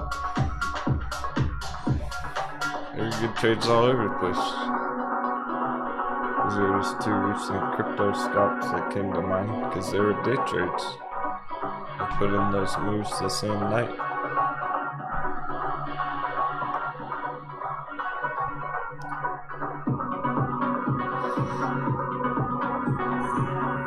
There's been tons. I mean,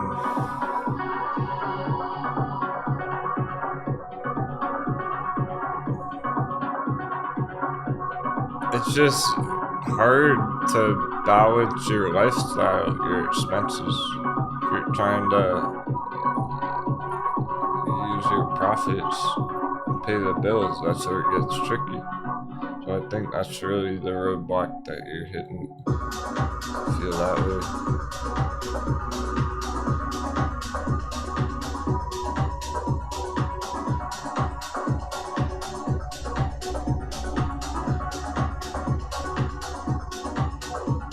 Because then the timing's important, because you might find yourself in the position where it's like, oh, I need to make profits on this trade by the end of the month to pay the rent.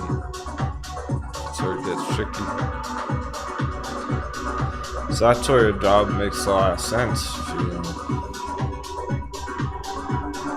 you take care of all your other expenses so that you can keep trading.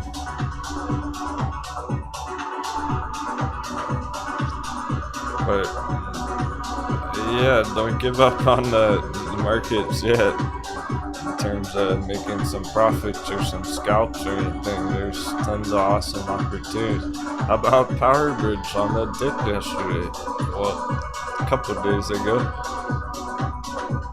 It's just that it doesn't even matter when you entered it. If you had entered Power Bridge any time this week, made some nice profits on it. I'm pulling it up every single day, all day long.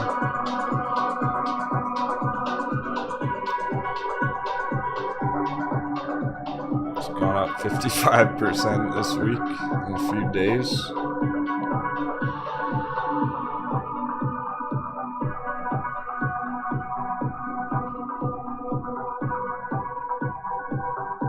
I'm not even mentioning the puts. People have been making hundreds of percents on all their puts every week.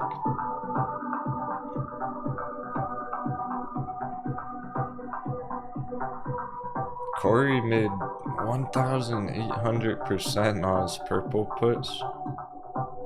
So it was his first options trade ever, and it's his biggest profits ever. His biggest percent win on a trade, 18x. Pretty fucking good for a newer trader. If a new trader can make 18 times their money on purple, it's pretty badass. It's plenty of good opportunities right now. Remember, I was joking around, but how much of a joke really was it?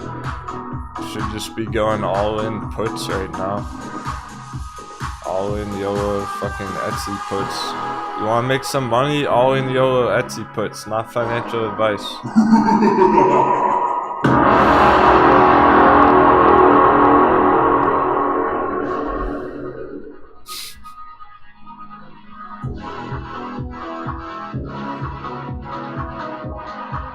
But it's not very fun to stare at a red Etsy chart all day.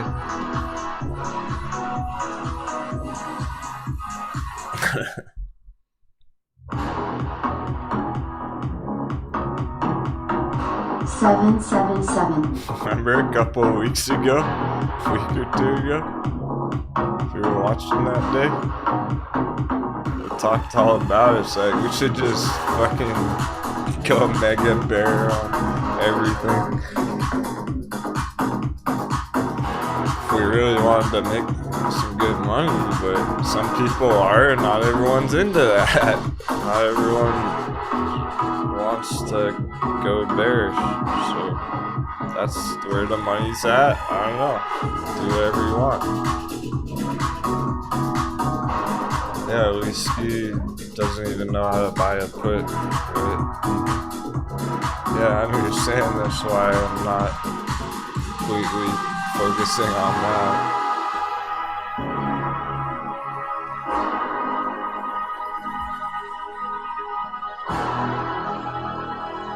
Because the average trader is going to be looking for bullish entries.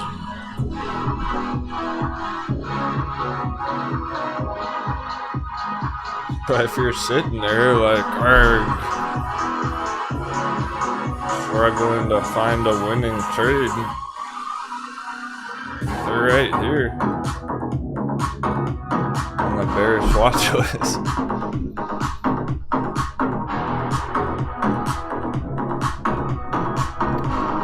These are way smoother, way bigger wins than our bullish trades for a whole month or two now. Our bearish trades have been killing it.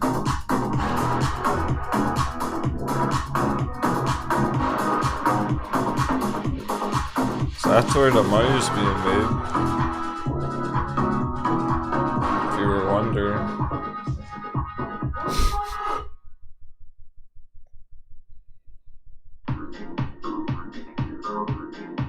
It also sets us up nicely for VXX. So, alright, you don't know how to trade contracts, you've never traded options before, alright. You're not comfortable going bearish, no problem. VXX long.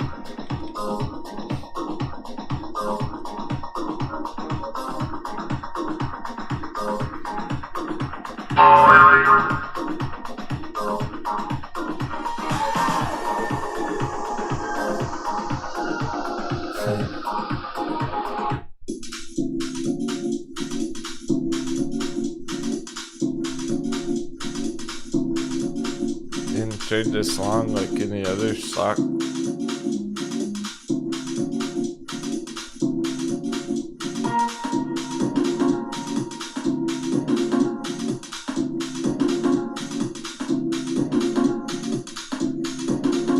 Here's where it should go if the S&P comes down.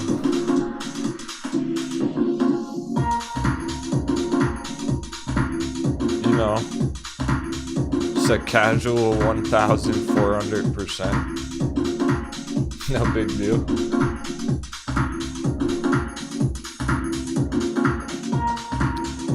Just another 10x banger. Yeah, it's true. I don't recommend shorting. I really don't. Yeah.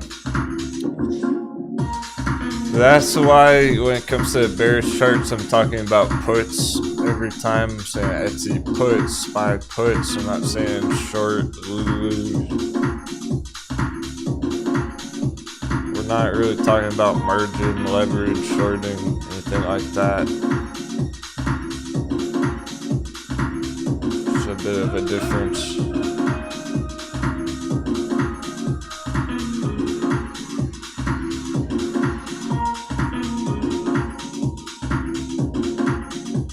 Okay, because when you're trading puts, you're basically, well, you're buying the put, and then you're selling the put when you hit your target, so it's basically like buying and selling shares. It's a pretty similar concept.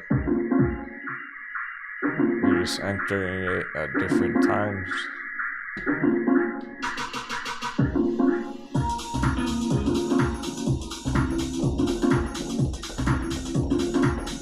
Shorting's so different. Borrowing shares, right?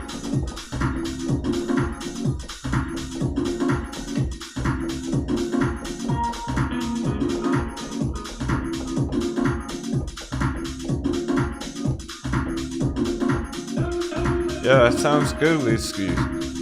Yeah, so you're playing the markets bullishly, loading up on Metin, Atea Pharmaceuticals, AI, right? Yeah, so I'm sure you're planning to hold those into 2022. That's good too. You can play these markets bullishly by loading up at the all-time low FOMO. Loading up on the hot bevies while we have them.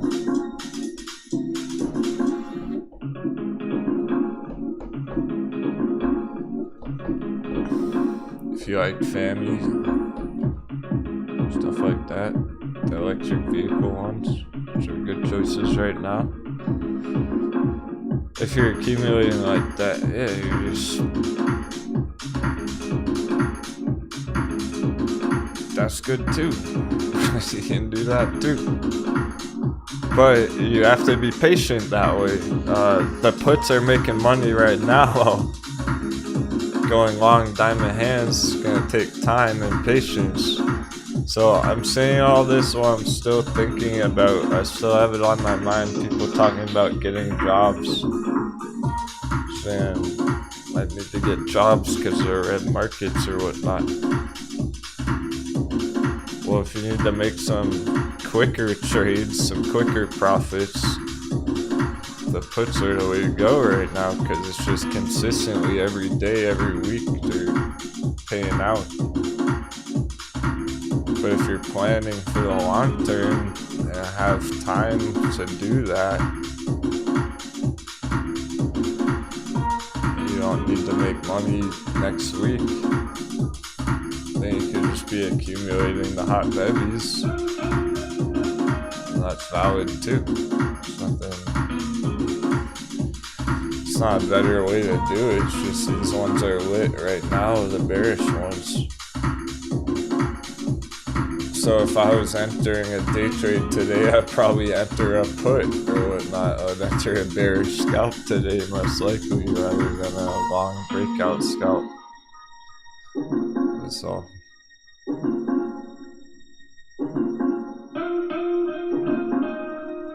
But it's all good because yesterday we had 5 or 10 charts that all went up 10%.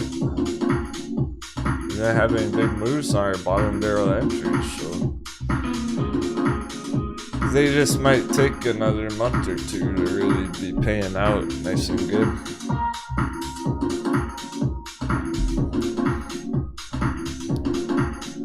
Yeah, Stock Wizard VXX is a great one to keep an eye on, just to get a feel for the general trend of the markets. Sometimes it gives us clues at where the S&P is gonna go. We can see it happening beforehand on VXX, so it's holding support, it's starting to, just trend up, potentially bounce here on VXX, so that means the S&P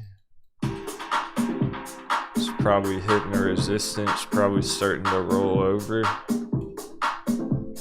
You can see that on VXX before it even happens on S&P sometimes. So this could finish the day strong, and then that would hint that S&P might be in trouble tomorrow. It's kind of a hint at where it might go, the S&P. It feels like VXX leads the way because you have traders who are piling into it. Yeah, MD, we have them. We have the bear cave on Discord now.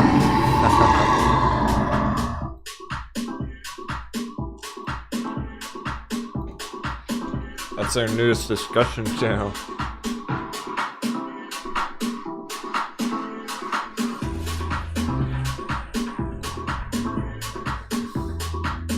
We got so many requests for it, I had to do it. We got that bear cave. It's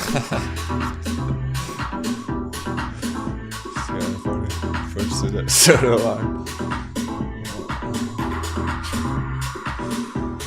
I. Some people said they couldn't see it. It might be if you clicked on this. See how I click on this? And if you've already read the messages, it'll disappear when you click that. So try clicking on trading if it's not showing up for you.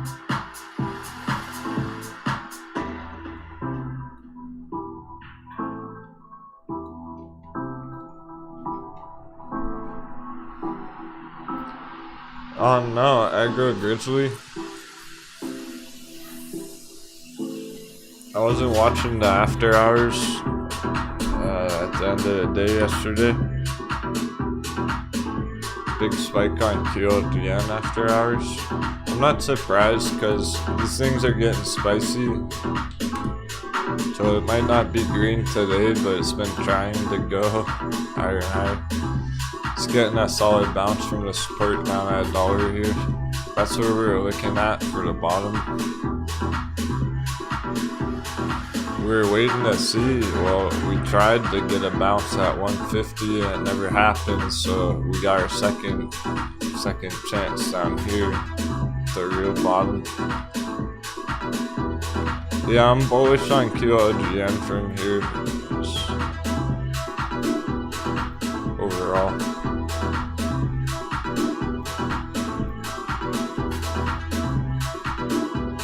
It just, for people who are trying to make re-entries on it, so it popped huge not long ago. This was another awesome big trade that people crushed recently. 200%, one more. That was like a week and a half ago.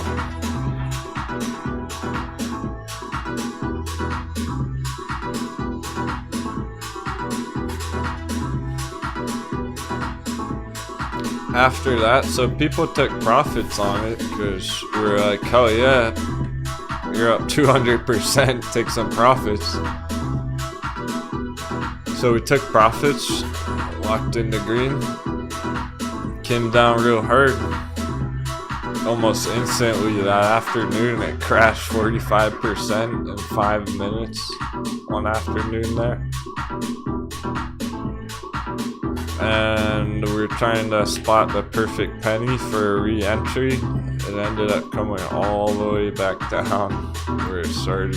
So now I like it again down here at the bottom of the gold box. So if you took big profits on it back there and you were trying to re-enter, it's down here in this general area between $1 and $1.25. Now we're bullish on it again. It can still go really far. It can. This thing can still hit $5, $10. Quality gen. It's not over yet. Just got started. The party just started last week on it. Just kicked things off with a bang with a 200% explosion. Get the party going, get the FOMO going. We got a long way to go to our long-term bigger targets. Go a lot further next year.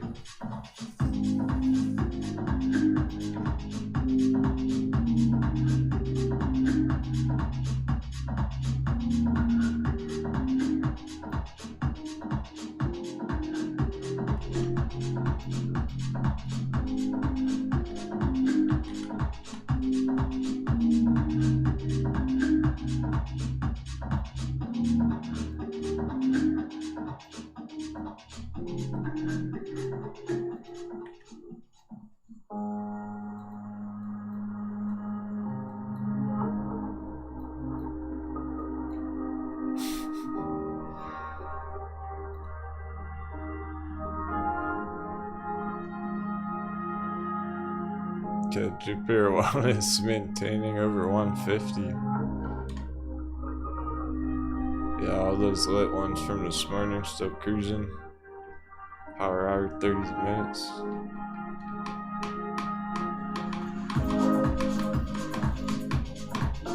Next ID is pretty similar to Qualigen. If you're still in Next ID, NXTD. Still bullish on it overall down here. Going forward. But very volatile. Slamming 100% openings in the morning.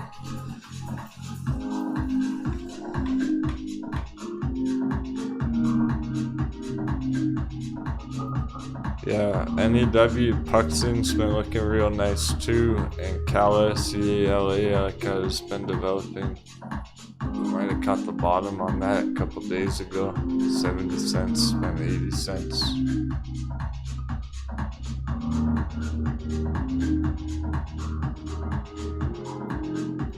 Oh yeah, right. I forgot AI got hammered.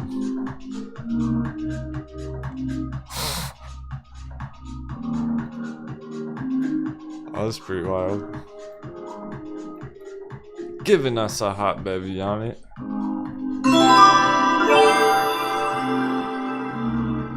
Hot beverage. Raining down confetti.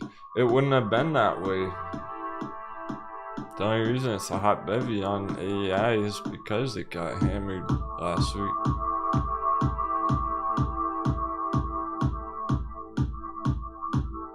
That was on Monday. Yeah, people bought the dip on Monday. Alright. It's all coming back to me. It's been a long week. So much development, so many things changing in the blink of an eye. Crashed 45% on Monday morning.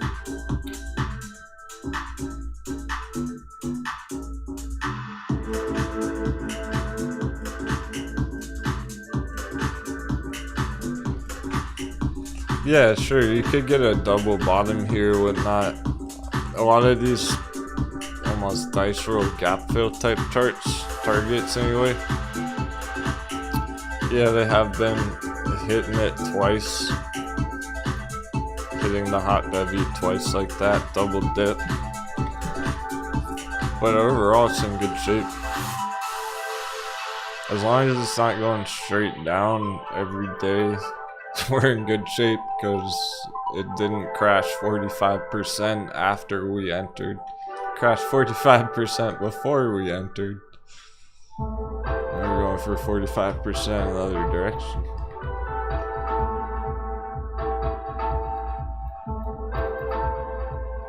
Yeah, we got tons of support all down here as well. It's an important level that's at. Just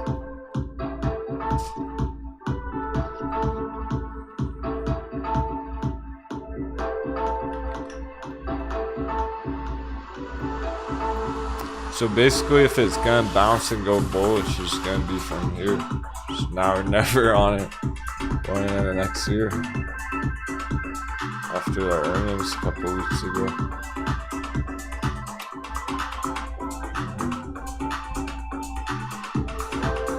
Look how oversold.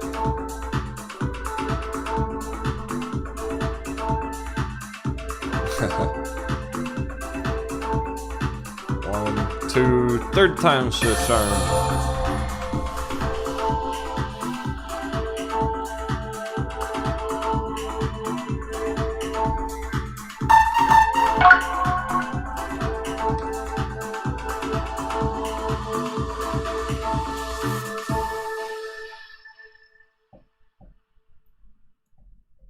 All-time low FOMO. Love it.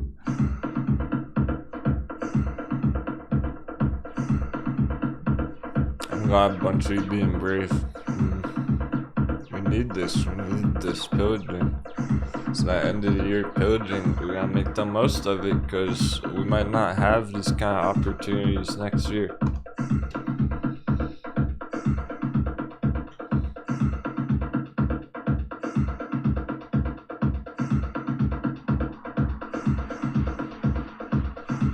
let me know if you're taking major damage or worried about anything. Happy trading. And take your last intermission going in the power hour.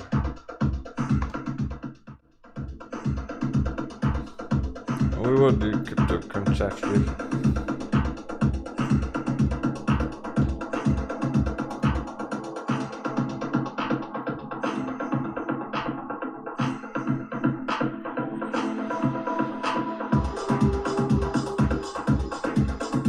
Power bridge, power hour.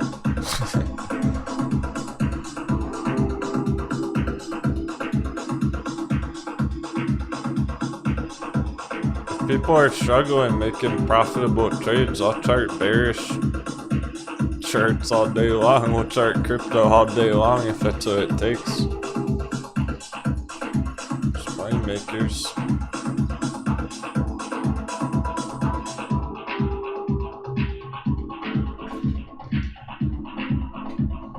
We can focus on only profitable trades. That's not really the goal though.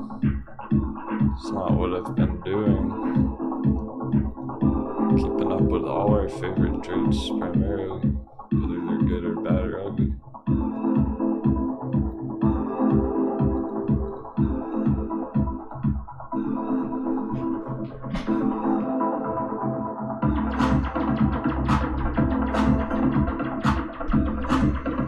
I better make one more afternoon coffee. Who knows what afternoon surprises we're gonna get today.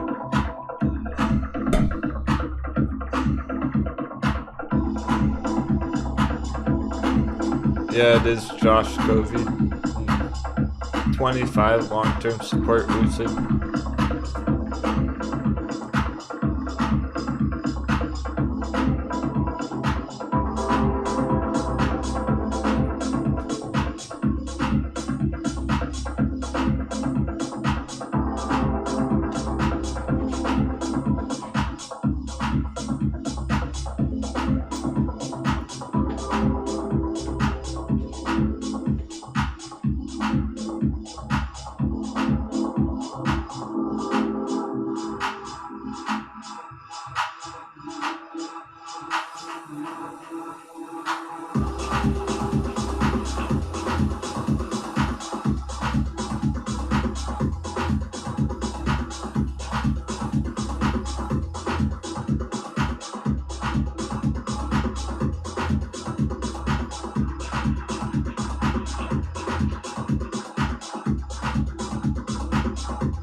Back currents.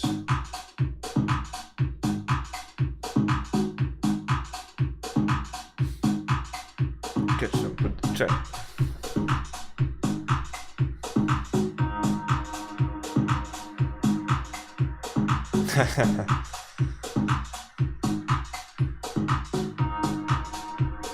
Paris real estate next year's gonna be lit. Perhaps. That's what we're leading into. Certainly if the dollar keeps increasing in value, real estate's looking to lose value. Correlation.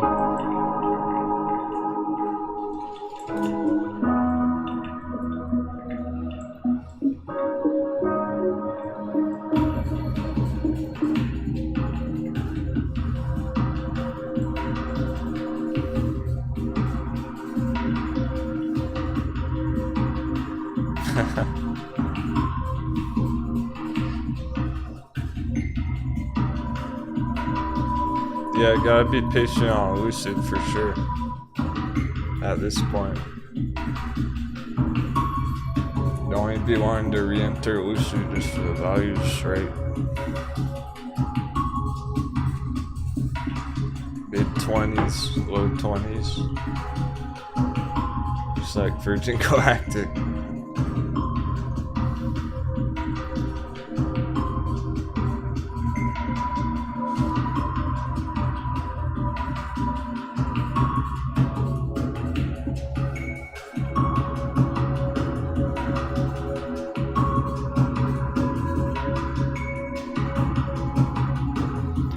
What about the earnings reports? What's been happening with the earnings? It's just a catalyst. So if they're already trending down before the earnings, it's sending them down even further. If they're trending up going into to the earnings catalyst to send it higher. Jupiter Wellness putting everything to shame today. 17% says data shine. VXX 22 flat. Power hour 15 minutes.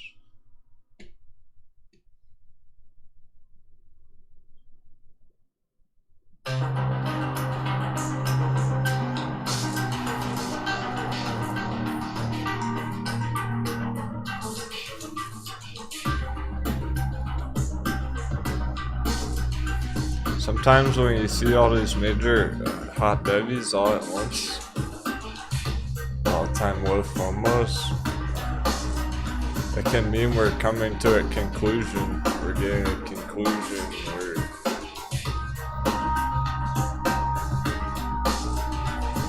the critical all-time low shakeouts, end of the year earnings storm. It doesn't scare me. We gotta be brave when other people are scared. Everyone else panicked about it. It is a great time to be getting in on the cheap.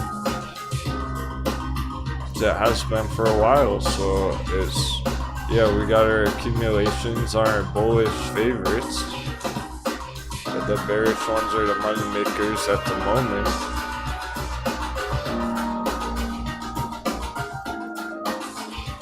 It's only fair. They needed a turn too.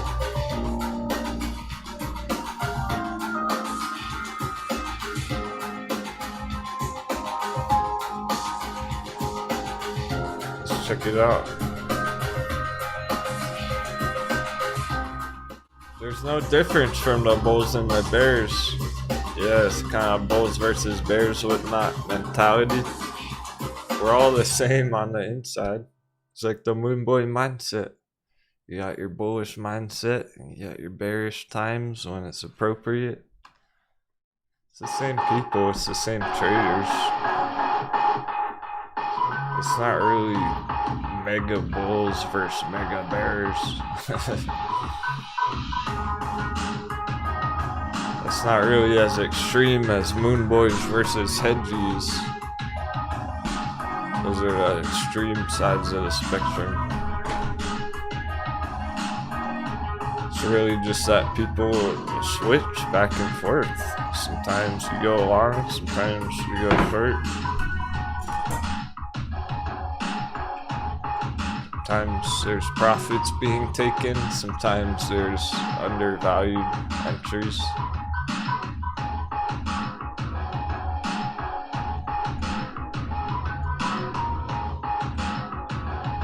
Think about why I've been watching Jupiter Wellness Family Power Bridge today.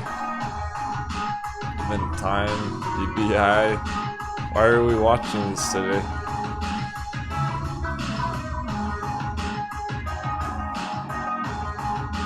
Make sure they're on track.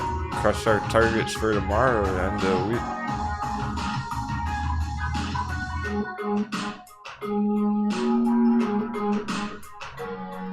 Always been trending down all morning. Well, throughout the afternoon. It opened the morning very high.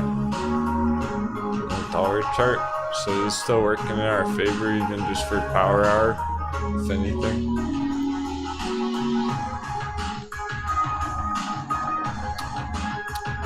So everything that's been building up, cooking up all morning might have some explosions for power hour here in 10 minutes. Sometimes it's almost like the day's just beginning on power hour.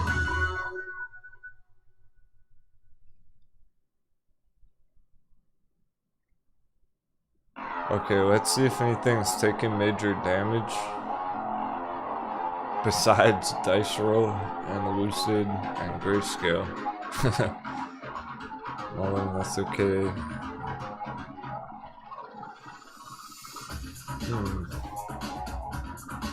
It's really not bad on the red ones too. So SOS down a lot on the day. but it's over $1 important number. Green or hot bevy. Same with Hexa. 101, just over $1 important round psychological boundary. Even if it's down the most today. Weight or under $1 doesn't mean much. It's still building support down here around $1. Ding dong, no!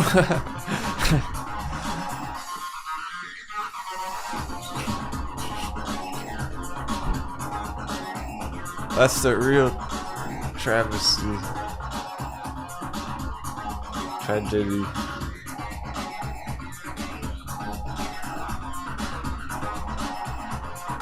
But ding dong always comes back with a vengeance.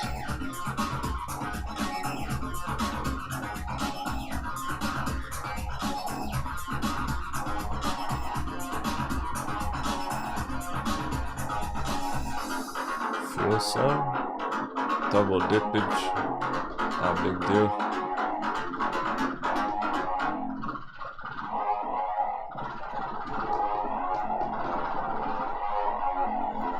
Readjust this chart.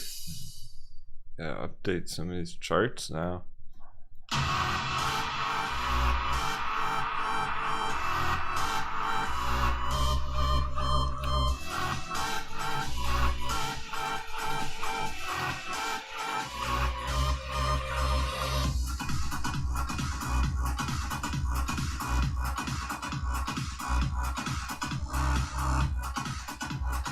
And why would I even be looking at the red charts? Because it might not be exciting. It's nothing to celebrate on Fuel Cell. So we got a bunch of people still holding it, still charting it, planning on all these things. I want to make sure I know where they're going.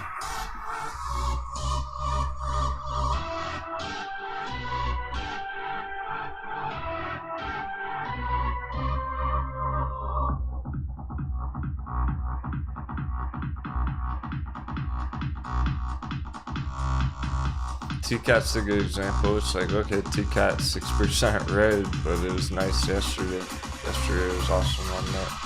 Same with Ethereum, so it's not a big deal if those ones cooled off a bit today.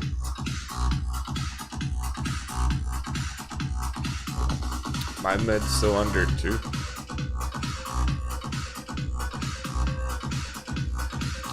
We played out the bear trap, but it's still working through it.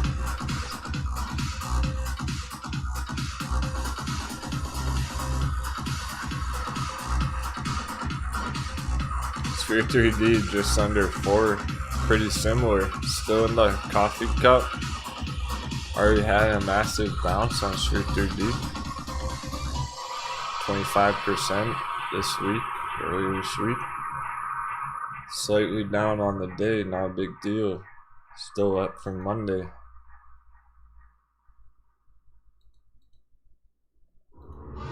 Still up 13% from Monday.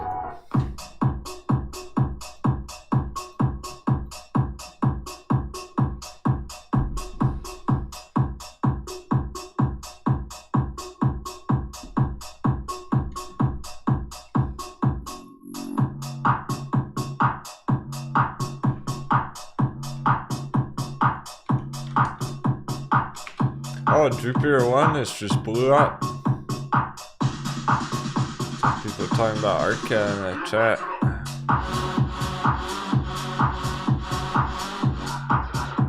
Yeah, okay, we were looking at his whole bear trap. Mario. Arca.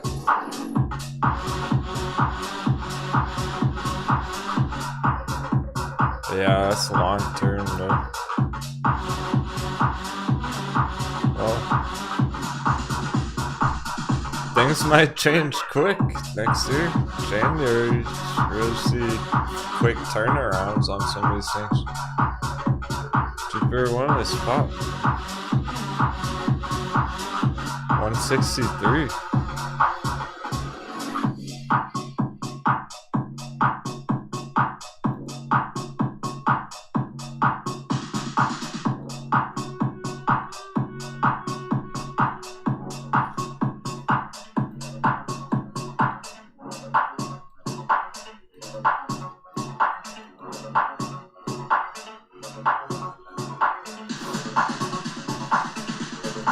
How far is it gonna go in one day?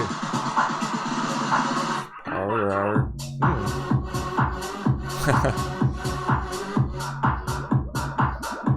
Well, that's fun. Nice afternoon express. Well, we've been watching it all morning. It's not that surprising. So is there a projection on it from this morning? Pretty fucking close.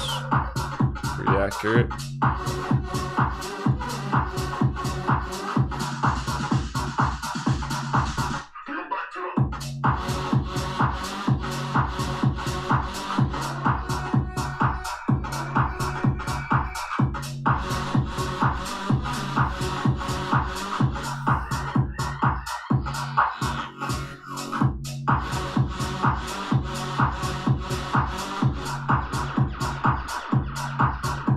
Tomas crushed that one. He was asking between Jupiter Wellness and Family. They had both the top two on the list.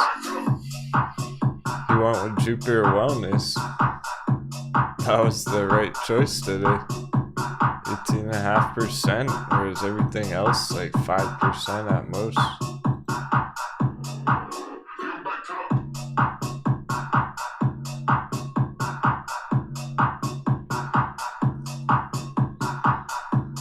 The power of the hammer. Got hit with Thor's hammer.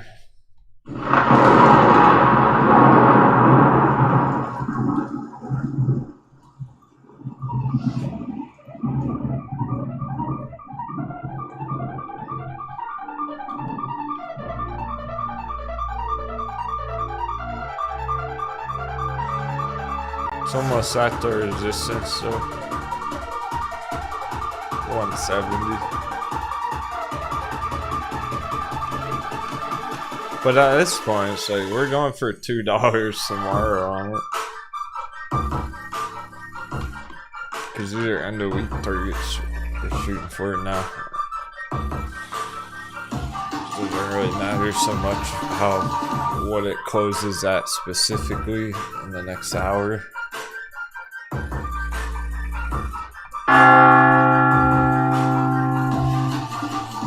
Alright.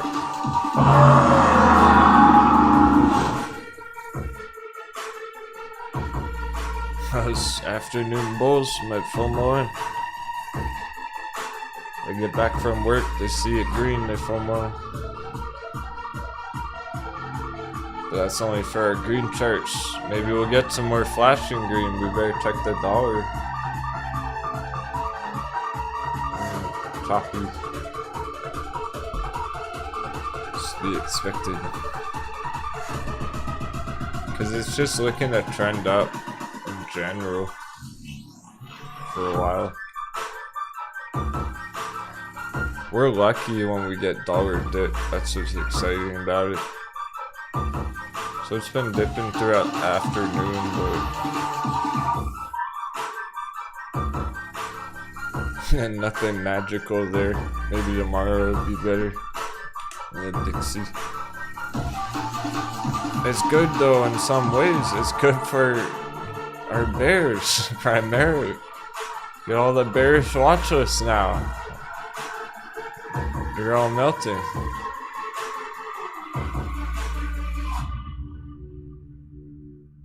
Especially progeny.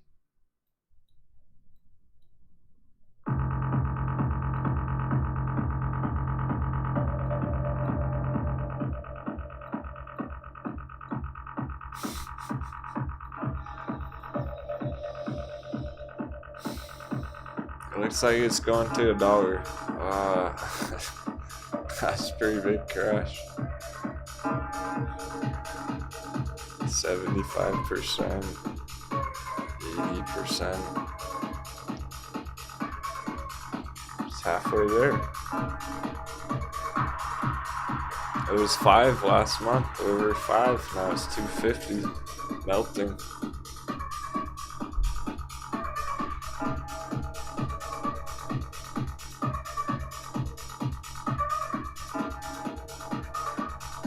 Hey, Isai. Nah, that's too... It's too general of a statement. Thoughts on the overall stock market? Bearish for a while. We're more flexible than that. Jay might want to change his mentality and style. Well, everyone's gonna feel different about that off their own convictions about how bearish overall things are.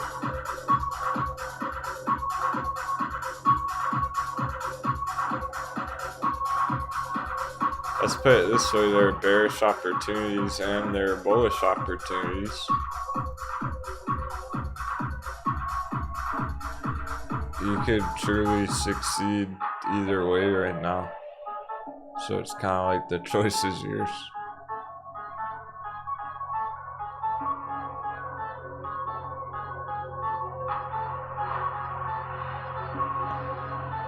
Thoughts on the overall market is that overall the S&P is in hot water, so I'm bearish on the overvalued indicators. Stuff that's at an all-time high is in trouble. I don't like the all-time high charts right now. Even Ethereum.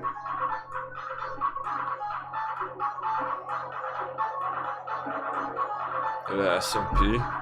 Dragon Mom was talking about Meta on Discord, Facebook, whatnot. They change it.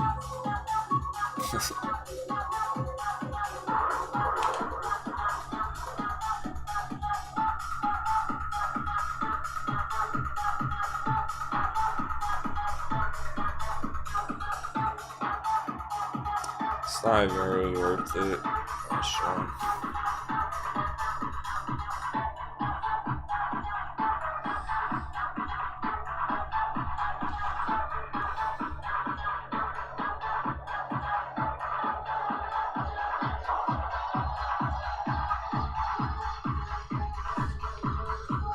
I saw Dumb Money's excited about Nvidia.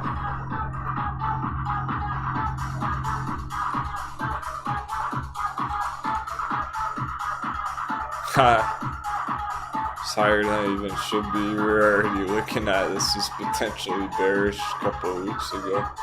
Just dumb money.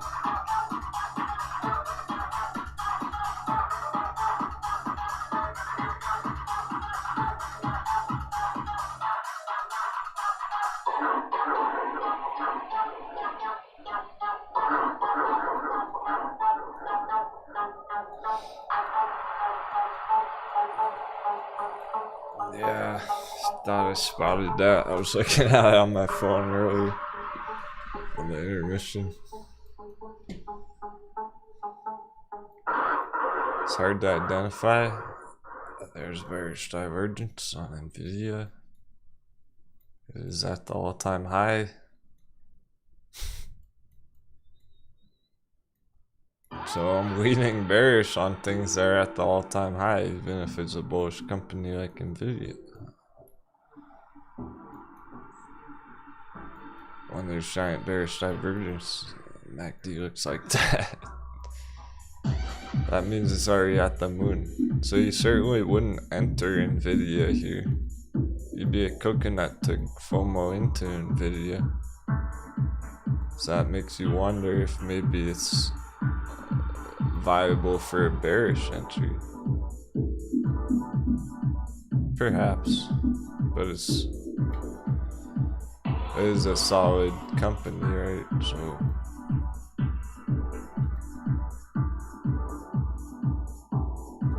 it might withstand a storm better than some other charts. So I don't necessarily like it that much for a bearish trade. The other ones are better. Like Etsy is just doesn't even compare to Nvidia in terms of the fundamentals.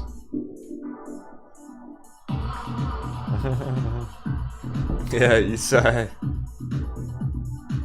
Long dong.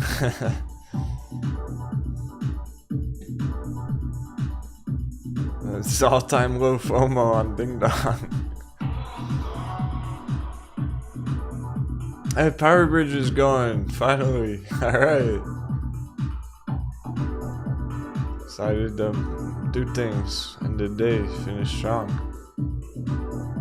It was stuck at like 81, 82 cents all day. Now we're popping to 83 power hour.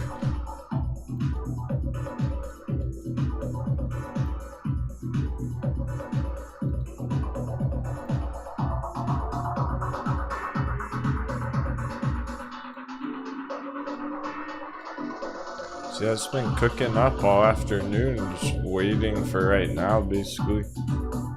Close the day with a bang.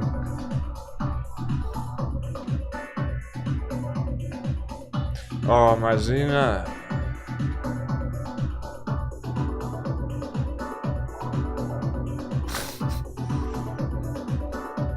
Robert.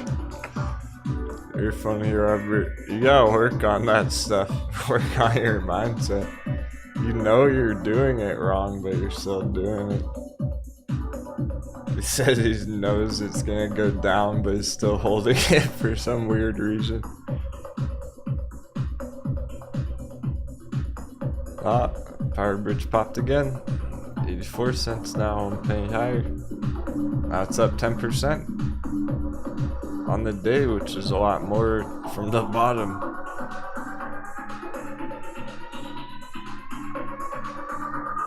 Throughout the week. 50-55%.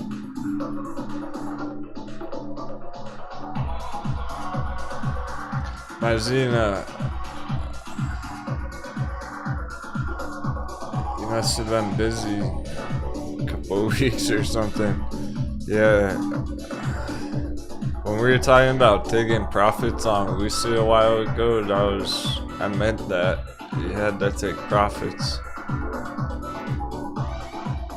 It is trending down for now.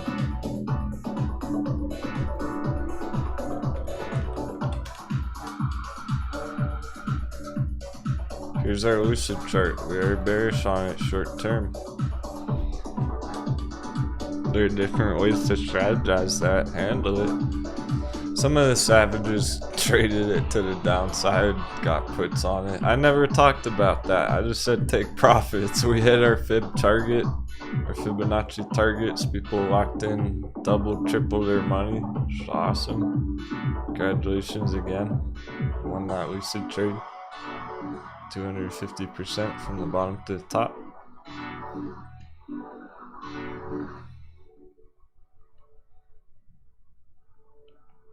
But for now, we need to come back down and test this long-term support level all the way back down under $25, it's looking like. Shake everyone out, 25, maybe even as low as 20. That's right, it could stop on $20. That's why you had to take profits. It comes back down to $19.99. Can go that low and then still hit $100 next year. And that would be normal.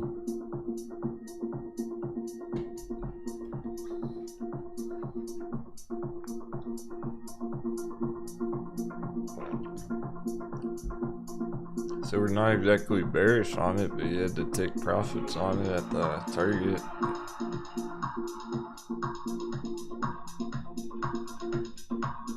Because we're going to be looking for re-entries down here when the time's right. When no one else is talking about it anymore, I'll still be here talking about it, charting it every day, looking for that next entry.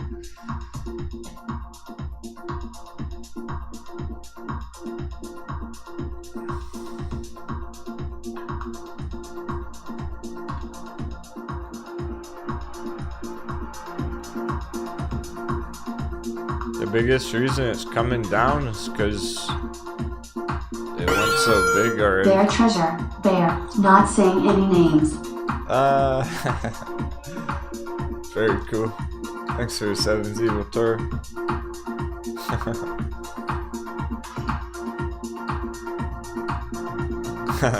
Let us know in the bear cave on Discord. You can be proud about it there. There's no shame in making profits if you want to trade going up or down. Feel good about that.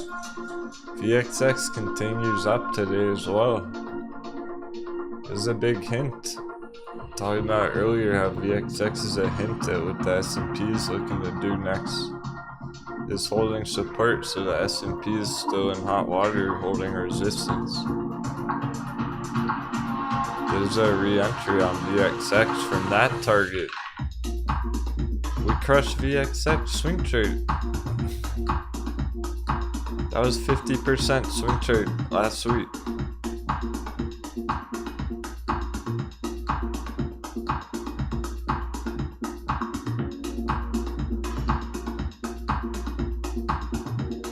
We doubled our money on Grayscale Litecoin last month.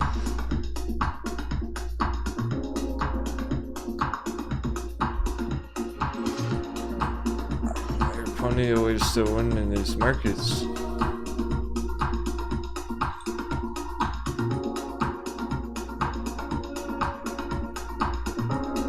But they're not your usual kind of cycles trades, I guess. They're not typically the things that would be profitable last year. These same trades last year would have been losing 90% of their value.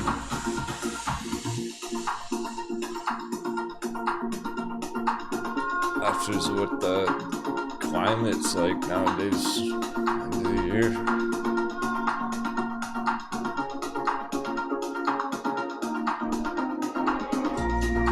So, who's gonna get it next time? Who's gonna get round 3? 45%. Short-term target, VXX. Round 5.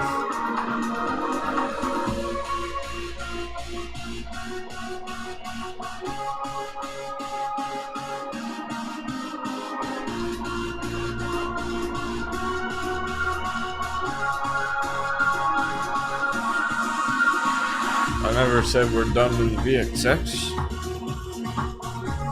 We're ready for some more green on it.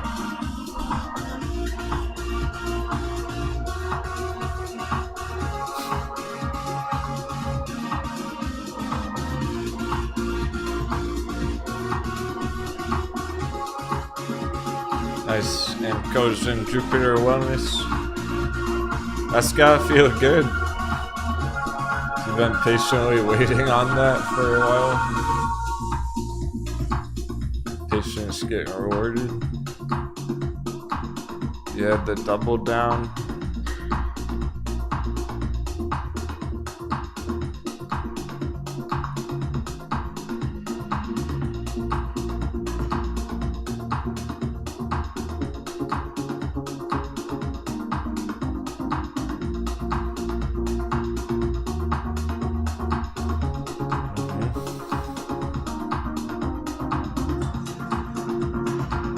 This is a fairly fast moving chart by the history of it. Alright, so that's a trade-off here on Jupiter Wellness. It's fast moving, but our long-term targets aren't as big. They're still nice, but I mean, maybe you got lucky.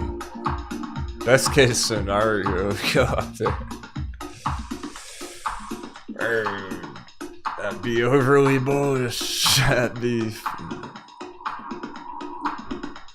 getting prematurely excited about it. But if all the stars align, it hits a new all-time high next year, perhaps. Talking about 10x targets, even on Jupiter Wellness. But in general, it's faster moving, so the targets aren't as big. Some of the longer term charts, slower moving charts. They're good enough to get us excited about it. Still hundreds of percent, so whatever. I don't think you'll care too much if it's a 400% target versus a 500% target. Either one's good. That's awesome. It's about time. Since that just... It's a victory. We got more of our traders. Getting some cabbage. Get some salad. Get some lettuce. Get some green. And I see a red. It's a salty ocean out there. Right now. We're in the middle of the ocean still. There's still some storm clouds out there. It's not completely clear skies. We might get some rain next week.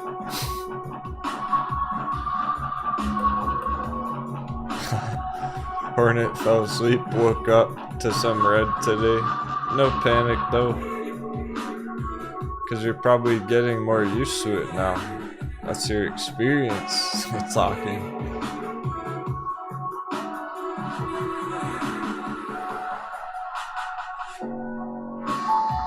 It's another day at the office, right? Nothing to freak out over.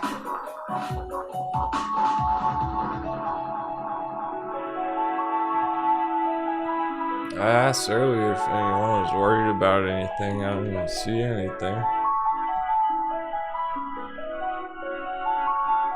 Didn't see any concerning messages. The most concerning message I saw today was Tina thinking about buying Tesla.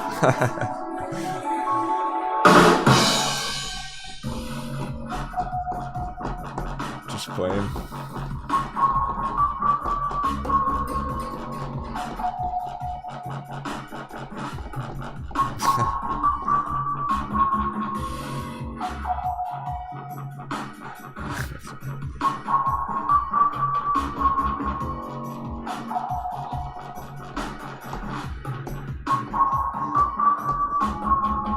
Well, the best part about Jupiter Wellness is it was kind of an offshoot chart. It was just one of our many nice accumulation long-term holds.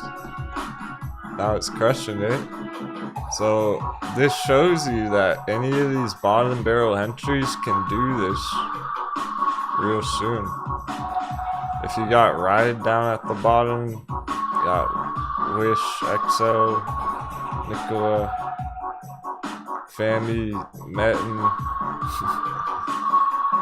Check the Hot Heavy watch list on Discord. If you got any of those, this is what it can do real soon. Tomorrow, next week, we can have lots more of these popping like popcorn. So it gives you hope, even if you're not in Jupiter Wellness and you're in, I don't know, neurometrics or something. Nanovibronics. Sundial. MindMed is what they can do soon. But we have to get all this over with down here. The real supports. All-time low FOMO. Here's the real FOMO. Here's the all-time low part. Here's the FOMO part.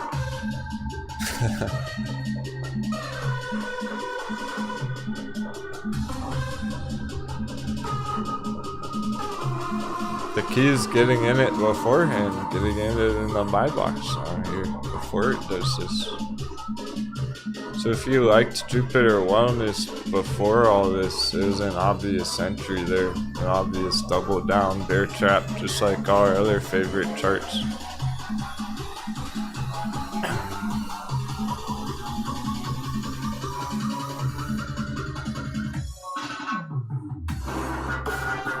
VXX is trying to finish in third.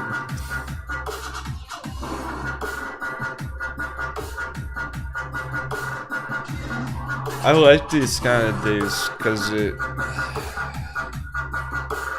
things are working themselves out today.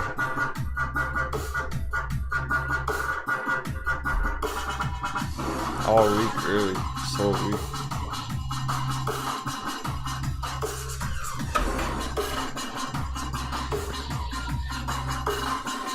Yeah, my zenith on the Lucid at this point. That was always the plan. Stick to the plan, right? Then enhance it for next year. Trippy digits. The good news is if you're stuck like that, let's say someone is all in Lucid and they're stuck right now. It's probably not gonna last that long. We could get this over with fairly quickly, the dip, and then just bounce to continue up soon. January, February, whatnot. Might only last a couple more weeks. It's not that bad. The other dips on Lucid were worse because it lasted months and months. This one might only last a few weeks. Start crushing it again, so yeah, it's long-term hold for next year. But there were many reasons to take profits up there, to be clear.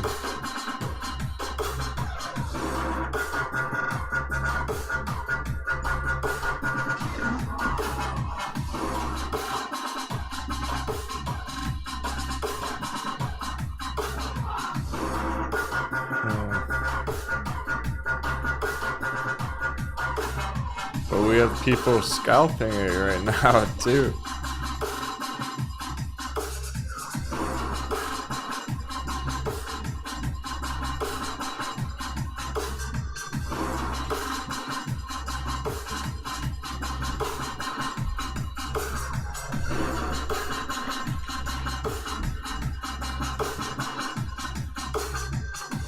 Here's the good news on Lucid still. 61 billion market cap. Tesla 1 trillion.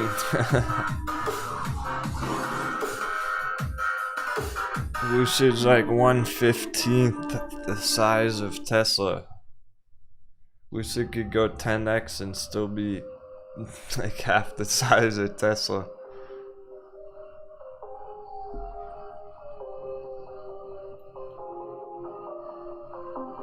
The market cap's still way smaller than some of the others. So that means it can grow the market cap on a long term on Lucid. For Tesla to double, it'll take $1 trillion more dollars. Like $1 trillion entering Tesla for Tesla to double in price right now. That's a lot of money. That's how much there is in Bitcoin.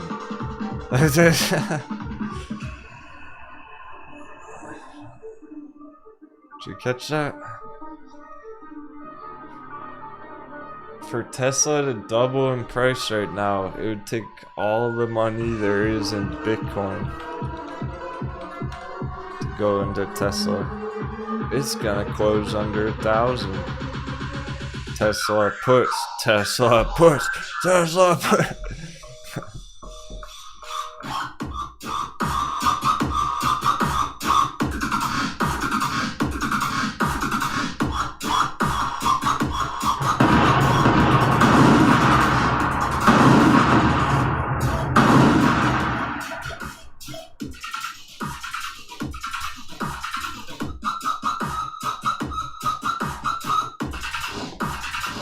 Everything about it's pretty disgusting. It's making me feel sick. All these charts crashing on the moon is making me feel kind of sick today.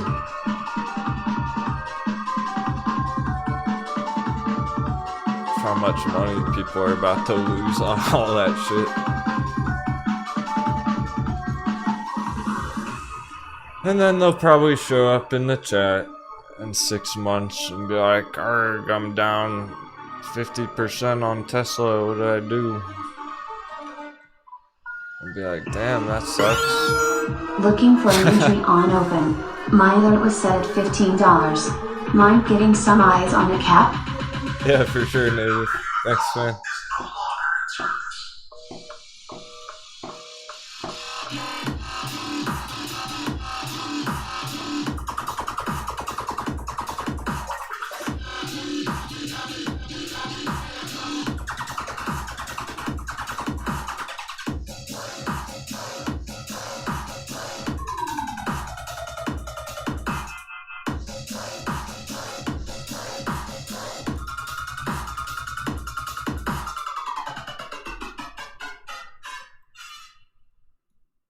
$14.99.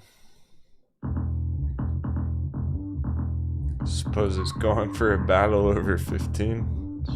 35 minutes on the bell. Safe to assume right now, battle over 15 on it, but what does that mean? Are we at the all-time low? No. I don't like that. Good thinking, Native. I like how you're thinking. It doesn't look ready. Shoot. This is the kind of stuff we gotta be careful of. 65% from the top.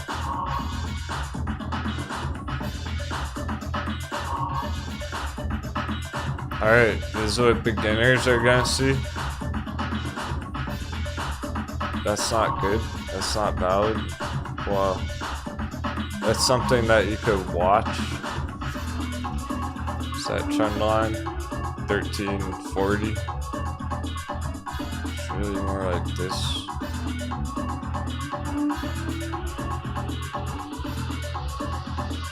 That's what the pros see.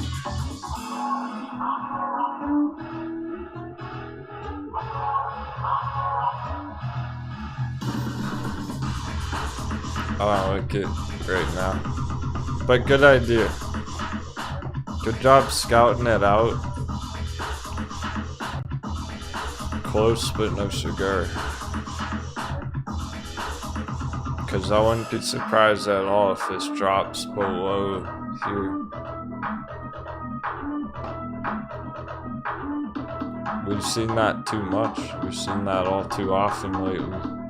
So we almost can expect that. Once it hits the all-time low, it looks like it's trying to get an all-time low, dude. $10 stop hunt, perhaps. Probably get a chance to get it under 10 instead of 15. All-time low. At this point, think of how many other charts we've seen at the all-time low all of a sudden. As of like last week, last month, they just plopped right down. This is what they looked like right before they did that. So a hot bevy would be down here somewhere, and it's not in that zone at all. It's too far out of our hot bevy.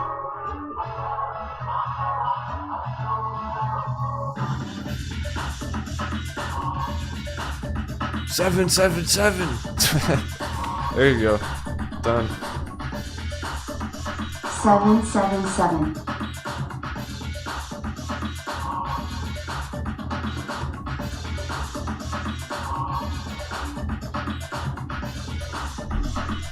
Let's hit the magic number first, then we can think about entering it.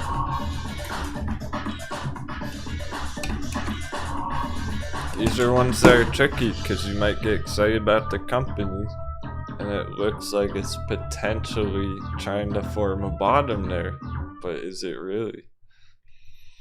I don't trust it. There's not enough bullishness there to the chart. Everything's pointing at our magic number instead.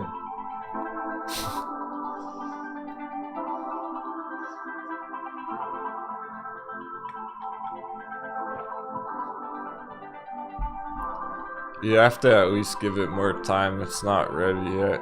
Even if it was gonna go bullish right here, it doesn't even look ready yet.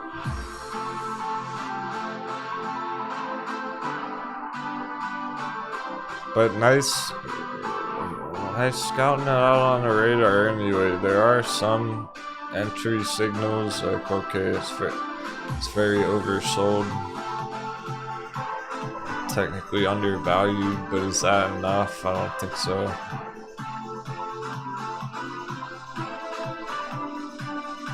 Here's a weekly. There's certainly room for it to go a bit lower. So you see it kind of needs a miracle bounce right now, and it already got that. It's probably going to be more like this. Potentially another week of red. Or a couple of weeks or whatnot.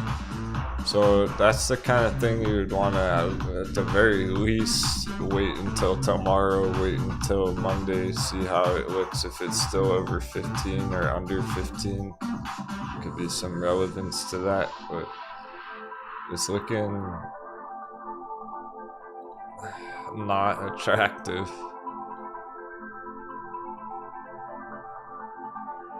It's not as pretty as you might have thought at first glance, like that from the green box.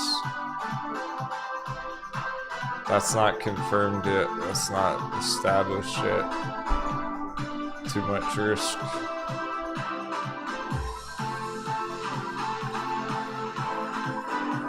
But that is the stuff we're looking for, so you're on the right track, native. It was worth checking. I just worry that people get excited about companies and then they see them undervalued and by the dip, but it's not quite ready yet. It's hard to catch the falling knife. I want to make sure it's really looking bottomed out, like AI down here, and it's not here. It's not somewhere up Cap, here. can you take a look at AZO? AZO struggles in February and March. Awesome. Yeah. Absolutely. Thanks, Evil Turk.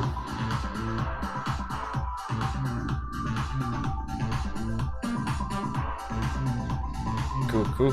Making the most of your last half an hour. Auto zone.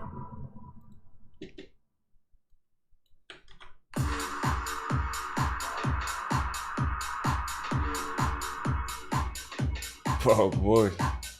What are with all these fucking companies at $2,000 per share? $2,000 per share, AutoZone. That's why I don't even chart these fucking things. The only reason we're gonna chart these is for bearish entries.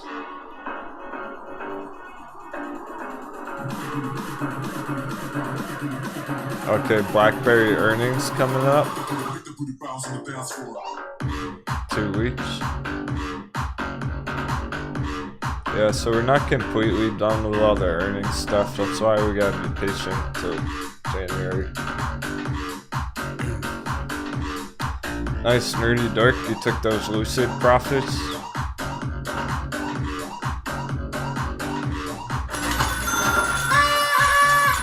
Yeah, if you took lucid profits, potentially re-enter it when the time's right. But you gotta wait and be patient.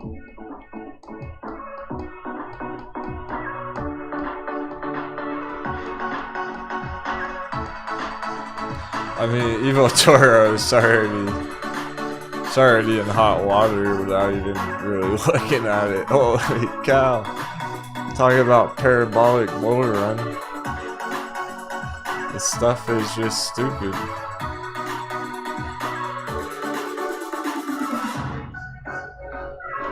Any chart that does that usually does this right after. What goes up must come down. Too far, too fast. I don't think AutoZone really deserves to go to the moon right now. It already hit the moon. Is it gonna go to Mars? I doubt it. So if it's at the moon and it's not gonna go to Mars, there's only one direction it can go. 2,000 hard resistance. That's intense. That's a big number. I can't even believe people are paying that kind of price for shares. I don't think I've ever paid $2,000 for a fucking share ever. No, I haven't. Ever.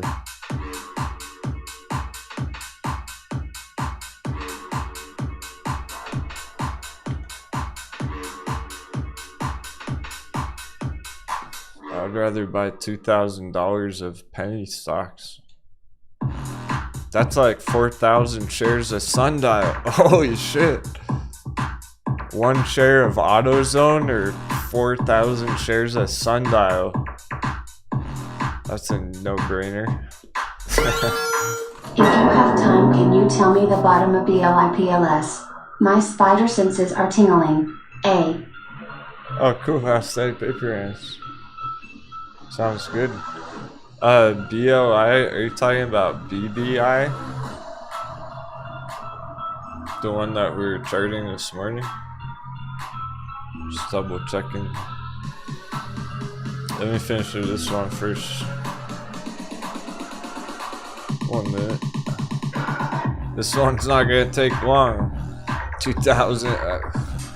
I'm gonna add it to a bearish watch list already.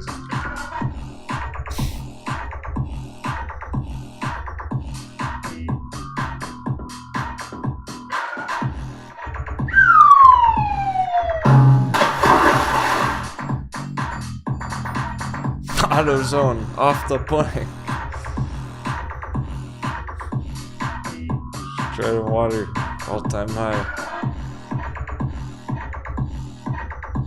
Yeah, we already have bearish divergence on the weekly. Good enough.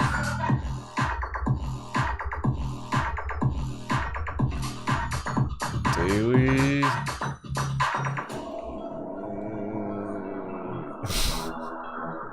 Yes. There is bearish divergence on the weekly and the daily, and it's dub 7s. Let's get some 7s in the chat. 777. Are you on savages?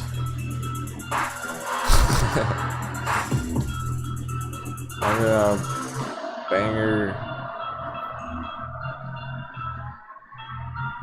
Last 20 minutes of the bell.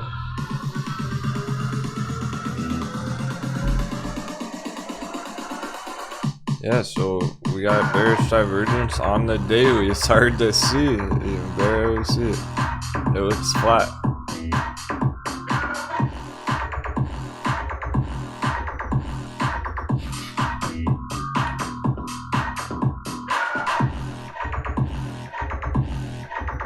What is there?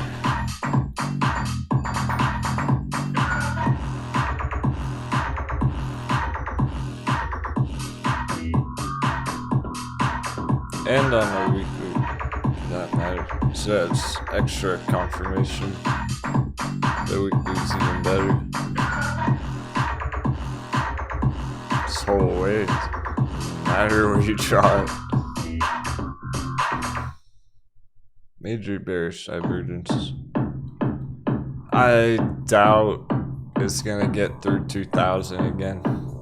It's looking like 2,000 was the top. Okay, it's on. AutoZone puts.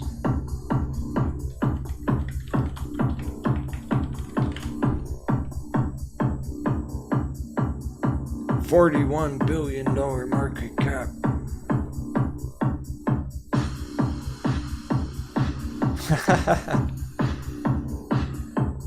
Oh yeah, it's only up 27,664% all time. No big deal.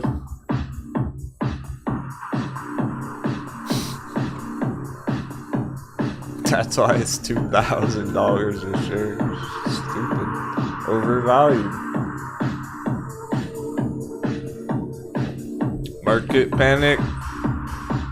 What if everyone who made millions on this just dumps it all at once? Takes all their profits and leaves Moon Boys holding that bag. We can take advantage of that.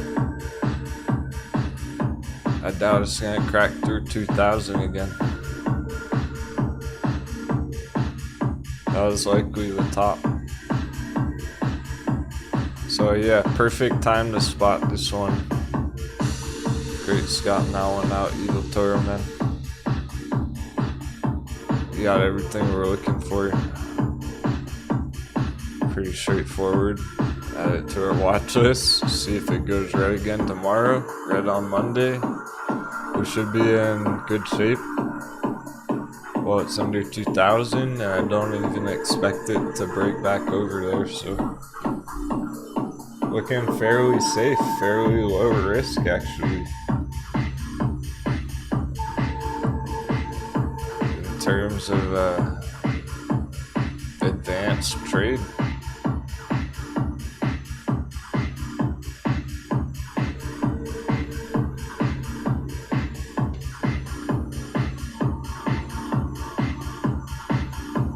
Cool. I'm glad we saw that. The week it's hitting $2,000. The week it hit the all-time high right there.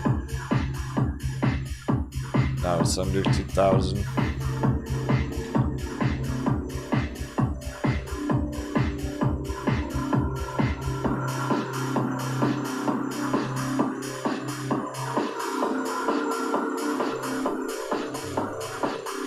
Roughly speaking, $1,000 target for the puts for the bears. 50%. Stop on 1,000. Rough estimate for now. It's just a start. Cool. Thanks for your patience, House Daddy Paper Hands.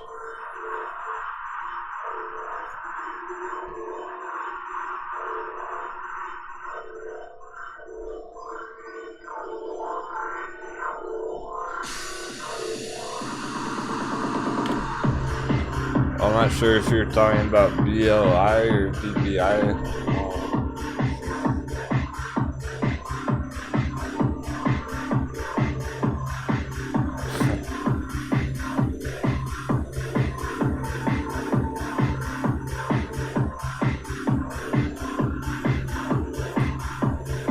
Okay, you're looking for the bottom on this one? The bottom on BLI, Berkeley Lights. Gotcha.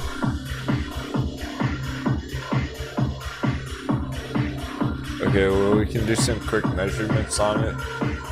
Begin.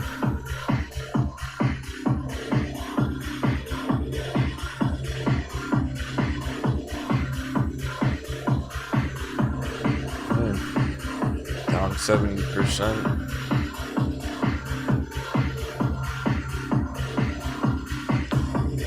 $65, $85. Those are good measurements.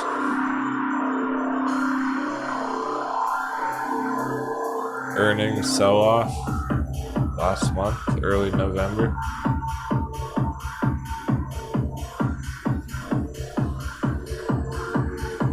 I hope y'all realize how hard it is to catch a falling knife. Yeah, we've been doing it successfully over and over. It's no small task that people are asking me to do. They find the very bottom on something that's been crashing for 2 years straight in the last 15 minutes of the day. I can try, but it's only gonna be so accurate. We can get an idea, at least we can see that it has bullish divergence coming through. That's a start.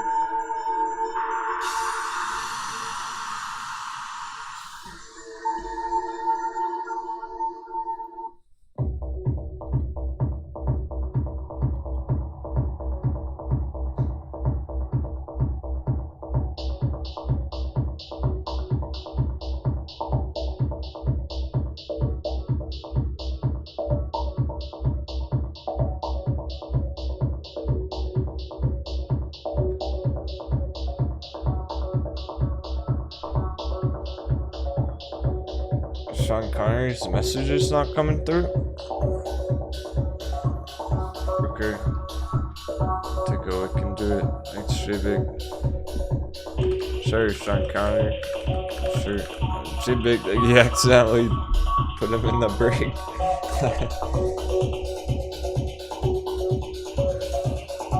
I have notes. Some stuff to do after the show. I wrote it down.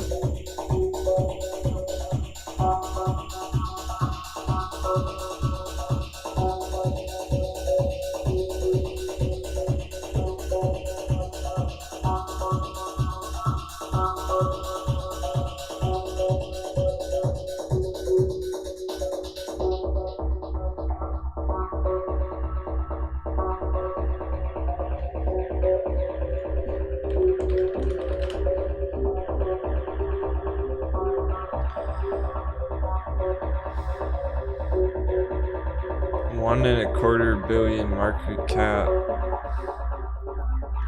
It's not exactly a small market cap. It's not huge though either.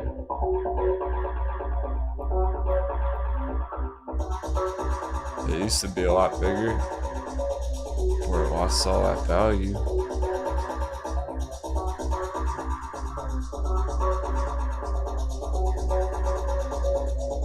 Alright. We're gonna need to open up the toolbox. Let's see what Fibonacci has to say about this.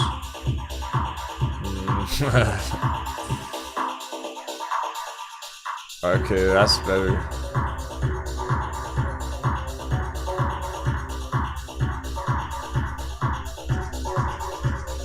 Alright, I think we have a valid Fibonacci level down here. 1925. It's holding our support trend line right now, so this may be a bear trap. Previously, like last week, but not last month. Now that it's over that yellow trend line favoring the bulls, it is right under that Fibonacci though. That red line's important on it. That's what you can watch here. Trying to catch the bottom, you wouldn't really want to enter it unless it gets over 1925. Gotta get over that Fibonacci, hold its support like it did back here.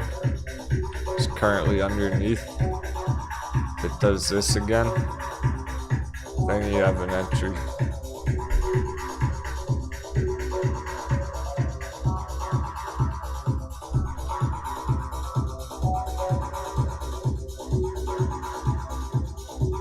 That was an advanced level chart. Put an inverse Fibonacci on it.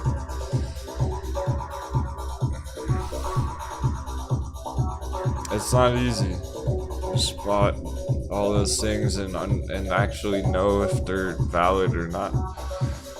Anyone can draw that shit, but how do you know if it's gonna mean anything after it's all said and done? Experience. So I don't like it under 1925, but if it gets above there, holds that support on that fib, can be ready.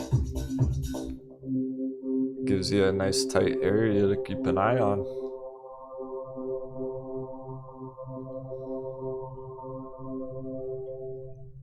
But that's the kind of stuff I wouldn't expect anyone to be able to spot all that for a long time on your own.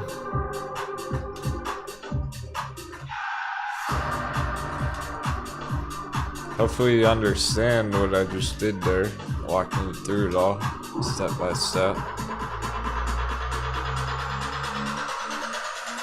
That's what's really important. We're getting a bit of a dollar dip. Still finished the day with a bang. That should help some of these closed green. Some of the ones that have been slightly red. Finish with a nice green candle.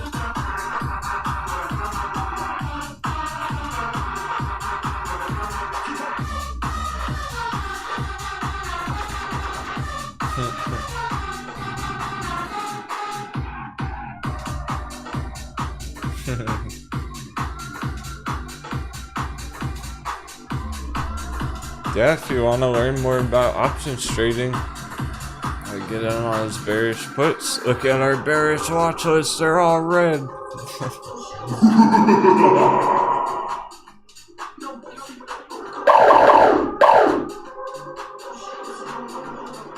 If you want to learn how to trade puts, we talk about it on Discord every day. In the bear cave.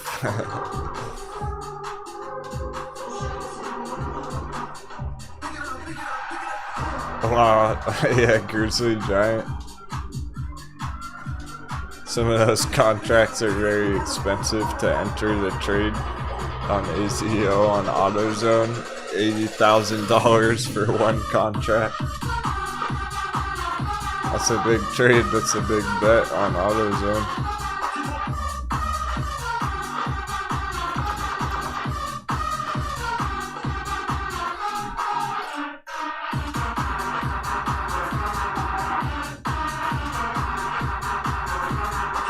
Breakout Biotech holding up 30-cent support all day. That's a good sign.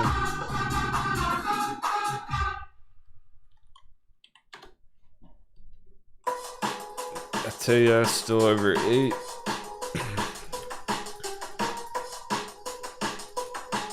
It's like BlackBerry's gonna be bouncing around going into their earnings in a week or 2. BlackBerry might not get over 10 till another week going into that earnings or so. The Virgin Galactic was already leaving the station. Okay, yeah, so.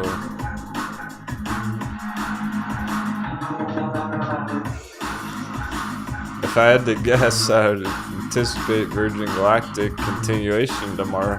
It should do that. It's just that the dollar might slow it down.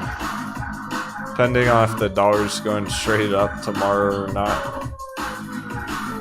Will have a lot to do with how quickly these are moving from here. That grayscale Litecoin dip, pretty tasty. I couldn't resist.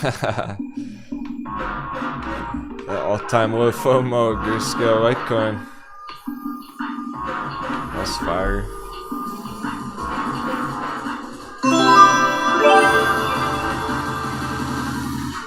Hot beverage.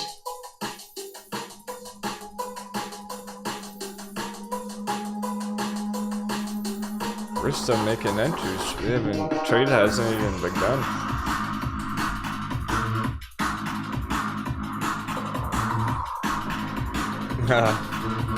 Magsy's even shorting crypto. Yeah. There's potential there. I wouldn't go bare. You don't want to short the good altcoins though. We'll talk about it after though. Probably not a good idea to short Litecoin VeChain.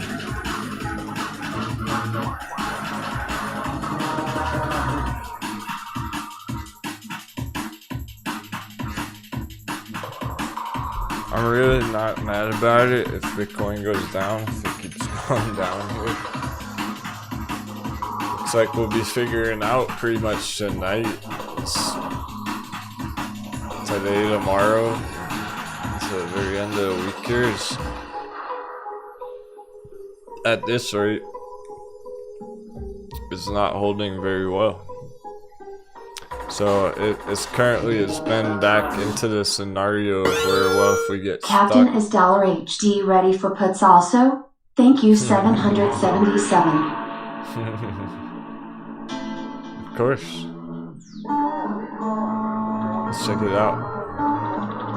Grab a crypto.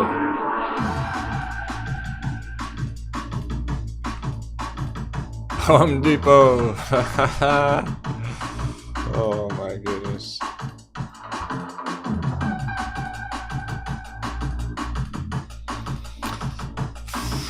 Without even going into it, it probably is just because you already know. You're on the right side of the trade. You're thinking good. I like what you're thinking, Evil Toro. You're looking at those big companies that are losing value. Well, they're at the all-time highs, so they're getting stupid. Giant bearish divergence right there.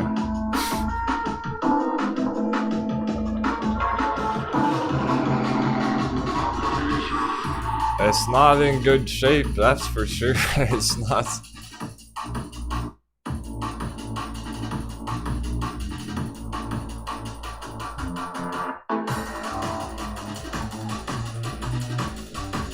Completely deceiving, because you got coconuts who think it's a good investment because it's been going up all year long,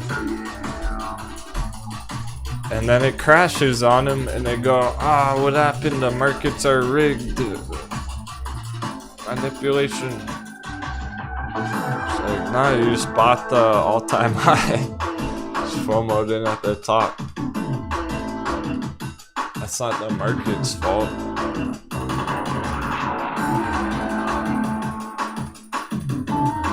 Market should do this, is what we want it to do. It's only natural.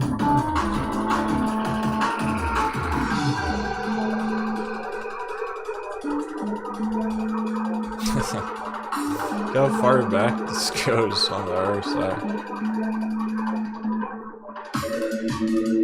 That's on the monthly. Not like in Home Depot, which means I like it for the bears, yeah. Alright, so what we'll do, we're gonna add it to our watch list. It's already looking like we got a bunch of bearish puzzle pieces. 420. It's gotta be a joke. We have to be in the Matrix. Home Depot topped out at 420. Somebody's playing games.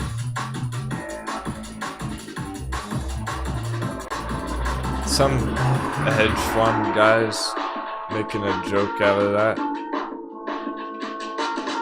Making the chart into a living meme. I think I'll slam it down right when it hits 420.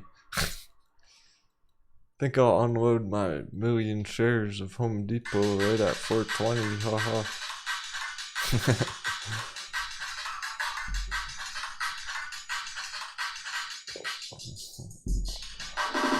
It's one of those numbers. It really is. It's not like our Magic 7s, but it's similar in a way. In a weird way.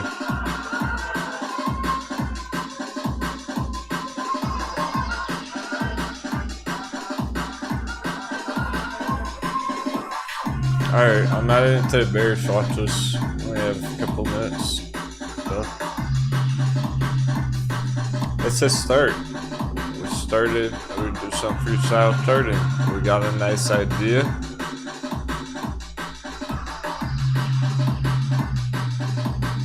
Let's keep it on the radar.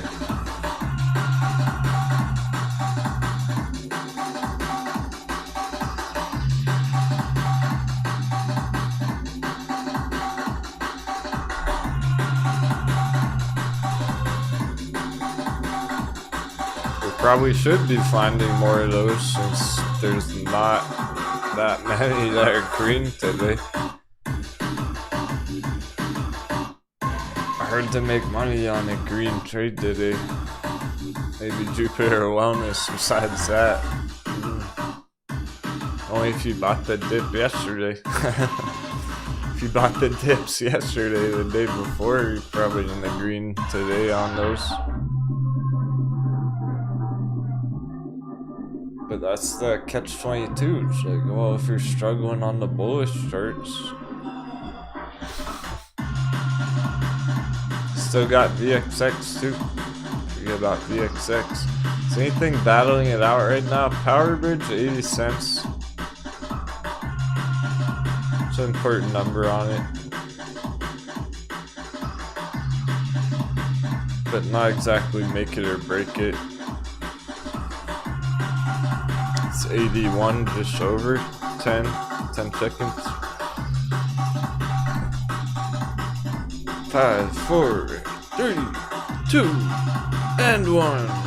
We did it. Alright. What a day. Good, bad, and ugly. Alkaline water closing green. They're revealing their true colors slowly but surely. Time, dub 7s.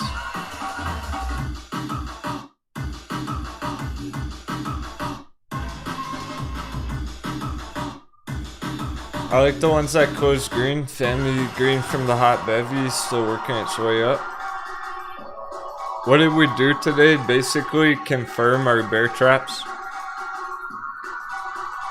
We re-established our hot beverage entries from earlier this week.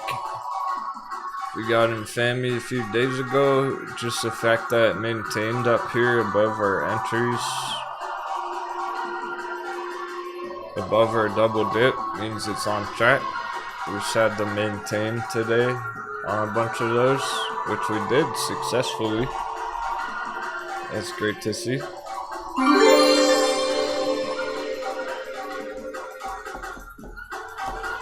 Kala is quite strong from 70 cents, finishing the day strong as well. But it's been trending up healthy because we might have spotted the very bottom at 70. That's how it's starting to look. It's looking better and better in that way. But it's a bit of a dice roll gap fill. It's one of those other gap fills.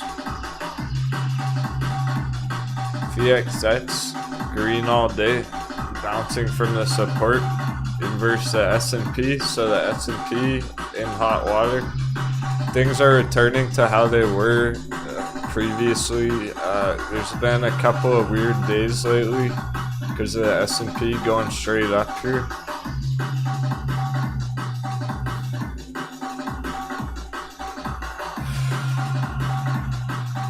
So Monday, Tuesday early, we had Monday and Tuesday, S&P was going straight up on a big bounce. So pretty much everything was bouncing Monday, Tuesday, even the rough charts, even the ugly charts were going green there. Be careful of that. So we kind of need this chop right now so that they start revealing their true colors.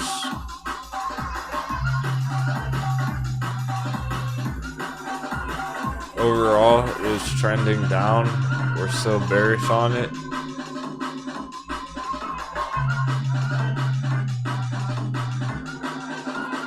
If you need any reason to believe that, we have 5 bearish crossovers on the weekly MACD on the S&P. 5 of them. 1, 2, 3, 4, and 5.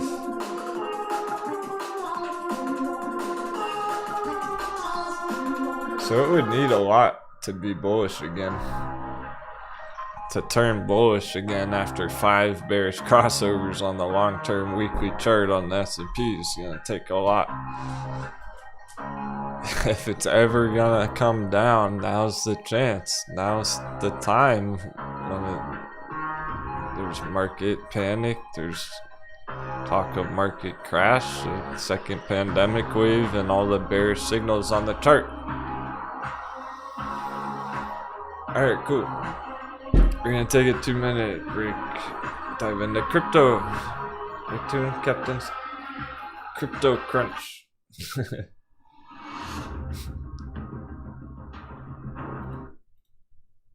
We might get any kind of surprises after hours or on crypto. We're gonna need to, just like we've been checking our stocks today, we better check our crypto and make sure that's not taking major damage or anything. Awesome, so we will check after hours every 10-15 minutes or so as well, see if there's any movement. Thanks everyone.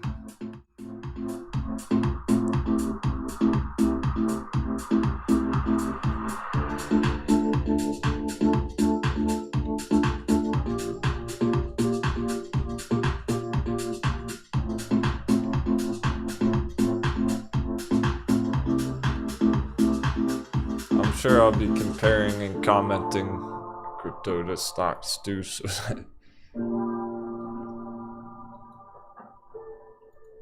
not necessarily exclusively crypto. There are going to be similarities and differences.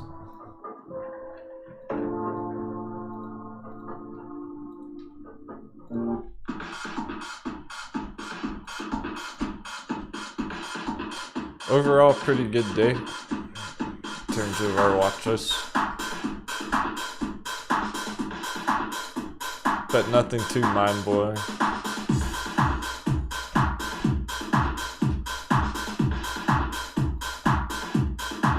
Yeah, all our altcoins are red on the day right now. Interesting. We have to dive into it. Short break.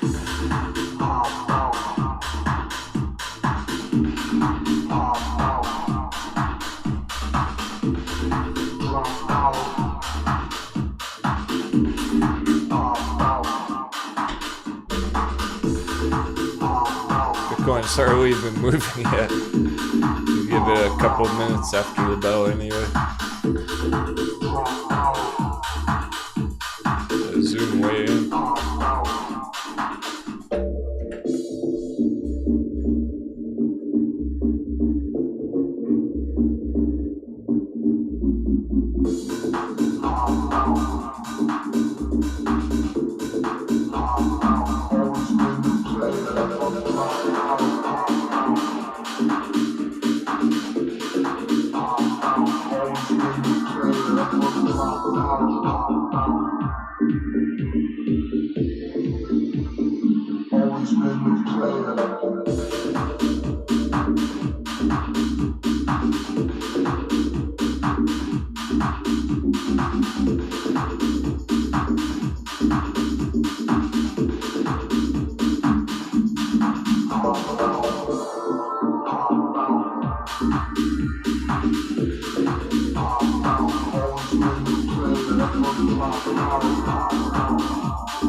Now it's moving right after the bell.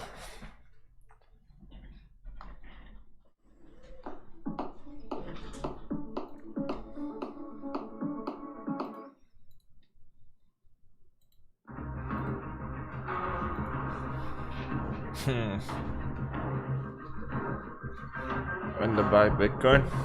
Just a question. Hesitation on accumulation. We favor altcoin projects. Dark cost average.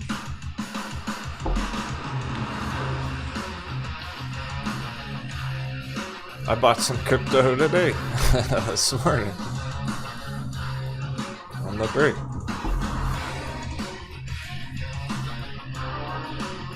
I didn't buy Bitcoin though. I gotta pay that price for a Bitcoin.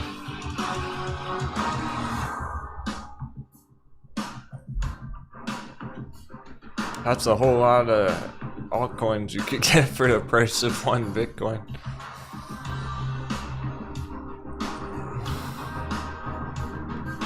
Tell me you ain't like ICP.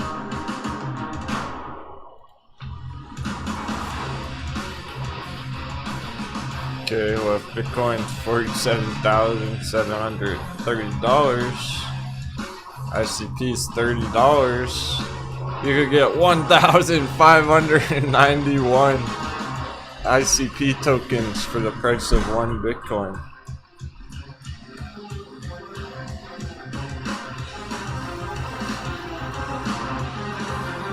Here's Dash 136.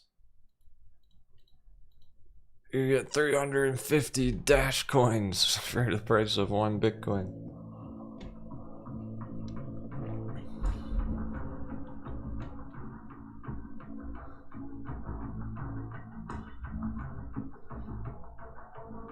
Oh, did you heard that? If you're trying to get verified on exchange, it's usually within 24 hours.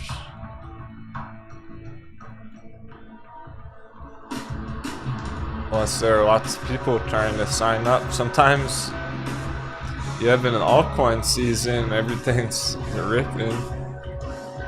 And all the new traders are trying to sign up for accounts and the servers go out.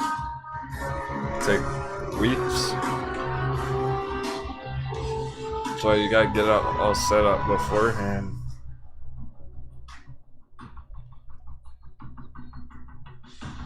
You have your exchange set up beforehand, you have your dry powder ready to go, and nothing's holding you back.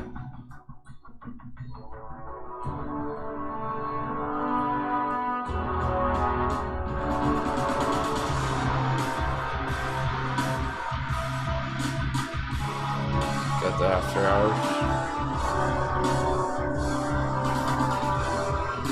Now we're getting the green. They're all red today, green after hours.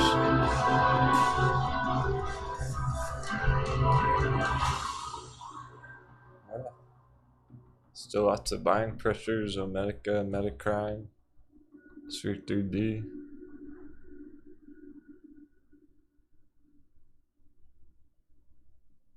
Metin.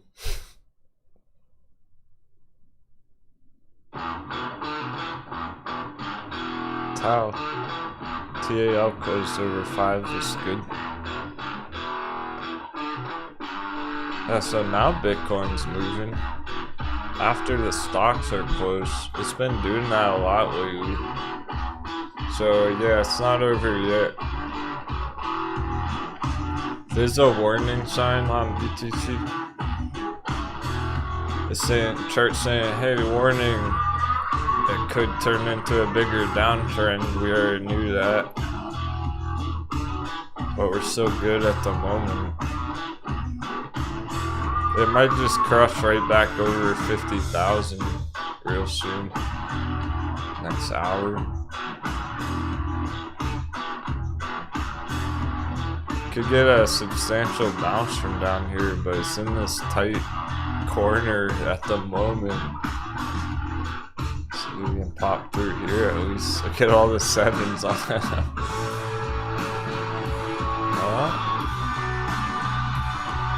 So it's stuck right here between the green and the blue right now. It's the last spot. That's the last area for it to break out or fall through. That'll lead into the next move. If we break through here, it's likely going to be going back through 50,000. But again, if it gets stuck under 50, you know, 49,000, 48,000 all night, if it's still down here tomorrow, that's a problem.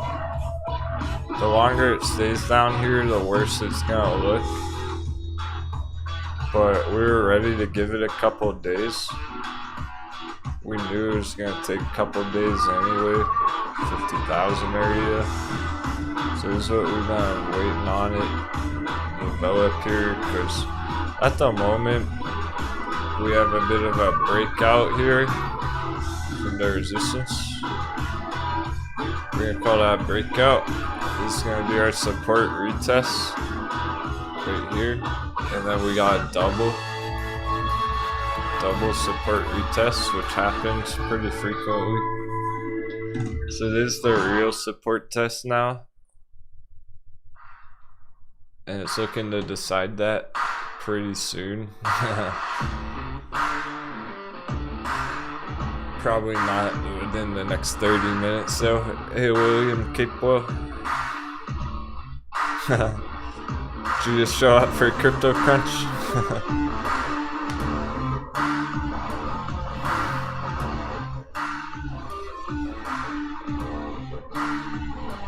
Some of the stock traders having trouble seeing any profits right now.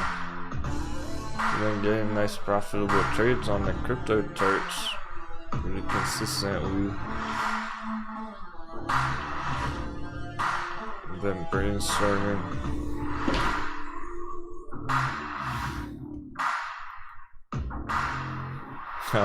Nice, just put the kids to bed. Plug it in that matrix.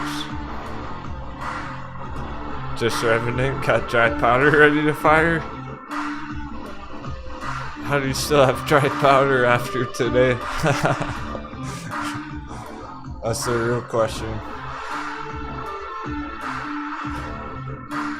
Would you just rob a bank or something? Where'd you get all that dry powder after pillaging all morning? Oh, Bitcoin's trying to go. So close. Turning bullish again for the rest of the afternoon.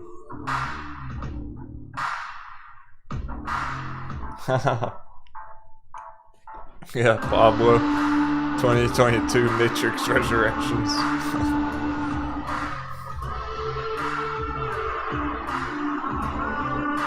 It's the epilogue.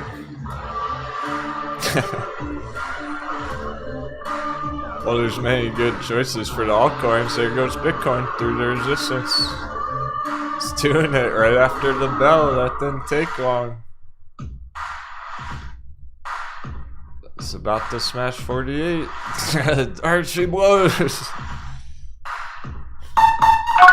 That's why we have to be bullish on it still. Get all the buying pressure. Every time it goes green, it starts crushing it. So we can't give up on it yet, but I'm just warning you that it's a red flag that if it gets stuck down here all evening, it can have another sell-off overnight or whatnot.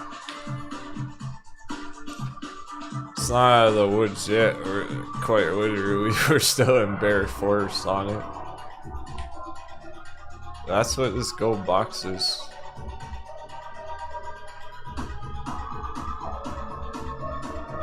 What even happened to our bear? That's just, where did our bear go?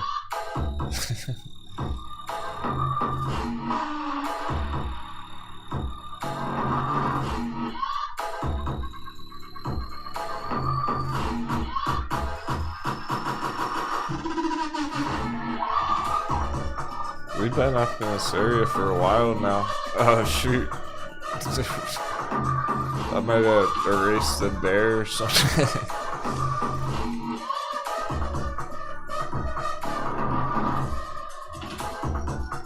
We might have deleted him. But it is bear force. And a gold box. That's where we are. After hitting the all-time high when we broke through bear force last time.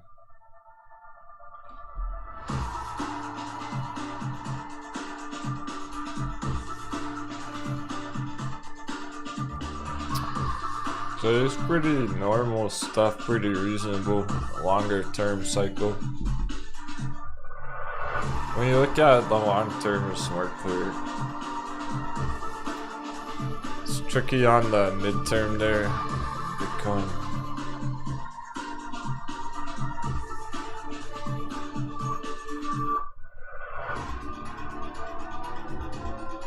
Code brings the only green one. Or day trade from 2 days ago.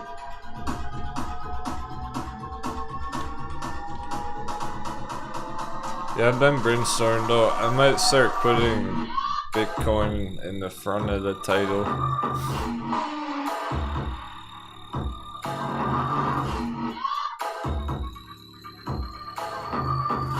So it is reasonable projection. That's totally normal if it does do that. So we're not out of the woods yet. It's still in hot water, battling it out. 50,000 area.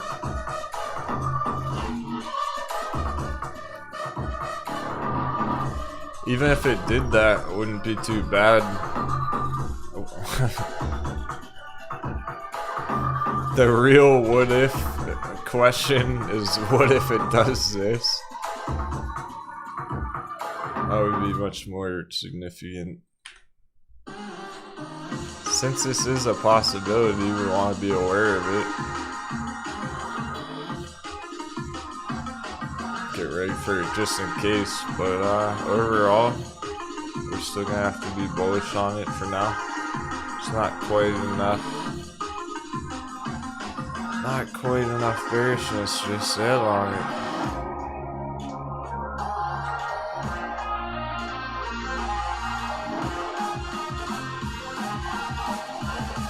Do this January. Yeah, maybe it chops around for 3 more weeks to the end of the year.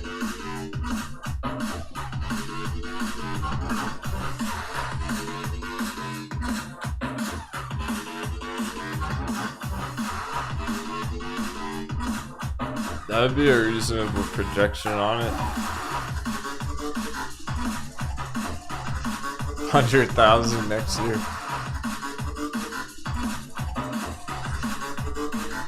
That's for the bulls. That's what we're gonna have to go with for now until it changes. This isn't a downtrend right now, it's just a correction or retracement down to a support level.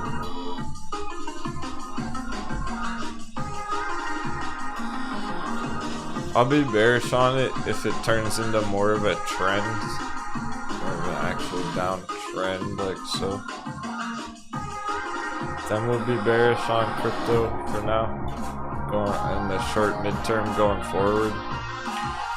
Long term bullish, but kind of like the meme stocks and everything. Popular Wall Street bet stocks could get hard downtrend for the rest of the month of December 1st. So we're gonna play it both ways because you don't really want to fuck around with that. It's not a good idea to guess, take a guess one way or another. If you're trying to guess, hey, is it gonna go down here next week or is it gonna go to 100,000 next week? You're better off giving it some more time, letting the chart decide for itself, letting the chart lead the way. And then when you see more signals on the chart, then you can make a better prediction about it. So we're kind of forced to be long-term bullish as long as we're maintaining this healthy uptrend.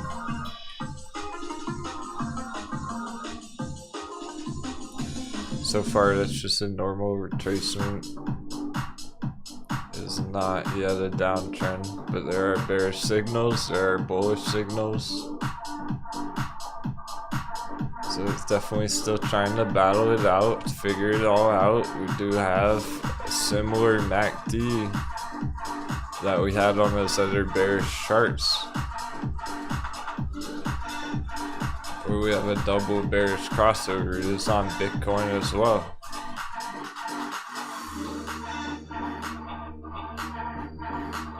So there definitely are bearish signals, but there's Bitcoin we're talking about. So until it actually fully establishes that, it's not enough just yet. It's early signs, it's early puzzle pieces there saying, hey, caution. Caution, have some healthy skepticism. The crypto market's not exactly in a bull market altogether overall.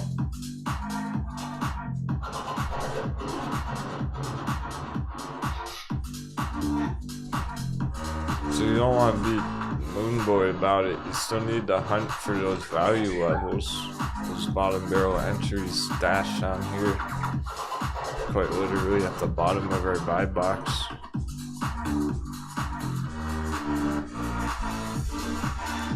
We like dash down here because all of this was a giant 3-year-long bear trap.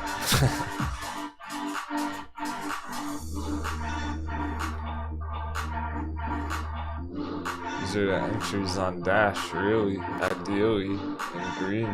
That's where it just hit a couple days ago. It's already bouncing.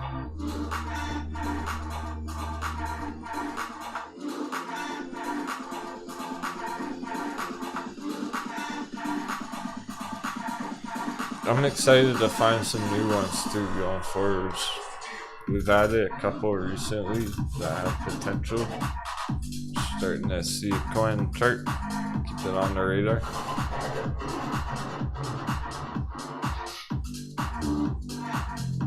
Even on this, even though it looks like it's falling through there, it's not quite enough.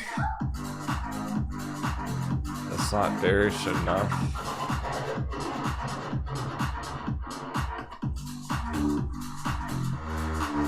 When it's still holding trend lines like that.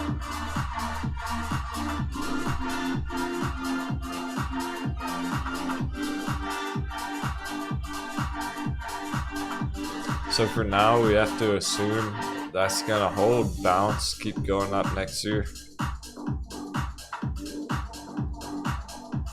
That's a safe way to play it right now. It's kind of like the dollar. Arrgh, I probably shouldn't say this. We better get some pirate flags in the chat for anyone who survived the storm today. I still have a bunch of people tuned in. It's really cool. I'm glad a lot of you still are really excited about where this is all going.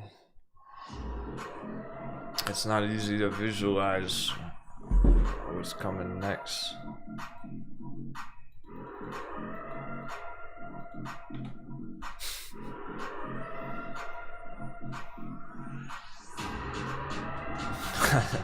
What I mean by that, I probably shouldn't say this is for your own good, maybe. But when I think you're ready, and I tell you this stuff, the real fire. So you know, on the dollar chart, on the Dixie, you only pull that up every day.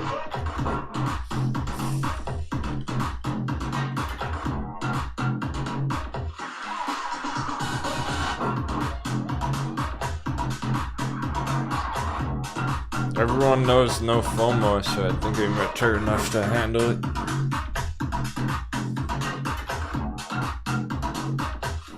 So when we pull up the dollar chart every day,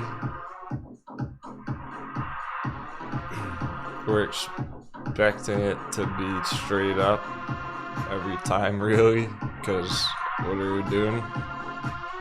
We're expecting the worst, but hoping for the best. When it comes to your bullish altcoins like this, you're expecting the best, hoping for the worst almost. It's the flip-flop, it's the inverse. We're expecting this, we're kind of hoping for this. It's the opposite. Crypto, you almost have to expect it to keep going up rather than down. At least in this stage.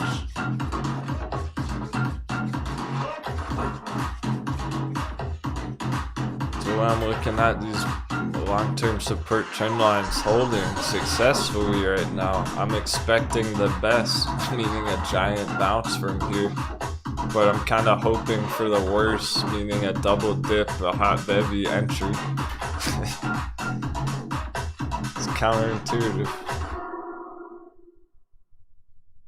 We almost want them to get obliterated for 3 weeks and get scoop them up out of the mud, out of the dirt down there.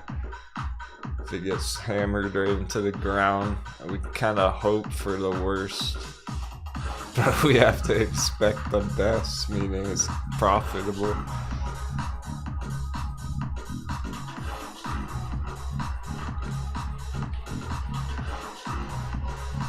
So it's often a mistake to expect altcoins to go down. I only expect the ones to keep going down that are topped out. If they're up here, yeah, they're gonna keep going down right now. They're already up here.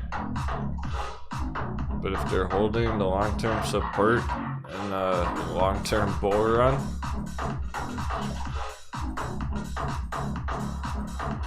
they're looking good. They're ready for accumulation. Because you can at least start making early entries, and then we'll cross our fingers for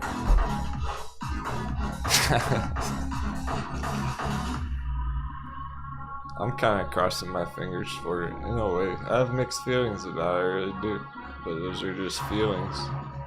Feelings get in the way of the charts. I'm kind of crossing my fingers for an epic crypto dip, epic crash right now. That'd be incredible. Just pillage all our favorite cryptos at actually good prices. If we could actually get some Ethereum for a reasonable price, then I would do it. I have no interest in buying Ethereum up here for $4,000, but if it dropped low enough by the end of the month, I would. If it had a flash crash and crashed like 85% in 1 month, I probably would. We've seen it before. You better believe that's possible. Here's what happened to Ethereum before August, when the August crypto bounce crashed 60%. Even VeChain crashed pretty hard back there. That's why we started pillaging it. Here's where VeChain was when we were talking about AMC and GameStop more frequently. We weren't charting crypto. It wasn't the right time. I was worried everyone was about to FOMO in Dogecoin. So I had to be like, hey, crypto's looking to retrace. And then it did. And what happened? So VeChain was 30 cents, and we strategically were waiting. You might not realize it, but we were waiting for that to come down. It crashed 85% in 2 weeks. Those are 2 red weekly candle bars, 85% crash on VeChain in August, or right before it. So you better believe Ethereum can crash 85% in 2 weeks. Happens all the time in crypto. Welcome to crypto. After it crashed 85%, that's when we got our hot bevy. That's when we started accumulating our favorite altcoins in August. Hot beverage. Only when the value proposition made sense. Even on VeChain, we weren't trying to FOMO in VeChain back here in April, May. But after it retraced 85% in 2 weeks, it was looking a lot more attractive.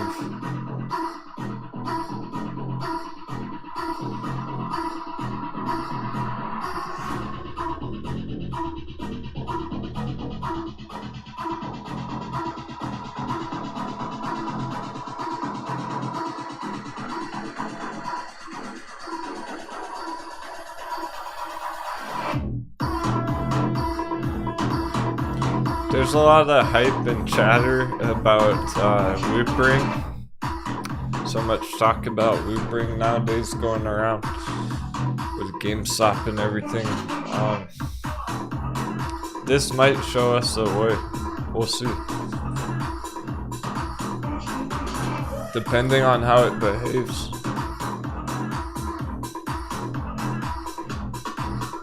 If loopring does continue bullishly here, that's going to be a good sign for the other altcoins.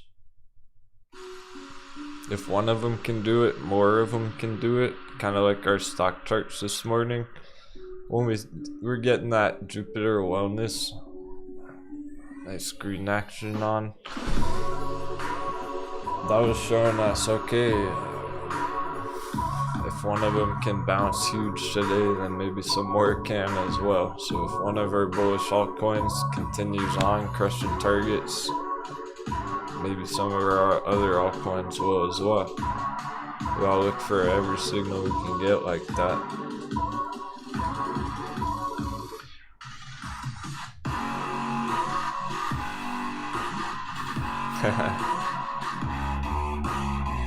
Yeah, some flash crash orders, true. If you're ready, if you get the order in ready, you might wake up overnight.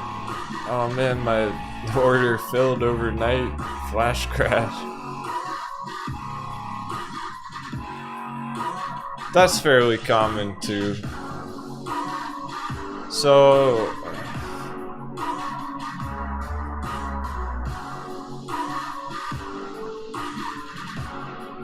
people didn't think it could happen.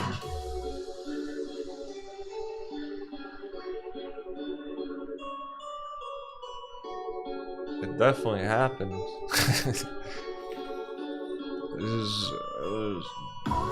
I was learning about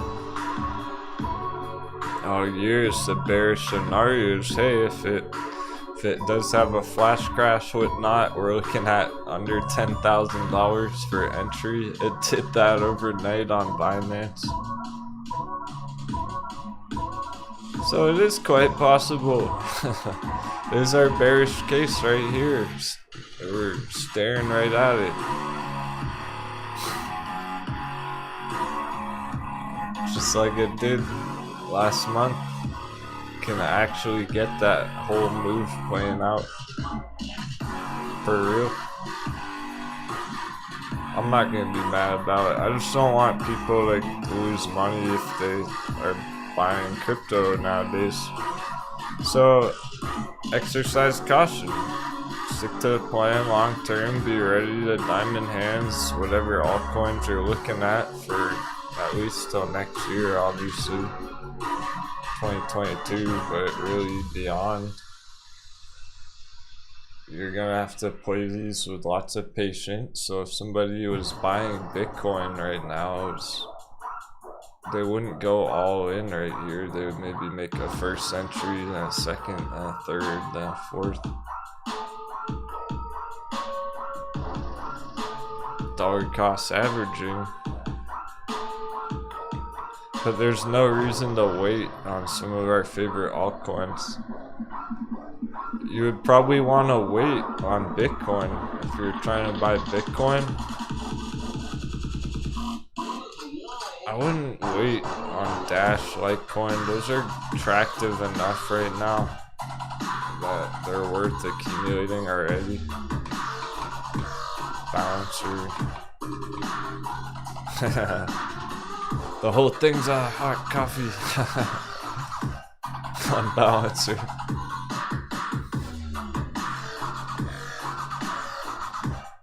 Because we're talking about things they're putting in long-term bull runs currently, but we're about a year into the process. Steam, STEEM. This is a long-term bull run currently. But we're like a year or two already into the process here. Where it exploded earlier this year, came all the way back down, now it's been trending back up. Going into next year, it's pretty long term, but not really in the grand scheme of things.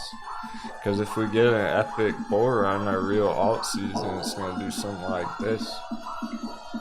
And we've seen some of our other altcoin charts do similar things, namely Shiba. Shot 10x on Shiba.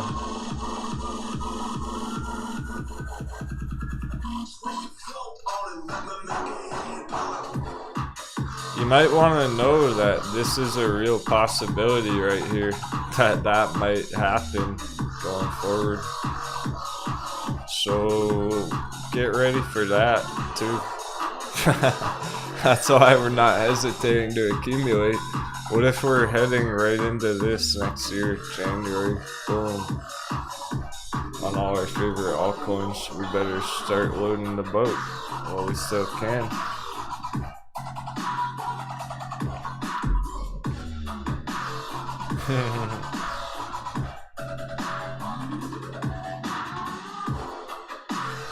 It's hard to visualize the future, but we got the maps right here. We're gonna have to stick to the plan, give it plenty of time. I hope to see you at those 10x targets next year.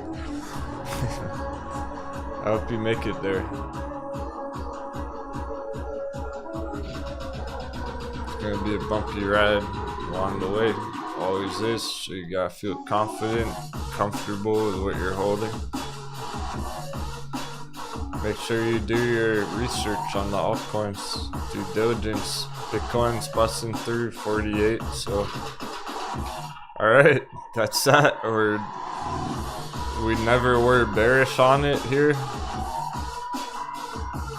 What, that's more confirmation, short-term bullish. We're maintaining to that plan as well. That's just our current projection on BTC, and we're gonna stick to that as well. Unless it gets stuck here for another day or two. But at this rate, it's likely just gonna go back to 50,000 by this evening.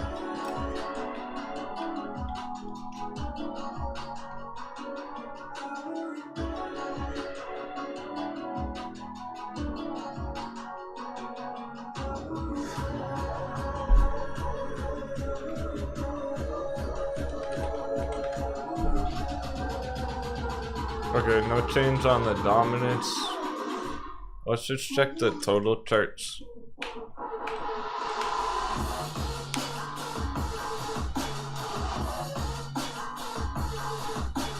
So here's the altcoins, and that looks like that's also holding our long-term support in yellow. So again, we're gonna have to be bullish on that for now. That's not a downtrend, that's just a dip.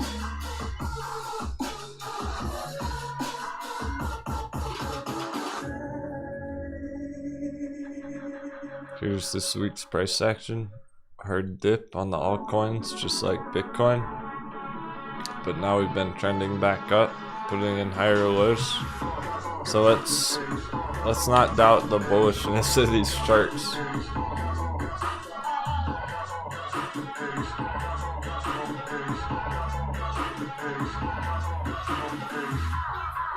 I'm gonna take one more last peek at the after hours, see if we have any developments on our stocks. I'll call it a day.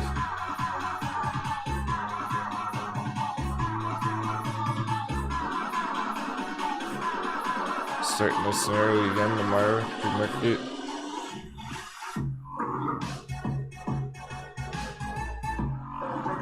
On track, so Medica, Brickell. Okay, cool. BBI. That was a nice mover this morning. Some people entered that this morning, yesterday, whatnot.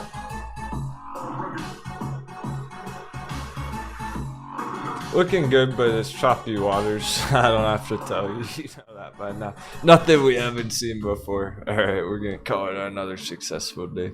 Thanks so much. All the kind words and support in the chat. That was awesome. I hope you had a good day. Happy trading and take care.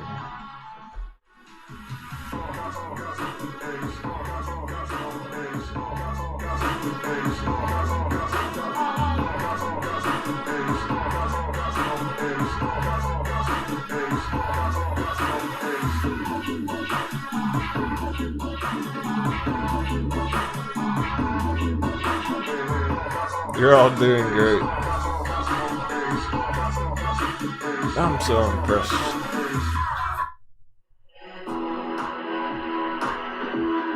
Got what it takes. We're getting through the worst of it. You know how many coconuts were crunched today? Take calm, hold strong. Have an awesome day.